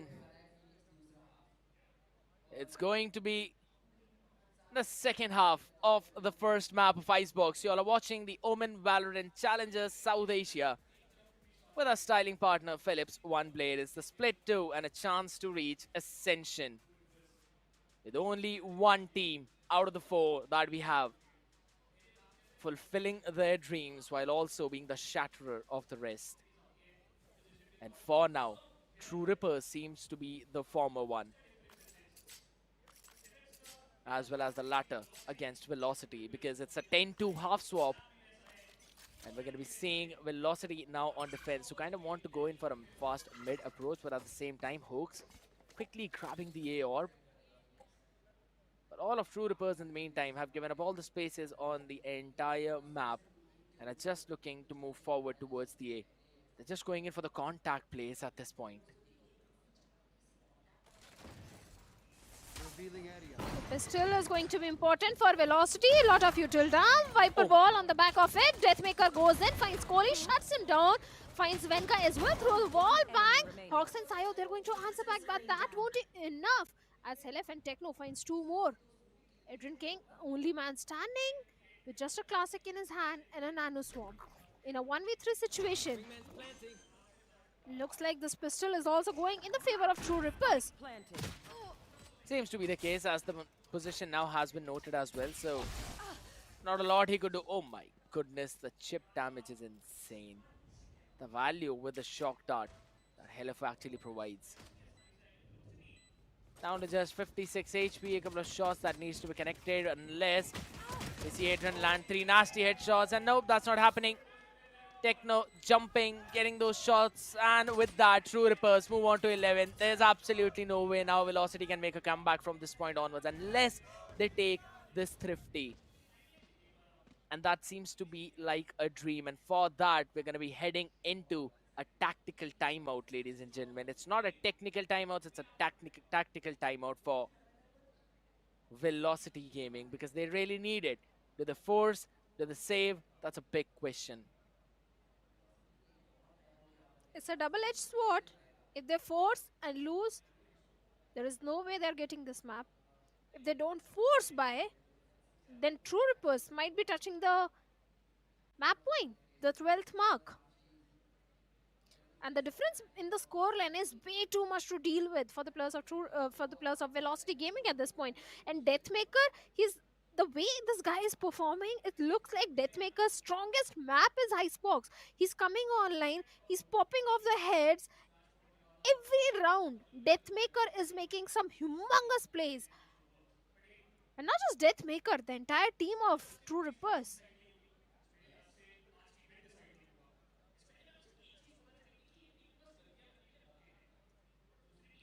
It's going to be important for Velocity at this point to get their mental reset, to be very honest, because making a comeback in this map, it looks almost next to impossible for any sane person. But we know all of these people are insane, so you may never know. We might actually see that comeback. But for now, a 2-1-2 split, where Kohli as well as Sayo are playing in over towards B. They got the control of the crane, and then Sayo now is off for the rotation, moving in towards the A, while in the meantime, Adrian King re-clearing the tube. Here's the pop off the poison cloud, so we'll wait, but that's Aryu holding the angle with the outlaw that he has, making a bit of noise in the meantime, as Techno will slowly try to catch any rotator from B, rotating or maybe going in for that flank, and be looking forward to punish it, but that's just not happening. Kohli as well going in directly back from his own spawn. It's a stacked side though. All the players, the read is so very good from the side of Velocity. And that's just because they had that early control. Now the Dizzy Recon combo goes in as well. Oh, that's a beautiful read, Dizzy as well. 1-for-1 trade as Sayo was able to catch Deathmaker, but Disrupt answer back with his own. Sheriff takes care of Hooks. Spike has not been planted. Oh my goodness, the ball falls, and that is the crispiest shot, and the mosh pit gets Adrian King. Kohli with the classic gets one, but one is all he gets. As Techno with the ghost shuts down Kohli, and with that, another round goes in for the side of True Rippers, 12-2. And with that, they are on the match point. Yes, for the next round, Velocity is having enough economy, but they don't have time. They don't have enough rounds now Because True Rippers, they're on the match point. They just need one more round, and RU might be going with the Outlaw again this time. 3 rifles, 1 Stinger, 1 Outlaw. True Rippers, not a shabby buy at all. 3 rifles, the way Deathmaker, the way Disrupt is coming online, especially Disrupt in the previous round, was so fantastic. And now Sayo has a complete control of the yellow. Along with Hawks, few shots being exchanged just to push back the players, and Deathmaker trying to make some huge plays. Hawks is ready with his wall just in case if there comes an aggressive approach from the side of True Rippers. Just holding down as of now. And as soon as I say it, Deathmaker into the clouds burst, dashes in. Hawks will move backwards. He's still got his barrier off. No, he actually committed it, so they're gonna have to break through it. Plus, there's also the poison cloud out there in front of them, so it's not gonna be easy. Sheriff shot landed in perfectly. LF was taken down by Deathmaker, creating history of his own by getting a couple of his own frags. Moves forward. Techno gets Kohli out there in the kitchen. Oh my goodness, what a turn from Adrian King. He still wants to play and survive, but Techno gets the pick. With that triple peak, True Rippers demolish Velocity on the map of Icebox. And with that, they move one step closer into matching up against Revenant in the upper bracket finals. Job half finished, yet half remaining. Only 2 rounds Velocity managed to get in their favor. Only 2 rounds. The 4th round and the 5th round. Otherwise, there was a streak of rounds coming for the players of True Rippers. They got the pistol, they got the bonus round as well converted in their favor.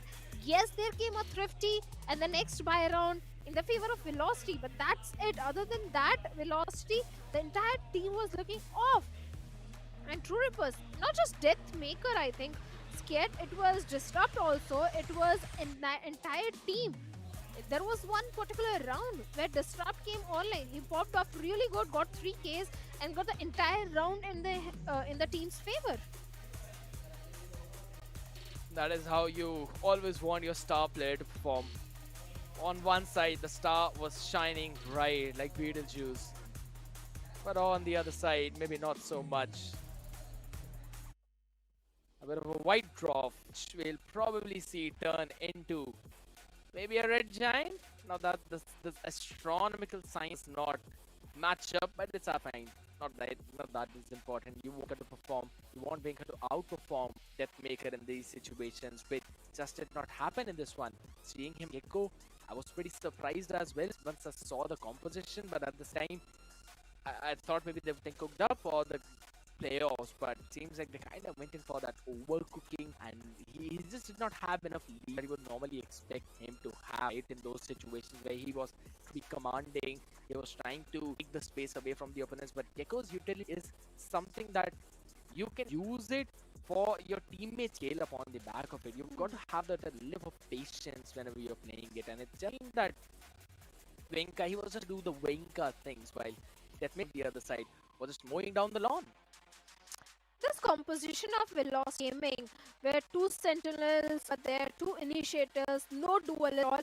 Like you pointed out, you have the Gecko Flood, you need someone to scale up on that, and their duelists to do that, to get the entry into the site. Maybe that could be the reason Velocity has a defeat. But let's have a look at the MVP. It is going to be Deathmaker, obviously from the side of True Rippers, because, hey, he got more than 20 kills. So he has to the MVP. So there were so many first kills as well, which Deathmaker was bringing in. So my question to you, Scared, is, was Velocity experimenting in this particular Icebox with this composition?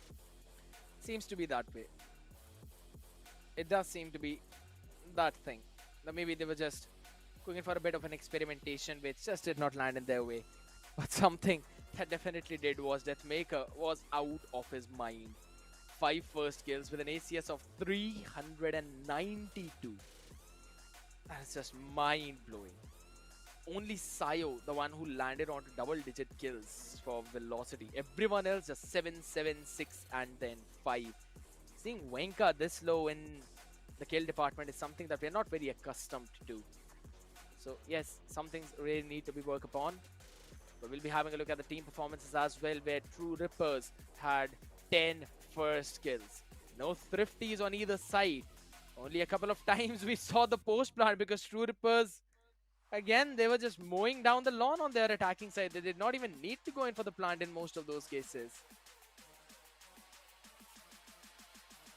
Agreed to that. True Rippers, they were completely dominating the way they were playing on the defensive half and attacking half as well. Attacking half, there were not too many rounds. It was only 3 rounds which they needed, and all the 3 rounds, including the pistol and the bonus, came in the favor of True Rippers. Looking at the heat map as well, maximum fights happened in the A site, inside the site as well, because there were A site was the site which Velocity was trying to execute multiple times. Yes, few times we saw a few things happening outside the B main. Few rounds it was a B site which was being executed. That's where there are little red dots on the B side. Otherwise, it was entirely a A-sided map. And Deathmaker with the Outlaw was a complete beast. I would agree. He was playing, just as we said, out of his mind. And we could clearly see the confidence dripping in from the side of True Rippers, right? It seems that this is basically personal for them. Even Helef showing some of the emotions where we normally do not see. Disrupt, the man who's normally cool, calm and collected, standing up and showing that they are the ones who are the dominators for this game. And I love the fact how the Thrash was used so many times in such perfect way. And in the entire defense, True Rippers just seemed impeccable. Their calls, perfect. And this is what I always talk about, right? Whenever you're playing the map of Icebox, defenders have the advantage over towards the A, where they can try and play aggressive, where they can play on top of on the top pipes. And if in case you want to change a few things, you can make a fast jet updraft play over towards the belt itself and potentially catch the opponents by surprise.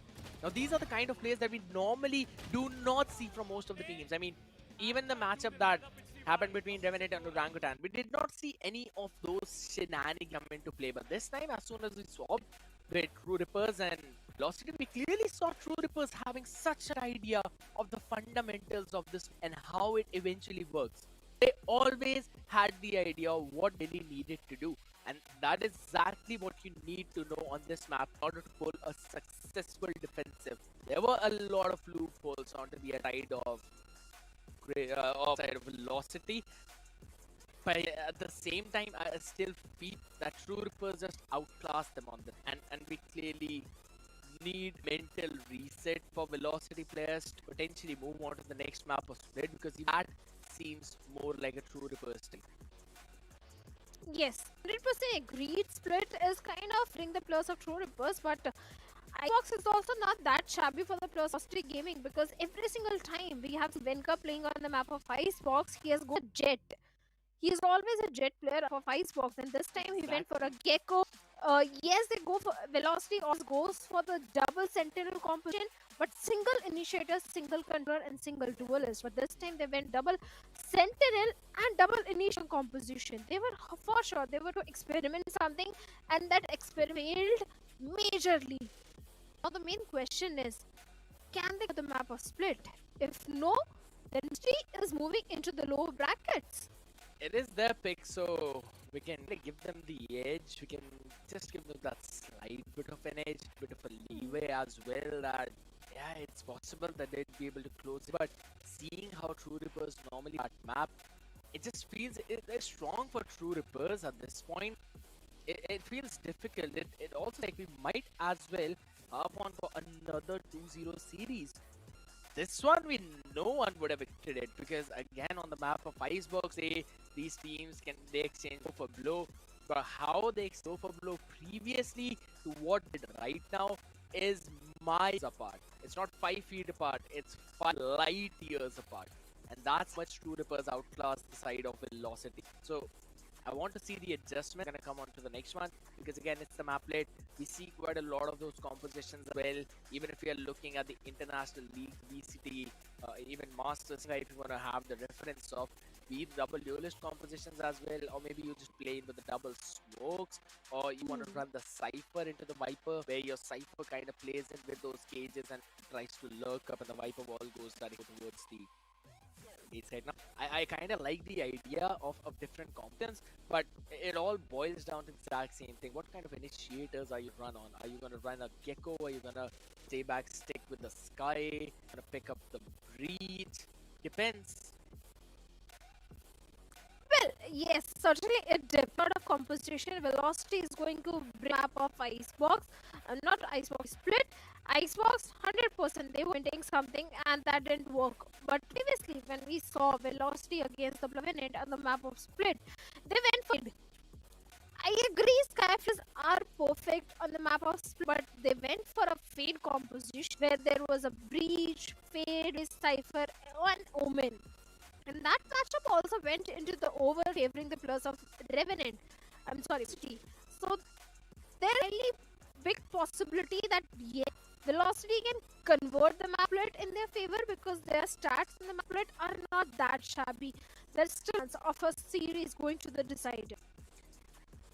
But I actually feel like that is a one and done component. You can pick it once, but you can't rate whatever you did in that matchup against the Revenant side, right? Because that almost slipped out of their hands. It was not for the heroics that were there from all the players specific Inca on the race. I think so it would not have been that very close either. Plus SK Rossi, yes, we outperform almost everyone for a couple of rounds where he was shut down, and that was also one of the main reasons it all went to overtime and ended up being in favor of Velocity. So the main thing all of these three teams is the fact that people like to play on similar maps and the similar performances on those maps as well. There's no one you could say fact which we could try and debate that yeah, alright, this team is actually pretty. I mean, you could argue that Revenant Velocity, but they went to overtime. On the other side, True Rippers, they kind of won against as well, and it was also an overtime game. Yeah, it could go anywhere. But if in case this one matchup to the third map, that is of set, then I'm sure that it could be anyone's game, because we have seen True Rippers play on Sunset, but not a lot of velocity on it. True, but we talk about Sunset. The main question is, can we see Sunset? Because Velocity, they have been experiment these days. Not just today, composition against Revenant was also an experiment. Yes, that day the experiment worked in their favor. But if they do things similar today as well, maybe it won't be a favor.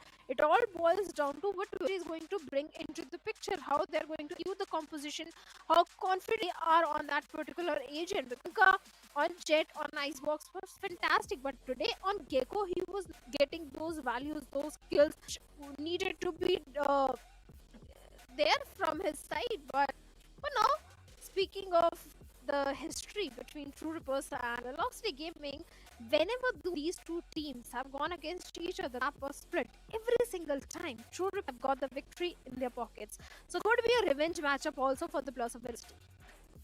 Any possible. I kind of want to see that revenge matchup, to be honest. I want to see revenge being taken, because yes, at the same time, no matter how much we talk about these two teams, until we actually jump the game itself, it would not clear out anything, right? Because even in this one, we thought maybe it's gonna go very close. You would have never thought it's gonna be a 13-2. 13-2. That is just crazy. And again, it has been the situation. Team wins 3 rounds and then they kind of drop one, which they are supposed to win. It's thrifty for the other side, and then another round as well, because the snowball gameplay in Valorant, it has been prevalent now and it works out super well. But at the same time, I kind of also like the idea with the way that they mix things up on those two maps, with those two agents, not Neon ISO. But at the same time, I want to see how they're going to go for some experimentations. It's going to be the same breach fade comp for Velocity. While for True Rippers, they've got the standard double controller composition. So no Neon, alas. Last time this composition did work for the players of Velocity Gaming against the players of Revenant Esports. But can this composition work against the players of True Rippers? That's my main question. Yes, Breach is there, the fault line is there, you have the Aftershock, you have the flashes, you have the Prowlers, everything is there, but it's all about can they beat the sky flashes. That's the main thing. Yes,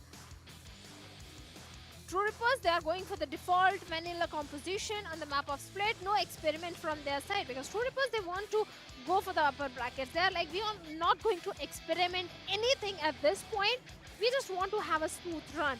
But this Split is going to be a do or die situation for the Plus Velocity Gaming if they want to play on the map of Sunset. I won't deny any of that. And if anything, this breach fade needs to work right now, right here. You've got some good lineups as well, some good reveals, and at the same time, you've got a massive set potential. But how are you going to capitalize on the back of it is going to be the question. I have a True Rippers prepared enough. True repaired enough.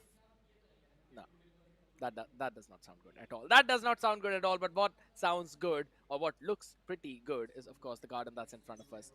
Some good fun trees out there, but also the setup. If you have a look at how True Rippers have set, it's a 1-3-1 with Aryu playing towards the A with his own tripwires and 3 people over towards mid, and that's exactly where Velocity are going. It's a crossfire, but towards the smoke. Deathmaker gets 3 of them, demolishes every single one, and LF is there with the answer. Pop flash, not that good, not that pretty, but the shot from Aryu definitely is. What a round from True Rippers. Red Velocity like a book, and that is the homework I talk about. That is the preparation that I talk about. They knew Velocity will go mid. That's one of their strategies in the pistol round that I like to follow, and True Rippers just deleted them. Deathmaker, the heroics of the previous map are still continuing on the map of Split. And yes, I do agree, True Rippers have read the plus of Velocity just like a book. And Velocity again on the same round, on single sheriff in the hands of Sayo. And this time again going for a mid exploration, but look at the 2 players of True Rippers, especially Disrupt along with Helif. There could be some lurk plays coming in from the side of True Rippers, but for now, mid is where the plus of Velocity are looking forward to. Yes, the Vents control is entirely with Techno over there. Techno finds one, shuts down Venka. The duelist is already out of the picture, so that means no pain shells, nothing to work around with. Techno still maintaining the control with him. Adrian King trying to contest that control, the snake bite becoming a hindrance in the paths of Adrian King, and now he has decided to fall back and maybe explore the mail room and go for the tower control. There exactly LF is posted.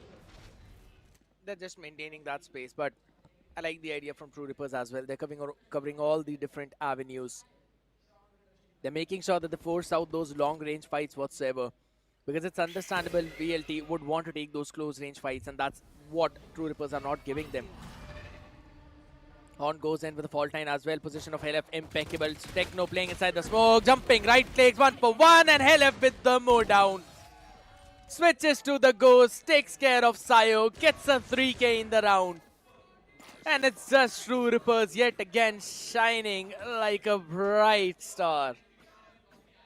Beetlejuice transforming into a red giant now. Yes, this should do. This goes here. Pistol and Taiko, both rounds go in the favor of True Rippers. Now next round is going to be important for the players of Velocity Gaming, because this is going to be their full buy round. And not to mention an important round as well. A little different approach from the side of Velocity. This time they are going for an A execute. The spy cam is going to give away all the information which the players of True Rippers need at this point, as Aryu is the solo anchor of the A side. But Techno is coming for the rescue from the vents. Trying to scale up on the back of the Viper wall. The Prowler is not going to find anything, but Venka is going to find Techno, shuts him down. Deathmaker is going to answer back by taking down Kohli. The pop flash is ready with Helif in the screen's angle, but finds nothing. The pain shells goes in. Venka is trying to do some heroic plays. Gets directly into the side. Hawks finds one more. Helif is going to answer back. And Aryu with a Guardian also finds one. It's a 2v3 scenario for the players of Velocity. The discipline is just impeccable though. Hawks and Venka, they both win out their own duels. Do they anticipate next one? Yes, absolutely they do. Hawks gets a shot on Disrupt. He knew where the paranoia came in from. And with that, they secure the round. But my, oh my. Boy, did they have to spend a lot of money to secure that. It was only because of the weaponry diff that True Rippers lost that round. Otherwise, they could have secured it as well. Operator comes in for Deathmaker now, along with Helif with the Seekers. I love the setup that True Rippers always bring in. In the past 3 rounds, they've changed the setup 3 different times. But for now, Aryu again is going to stick over towards A, while the Operator is going to be posted towards B in the hands of Deathmaker. Seems like Fox actually anticipates it. Yeah, that's going to be the fault line. As Kohli peeked on the back of it, that too pretty fast. They know that there's an operator, but I like the repositioning from Deathmaker. Look at that. He's already having control of the heaven. Techno will have to probably give up the bench space because of the paint shells that came in. Prowler expired, not giving a lot of information, while everyone on VLT will be moving towards A. They made a lot of nice towards B main and towards the mid, faking a B split. But this Trailblazer from Helef, it gives them all the information. There's no one in mid, and there's constantly someone watching towards that part, and that's the trap fire catching Wenka. He's still gonna survive. The pop flash comes in, and that is Techno with the heroics along with Aryu. They mow down everyone on BLT. They can't get a break whatsoever. True Rippers are playing sublime as of now, as it's a triple peak, and Aryu with the flawless confirmation. This is for sure going to be a 2-0, Bhavna, with the way things are going. I won't deny that. A complete side denial for the plus of velocity this time. 3-1 coming in the favor of True Rippers. And look at the economy of the plus of velocity at this point. 2 Stingers, 2 Sheriffs, 1 Classic. Yes, the ult progression is looking good. Rolling Thunder just 1 point away from Hawks. Neural Theft also just 1 point away. But the way things are going, True Rippers are completely dominating. This time Helef is coming online. A 6-1 scoreline for him. Again, a mid-exploration. But Hawks already dealing with the Trailblazer outside B main. Few question marks are being created by the plus of velocity. But the mail room, the vents control is entirely with the plus of True Rippers. But Kohli is going to take that away from Aryu. Techno still in the mail room. Edrin King along with Venka is trying to take the control from him, but Helef is going to answer back by taking down What a support. Kohli. Edrin King and Venka are coming for the support and deals with the 2 players of True Rippers. The numbers advantage with the velocity at this point. This time they wanted to fight mid. They had to pay a heavy price for that. Did not anticipate those stingers. Now Deathmaker holding stairs. Oh my god, the timing on that peak hook. Everyone's running in. They're mowing down the lawn, and VLT make their comeback in the round where they made a mid approach. But the scrappy buy is all they needed to secure this round. Beautiful way to finally shut down the defense of True Rippers. And mid is where we're going to see most of the fights now, Bhavana, because this has been the name of the game. Aryu, Neural Theft, Techno, 1 away from Viper's Pit, Deathmaker 1 away from Showstopper on the other side. Hooks already has got his Rolling Thunder. Kohli with from the shadows, as well as Sayo with the Neural Theft. So I can see a Rolling Thunder from the shadows play coming in already, probably towards the B side, looking where looking as VLT are starting with a 3-1-1. And maybe towards the B side. Yes, the tripwire is there to stop the plus, but the paint shells will be there to clear all the tripwires. The Rolling Thunder will get all the site emptied. But for now, look at the position of Aryu from the back of the site is still fighting and standing strong along with Helef. The side control is still with the players of True Rippers as Techno finds 1. Edrin is going to answer back, and Techno and Aryu finds 2 more. Helef finds 1 more, and a complete move down, as you like to call it, from the side of True Rippers. Only 1 single weapon dropped. We can hear the loud cheers of the fans supporting the players of True Rippers in the audience. Yes. And again, And velocity not having enough economy. Yeah. Exactly. One of the main way to play against this entire lineup of VLT is that whenever you see those ultimates, you just give up the site and you play in for the retake. And this time around, because of those strip wires, again, there's not a lot of utility that you can break it with. Even the Prowlers, yes, they are definitely there, but there's no one to scale up or follow up on the back of it. So that is one of the reasons why you have to wait, and you've got to make sure you get the perfect timing to move behind those tripwires, and that time was just enough for True Rippers to create that crossfire at B, and then that additional smoke by Disrupt to make sure that the VCT as well as RU have got enough space to maneuver around on site, and then an early burst support from the B Heaven made sure that they'd be able to get a quick mow down of everyone who was trying to execute on the site. Don't worry, people, it was just a April Fool's for you in the month of June, almost July. There's no technical pause as of now as Adrian King now over towards mid, uses up the Prowler, and that's going to be the Poison Cloud going up. Techno playing in that close angle. Deathmaker dealing with the boom bot now, can make the cross depending. That's going to be the Seas, and Deathmaker's been taken down. Went in for the peek, he thought maybe the nade might also come in there. Had to force the fight. Techno is still not checked though, so that's going to be a big point of action. I know exactly where you are. And he has his own Viper Pit as well. Neural Theft has been invested now. Adrian King taking the tower control, be it tower control. Disrupt has been forced back to move into the CT area. The side control is at the place of Velocity as Venka with the Sheriff finds one more. Venka has his own Showstopper online, has recovered one rifle as well. Two rifles in fact recovered. Adrian King with the Nightfall as well, but the situation is entirely in the favor of Velocity as they get the spike down. On the retake, True Rippers, this time they don't have enough numbers. And the retake might come from the CT and the tower area as 2+ are scaling on the tower, but Venka, a good position for him. If one check can be problematic, but Venka is going to answer back and finds this Disrupt, shuts him down, deals with Techno as well. And it's going to be a 4K for Venka. He used the Showstopper only to push back the players to buy some time and some room for his team to get in a good post-plant position. And the systematic work around. That is what you need from side of VLT.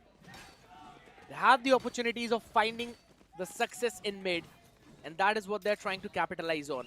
In both the rounds, both the prior rounds that they've won, apart from, of course, the one in which they had the weaponry advantage, that was the bonus of True Rippers. They've got success in mid, and then they've transitioned it to something else, mostly towards the B side. And that is what has basically been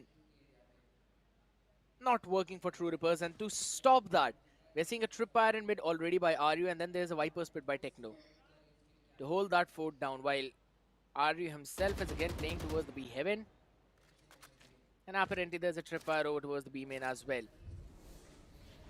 3 players outside of the A. VLT want to try and a little active towards that part of the map. Oh my goodness, the timing on Disrupt, that is phenomenal, and the Paranoia just gonna buy himself some enough few seconds to make sure that Sayo cannot jump in to go for that trade.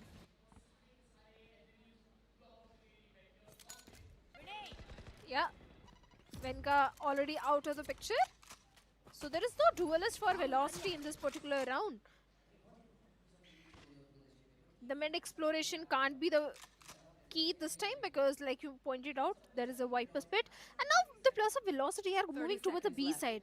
There is only one anchor, that is going to be Deathmaker, but he has his own Showstopper online and he has seen the plus. Showstopper comes online, can find a big value. And yes, he does, as he takes down Adrian King. But Deathmaker down to 45 HP. Can he take the second one also down? And yes, he does. He deals with Sayo as well. The Paranoia in the Heaven is not going to hit anyone. Deathmaker needs to be careful as Hawks is scaling up. Finds one, but good for only one as Techno will shut him down. And with that 5th round also coming on board for the plus of True Rippers. The mid lockdown by the Viper's Pit. They don't really have an approach as to if they don't have mid, then what they're going to do. Either way, I would still say that it was an unfortunate pick off of Venka. The spam through the smoke on the back of that, on the back of hearing that utility. That was the boom bot. But yeah, at the end of the day, True Rippers, again, the way they could keep control of all the extremities and the way how they hold down that area, I always love their approach. I really thought that maybe Deathmaker would need to push back, but as soon as I saw that he's actually playing with the Showstopper, I knew that he's gonna pop it as soon as he sees some pressure. Not saving it for the next one, but more like, yeah, it's absolutely fine. Even though it's a 3v5, does not matter. I'm gonna pop the showstopper to make some of the numbers, to get a numbers advantage. It's a tactical pause, ladies and gentlemen, so please do not worry. It's gonna be off in the next few seconds as well. Because again, it's just about time when velocity players need a few words. They need to hear a few words from their coach to fix some stuff up that was not happening well, specifically in this attacking round. And it is again the name that is mid control.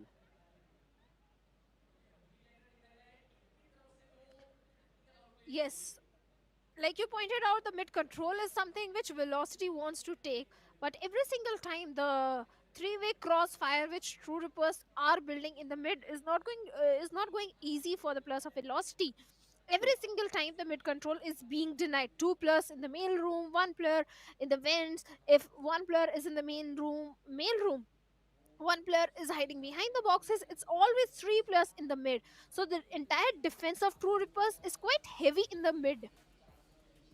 So maybe the players of Velocity need to explore a few other avenues of the map and go for a direct side hit, maybe towards the A side or towards the B side. But for now, whatever Velocity is trying to do is not working in their favor at all. And this map, like we pointed out so many times, is so important for the players of Velocity if they want to play on the map of Sunset, because Icebox already went in the favor of True Rippers. Yes, 3 rounds are there,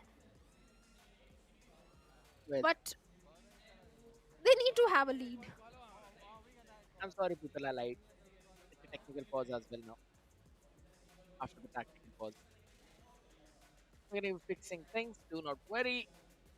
And in the meantime, yeah, I like the point that you also mentioned regarding the fact that how Icebox was already taken away by two rippers, so Velocity would need to take just one for themselves. But at the same time, I kind of feel that in terms of the macro play and in terms of reading what's happening around the map, two rippers are two steps ahead of Velocity.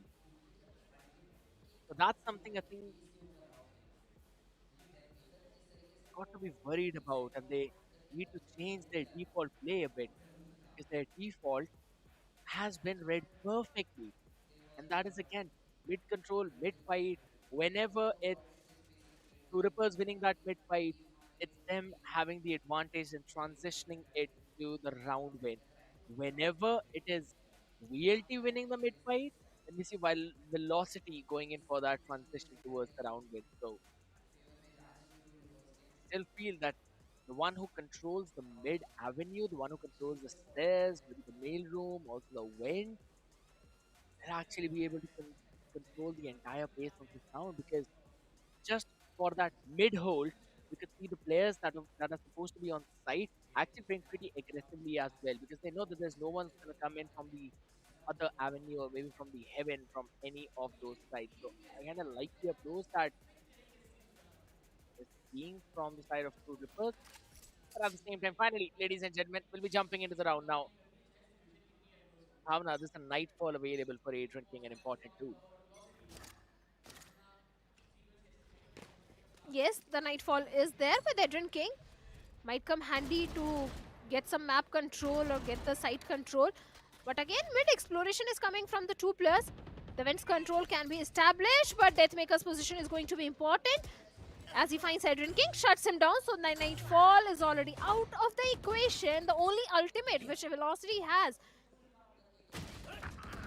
From the screen's angle, Kohli finds Aryo, shuts him down. With the shot, he finds Disrupt as well. The numbers advantage still with the players of Velocity. This is still a doable round for Velocity. As 3v2 scenario where Venka down to a very low HP and Techno will shut him down. Sayo will get the plant down. Post-plant util is not much with the players of Velocity. It's just a paranoia shrouded step. But True Rippers might get a flash.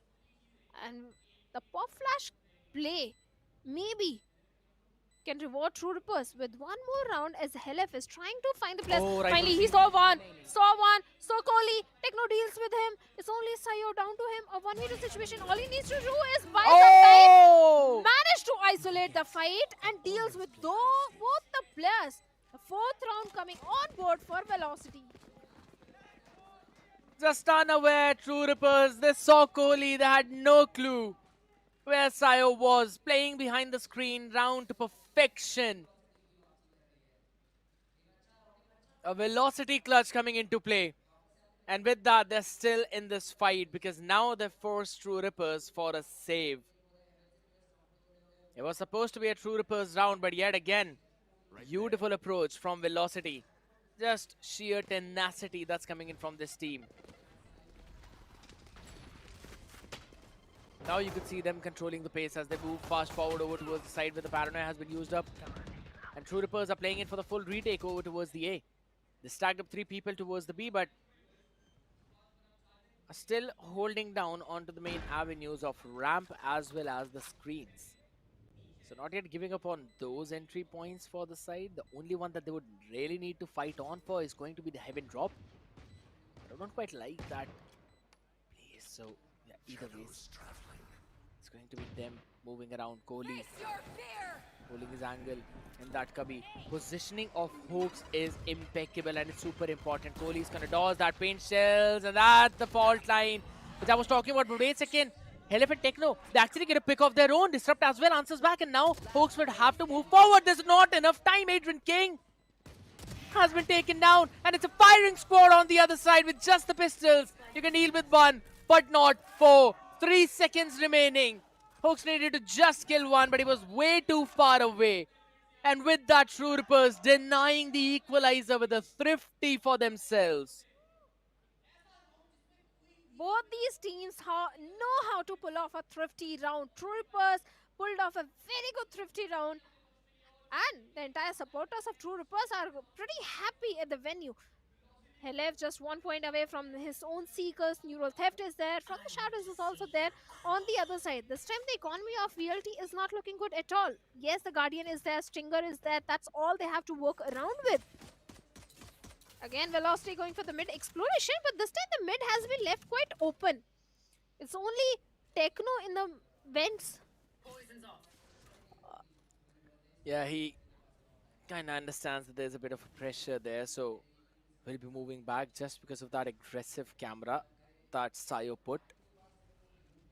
Trailblazer to clear out that space. Still no information over towards the mid as to who's going to be there. They only were able to clear out that fence, right? So people could still be tucked in behind those boxes or maybe the small cubbies. Adrian King uses the Prowler up close over towards the left, figures out where Deathmaker actually is. The Paranoia was also waited out, but Helef over on top in heaven. Catches 2. Could not catch the third one. Sayo answers back perfectly as well, and that's going to be from the Shadows TP play coming in from Disrupt. He's actually pretty smart on that maneuver. Spike not yet planted. 33 HP on Techno. He's got to move backwards, and it's going to be Disrupt trying to take that fight, but not giving the 1v1 whatsoever. Weaponry has already been upgraded, so it's a very much doable round for the side of Velocity. If they get one pick, they'd be able to secure this one. Because Techno is either way is 33 HP, pretty low. It's all down to RU. No way close to any kind of corpse. So can't really get the Neural Theft on point as well. Already used up the fault line and Sayo gets one. RU trades him as well. Down to the 2v1 situation and RU wins the fight. He wins the crucial one. And makes sure True Rippers move to 7.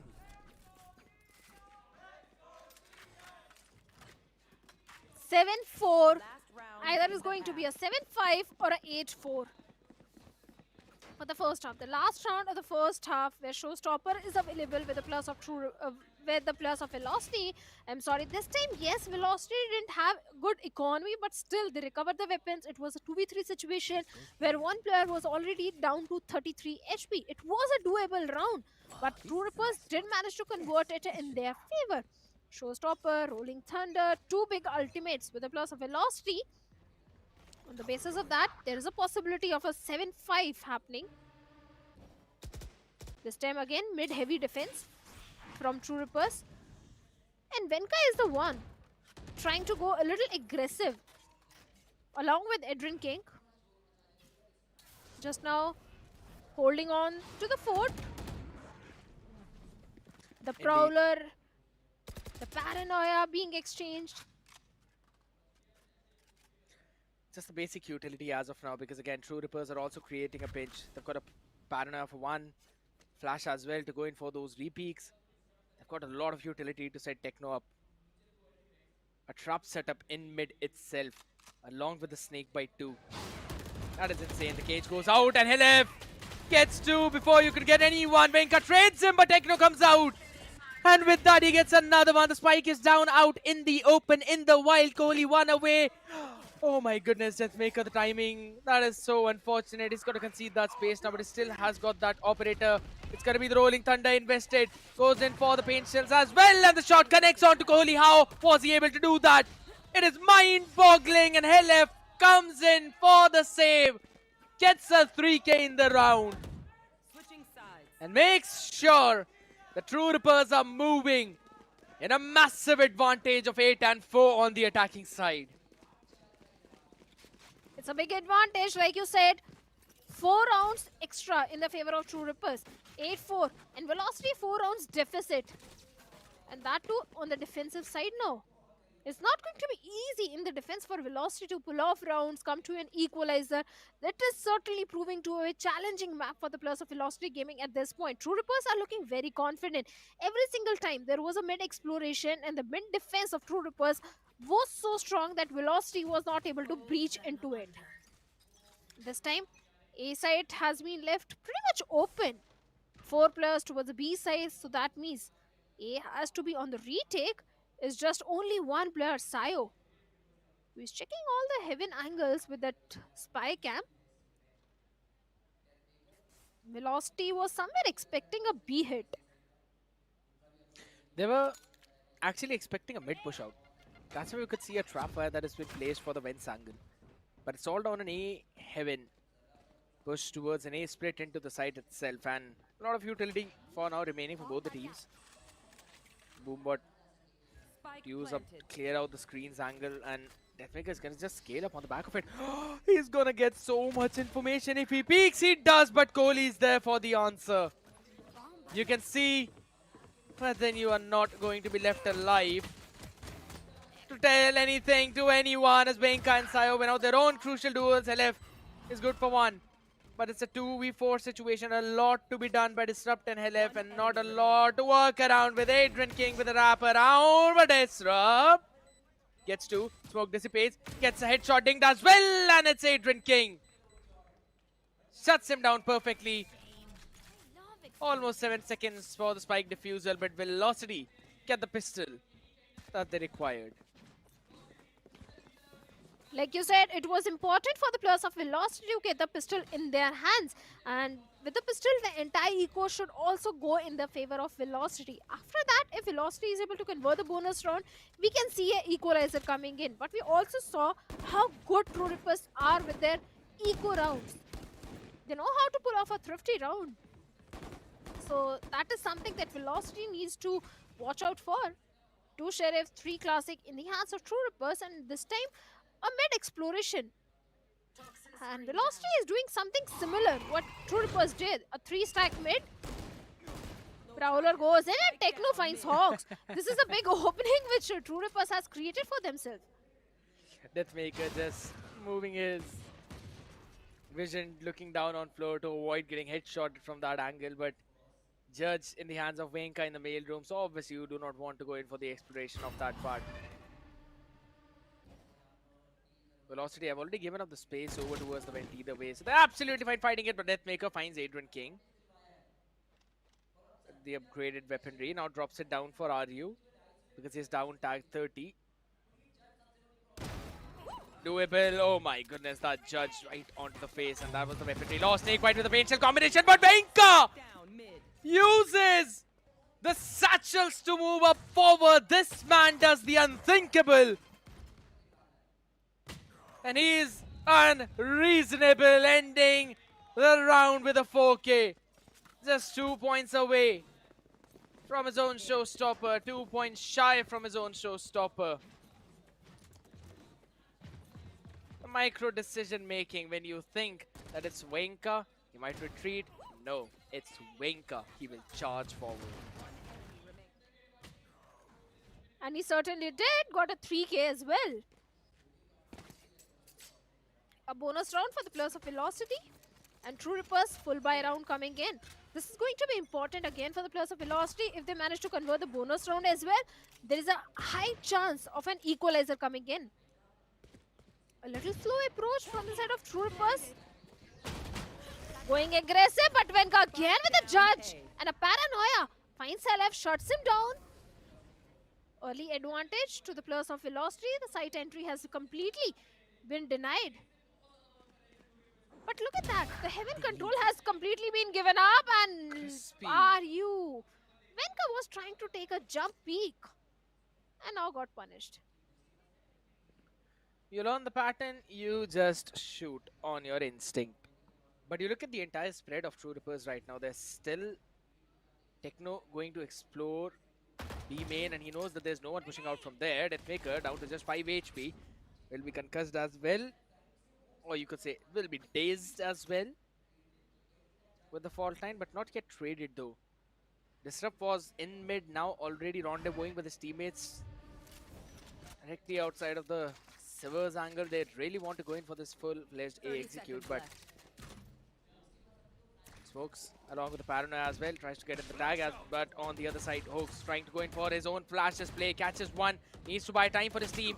Over towards the screen, he's still trying to survive, a lot of shots being fired, bullet holes you can see, but not that could pierce his head, and he's still holding the site. It's only 10 more seconds remaining. They've got to take control of it because there comes in the flood for Velocity from the other side as well, but Kohli tries to answer them, is denied.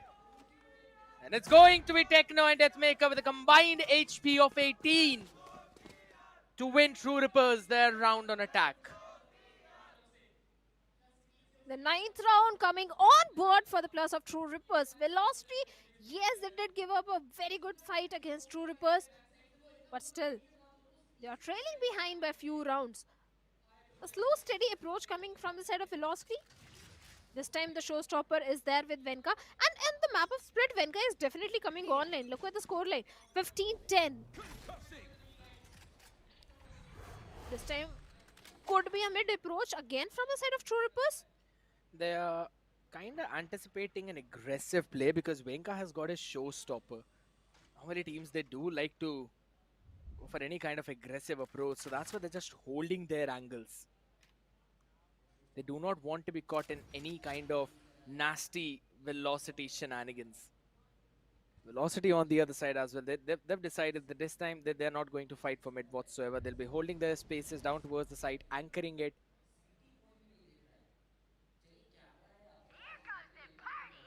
I don't quite really love that approach because again, going for a Paranoia showstopper play. That is a massive tool baited out. Techno doing such a great job. But finally, Velocity at least having some map space for them. I've got the B main control. But they still have only 2 players over towards the end. They've got no control over any part of the mid. And that means anyone could be spawned. They can't go in for any kind of fast rotation. And that smoke also is going to deny that. But Helef has been taken down in the meantime with Adrian King. Still anchoring over towards the elbow. Goes in for the haunt as well. It's been destroyed. Deathmaker tries to go in for the jump as well. But Sayo is there for the answer. Are you going for the trade too? You need his support. A lovely flash, fully blinded Ryu. Now has got to stay for a few more seconds. He gets a 3k collateral as well. Can he get him anything more? Down to the 9-second mark. 1v2 situation, 7 more seconds. Techno finds one. Does he have the spike for the plant? Absolutely not. And Kohli is just going to play the game of a cat and mouse and run away from the fight. 3 HP on Techno, and True Rippers just ran out of time. And with that, the 7th round is on board for the players of Velocity Gaming. Yes, Showstopper initially was not able to find any sort of value, but after that, the way Techno was pulling off the entire focus of the players of Velocity towards the B side in the mid, the entire team of True Rippers scaled up onto the A heaven, took the control, but after that, the timing of the dark cover, the 2 anchors on the side, especially Sayo getting those initial frags, Beautifully, Velocity was able to buy enough time to deny the site in the plant for the plus of True Rippers. And now True Rippers, again, the economy is not looking so strong, only 2 rifles. Neural theft is also there with RU. So maybe we can see a 9-8 also happening. Going for a execute this tripwire can create a little problem. But look at that. There is only one site anchor. That is going to be Sayo. The rotations are coming in from the heaven angle. Exactly. And that one hero Vandal needs to do his job, 1-for-1 trade, but Hooks finally jumps in as well. Catches Aryu on the other side with a satchel play. Venka wants to move forward. There comes in the Viper Spits investment too. Spike has been planted. Everyone's got to be maneuvering through this Viper Spit, which is difficult. But not a very good weaponry for now. Halef equalizing the odds. Oh my god, the timing on Venka catches Disrupt with the utility in hand. Valor timing at its best. Techno with just a Sheriff. And Halef now finally moving all around the world. Techno gets one, but he needs someone to bail him out as well. And Halef does the exact job. But Venka was able to get the Viper. 1 HP with the DK. He's sticking it. He's still sticking it. The peak of the perfect timing. Low HP. 33. Not a tap yet. Venka wants to go in for the fight as well. But does he have enough time is going to be the question. He goes in for the fake tap. Classic in the right hand. Does he have time is going to be another big question. And no is the answer. As a scrappy round goes in for the side of True Rippers, but this one is an important thrifty. With just a hero Vandal, they made it work. This is the second thrifty on this map which True Rippers have managed to pull off. And like you said, it was important. Just by few seconds, Velocity lost the round. If they had few seconds more, they would have got the defusal and the 8th round as well. But now Velocity, they are 3 rounds deficit. Definitely needs to rethink how they have to approach the upcoming round. Otherwise, maybe True Rippers will be hitting the 11th and the 12th mark. After that, there will be a series point and a match point. And that is something which Velocity has to stop the plus of True Rippers for. The next few rounds are going to be so critical for the players of Velocity at this point.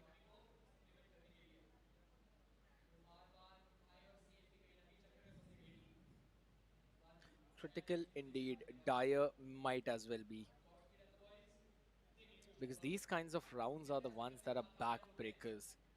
Reminds me of Revenant versus Orangutan, where Revenant got that thrifty and eventually ended up winning the map too. That was the map of Icebox I'm talking about. So yes, a lot of things need to be worked upon. Difficult maneuver. For now, a 4-1 approach coming in from True Rippers. 4 people towards the B, and that is where Sayo's one of the trap fire is, at least. That needs to be dealt with. Paint shells to push Sayo back. That Maker tagged up a bit low, needs support from his own teammates as he actually goes in, move forward to take control of that side as well, and Halef finally joins in the action, gets 2 and make it 3-2. Can he get an ace as well? It's going to be the question, maybe not, as Techno jumps in, takes another pick, and with that the spike will go down. It's all down to Adrian King. Probably get an exit, maybe just do some eco damage. He already has got the Nightfall available, so might as well just go down to the spike too.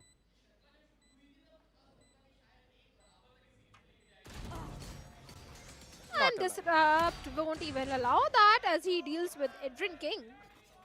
With that, the 11th round coming on board for the plus of True Rippers. Just 2 rounds away from getting the victory and moving into the upper brackets. True Rippers looking very calm and composed and confident. But Velocity under tremendous pressure. Yes, the 4 ultimates are there, but 3 rounds deficit. Not a situation where Velocity can't stage a comeback. There's still a chance, there's still a hope. Especially with the Rolling Thunder and the Nightfall.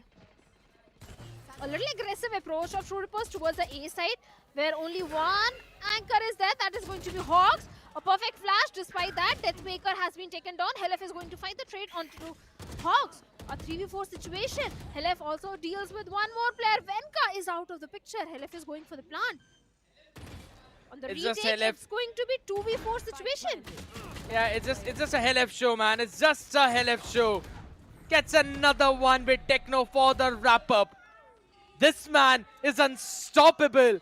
And with that, True Rippers move to map point as well as the series point. Mind-blowing approach. True Rippers have been unstoppable. And I'm not quite sure if Velocity were prepared for that. Because I for sure think they were not. 4 ultimates coming in for the side of Velocity, but 3 of them yet available for True Rippers themselves, and Deathmaker just one off of his showstopper. Wenka 2 away from his own. It's going to be a round of raise. Wide peak, Wenka gets one. Now he's 1 away. 85 tag, but should not be in any major problem. He still wants to go in for the re-clear. Maybe with the Nightfall along with the Paranoia as well. They can cast Techno and they will. He was caught off at the edge, blinded, paranoid, had absolutely no way of surviving that. With the showstopper used up yet again, gaining just some space, nothing apart from that.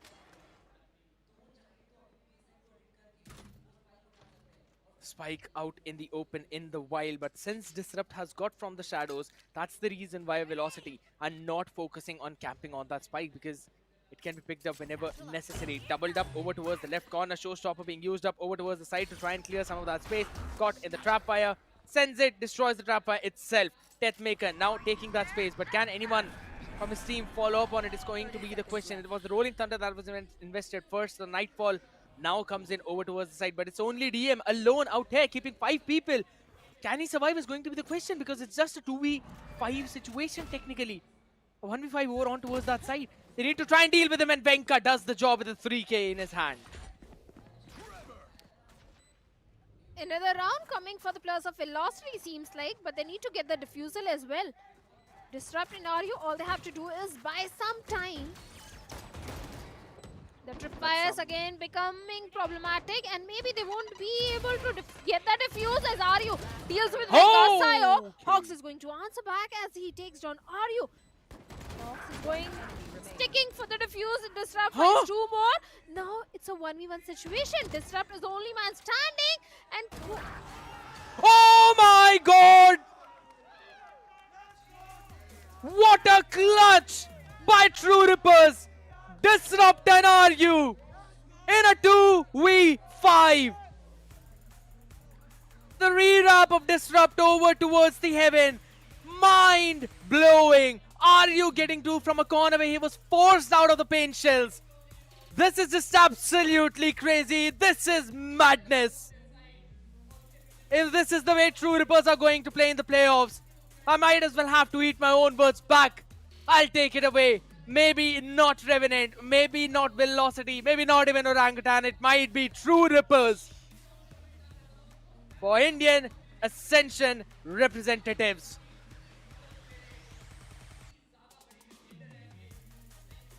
well, very dominating victory on the map of Split as well, and on the map of Icebox as well. True Rippers were truly annihilating the team of Velocity at this point today. Yes, there were few situations where it looked like the round is not going to go in the favor of True Rippers, but despite that, they were able to turn things around in their favor. Deathmaker, the way he was coming online on the map of Icebox was so fantastic. He was the MVP.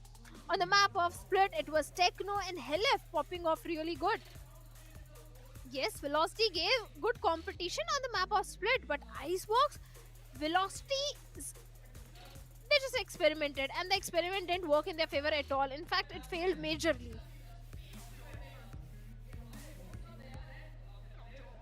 This is just crazy, and now we're gonna send it back to one of the crazy hosts. I That is was cracked. not expecting कि इतना crucial match इस तरीके से खत्म होने वाला है, because दोनों साइड के प्लेयर्स मैं ढंग से जानता हूँ, मैं इनको कब से फॉलो कर रहा हूँ, but I was expecting a 2-1 series. कोई भी जीते फर्क नहीं पड़ता, because दोनों बेस्ट टीम्स हैं, but जिस तरीके से ट्रू रिपर्स ने आज वेलोसिटी को एक रियलिटी चेक दिया है, कंफर्म लग रहा है कि इस बार ट्रू रिपर्स कुछ भी गलत नहीं करने वाली है। बट मैं चाहूंगा साग्निक बॉय, मैच से पहले इनसे बात हुई थी और उस टाइम पे he was playing very modest and low, but brother what a series it was. या इट वाज गुड। 14, 15, 16 मार्च पुणे शहर था और एक बेस्ट ऑफ 5 सीरीज के अंदर इसी टीम ने दूसरे चोगे में तुम्हें हराया था। आज ये बदला था या मतलब क्या नॉर्मल मैच एक प्लेऑफ की तरह लिया तुमने? प्लेऑफ्स के लिए, प्लेऑफ्स की जैसे ही लिया है, बिकॉज हम लोगों को तो कोई भी आ जाता, हम लोगों को तो हराना ही था ना, तो वही फोकस था अपना।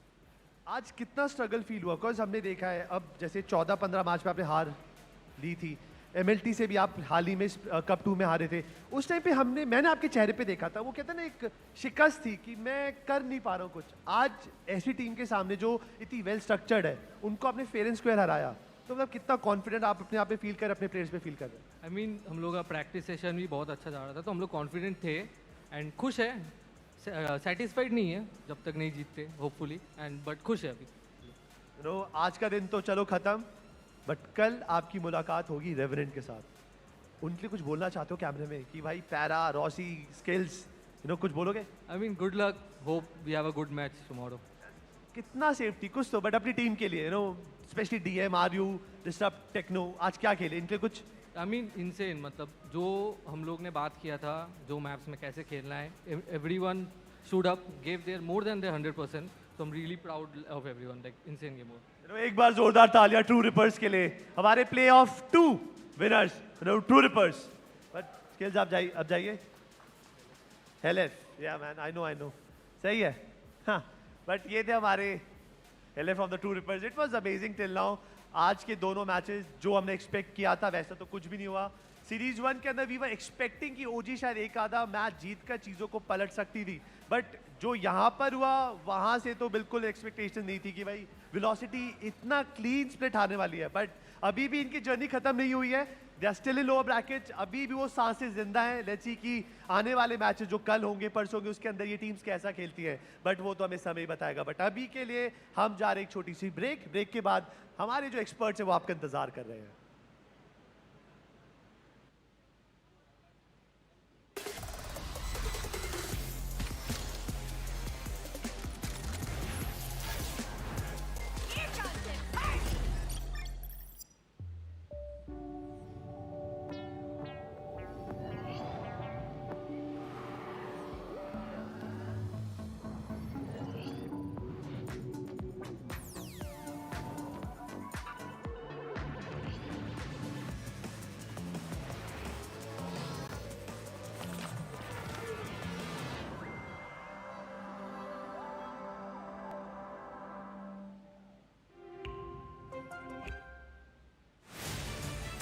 To live your life the way you want.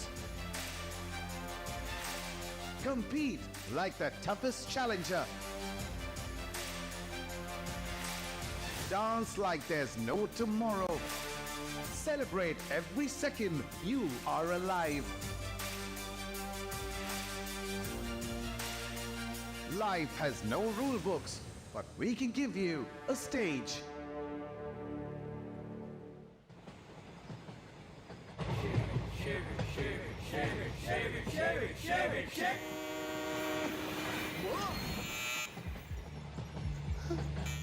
What's the worst that could happen?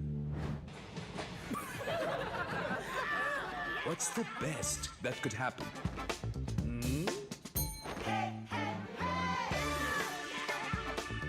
Philips One Blade. Move fearlessly. Innovation and you.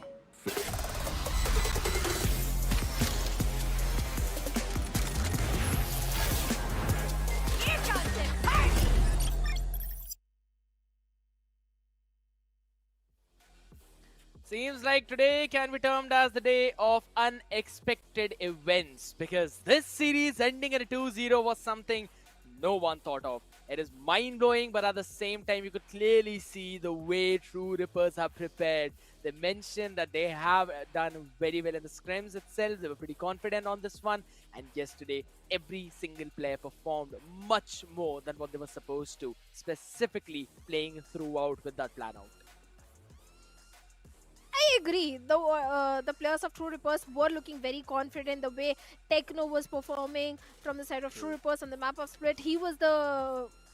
I think he was top fragging, or maybe it was Helif, one of them. Either of them is going to be the top fragger, but the coordination between Helif and Techno was so fantastic. There were few rounds where it was entirely a Helif round. A 3K or 4K coming in from the side of Helif.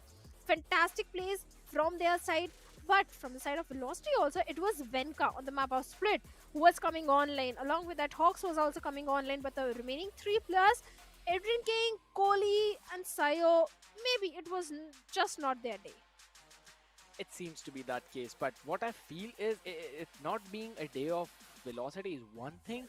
But on the other side, True Rippers and their preparation that they did, that is something that caught everyone off guard. So I would say it's every single time True Rippers' hard work that brought them here. And my oh my, Hell F being the MVP, and that too with such a demolishing performance. 313 ACS with a KDA of 2.4.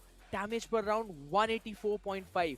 That is just a crazy stuff already coming out from this man himself. First blood percentage 20 and headshot percentage 30.2. Now this is something that I did not expect, but I am delighted with the treat that I'm being served right now. And from the side of Velocity, it was Venka who was popping off, being the MVP with 293 ACS, close to 300, 3 first kills. So stats of Venka are looking pretty good and pretty solid. Even for Hawks, it is looking good, but Adrian King with just only 9 kills, Sayo with 9, and Kohli also not having the best of the time on the map of Split. But on the other side, for True Rippers, the entire team, even Deathmaker getting 10 kills for himself, Disrupt with 13, Ryu with 16. Even the ACS is looking perfect for Ryu. As a Cypher also, he was doing so much. 227 ACS at 16 kills.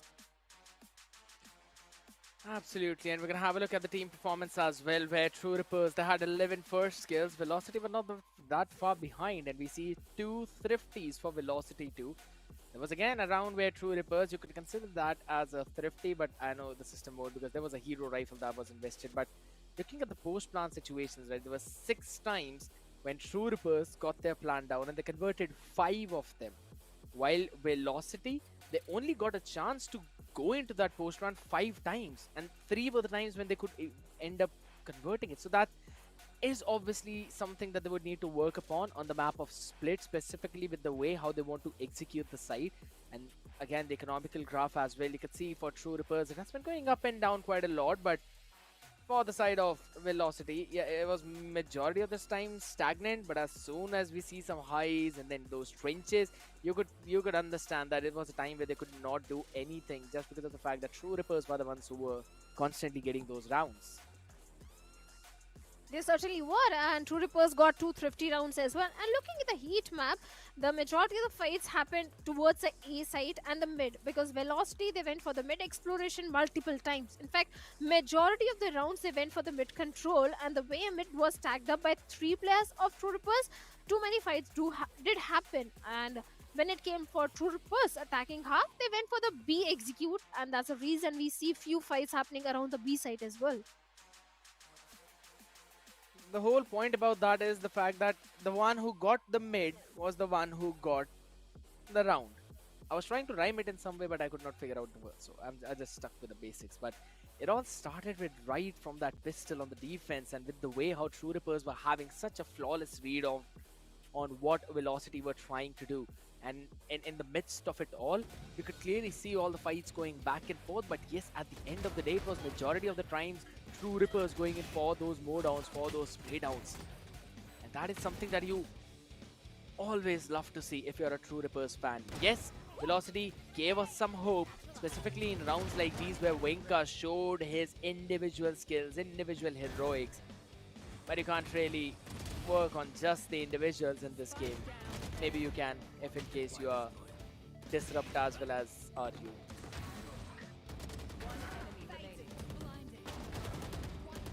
Yes, and even Helef also.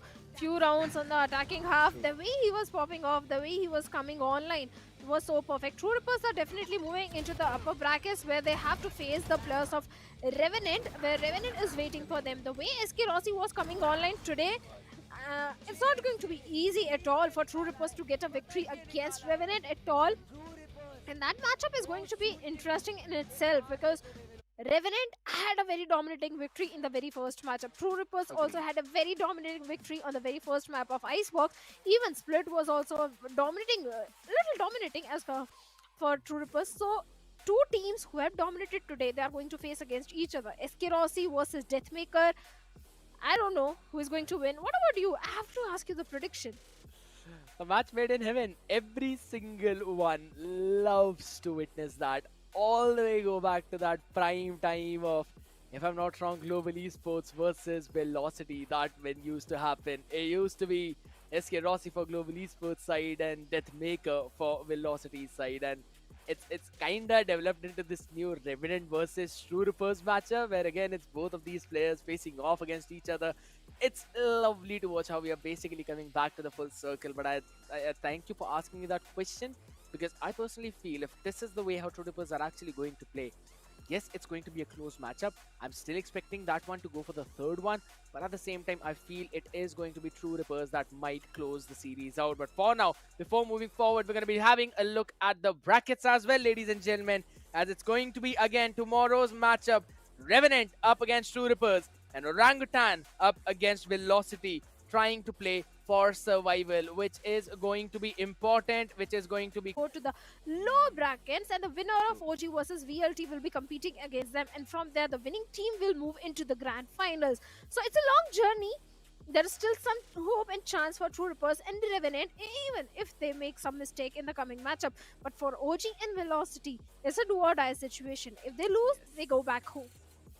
That is a big thing that you already mentioned. Yes, indeed, it is going to be a tough situation for all of these teams, but it is the journey that we always talk about that is important and not the destination. But this time, let's be brutally honest, it's the destination that is important for all of these people, no matter the journey that they're taking, it be it from the upper bracket or from the lower bracket. But yes, the matchups of tomorrow are going to be super crucial for all of them.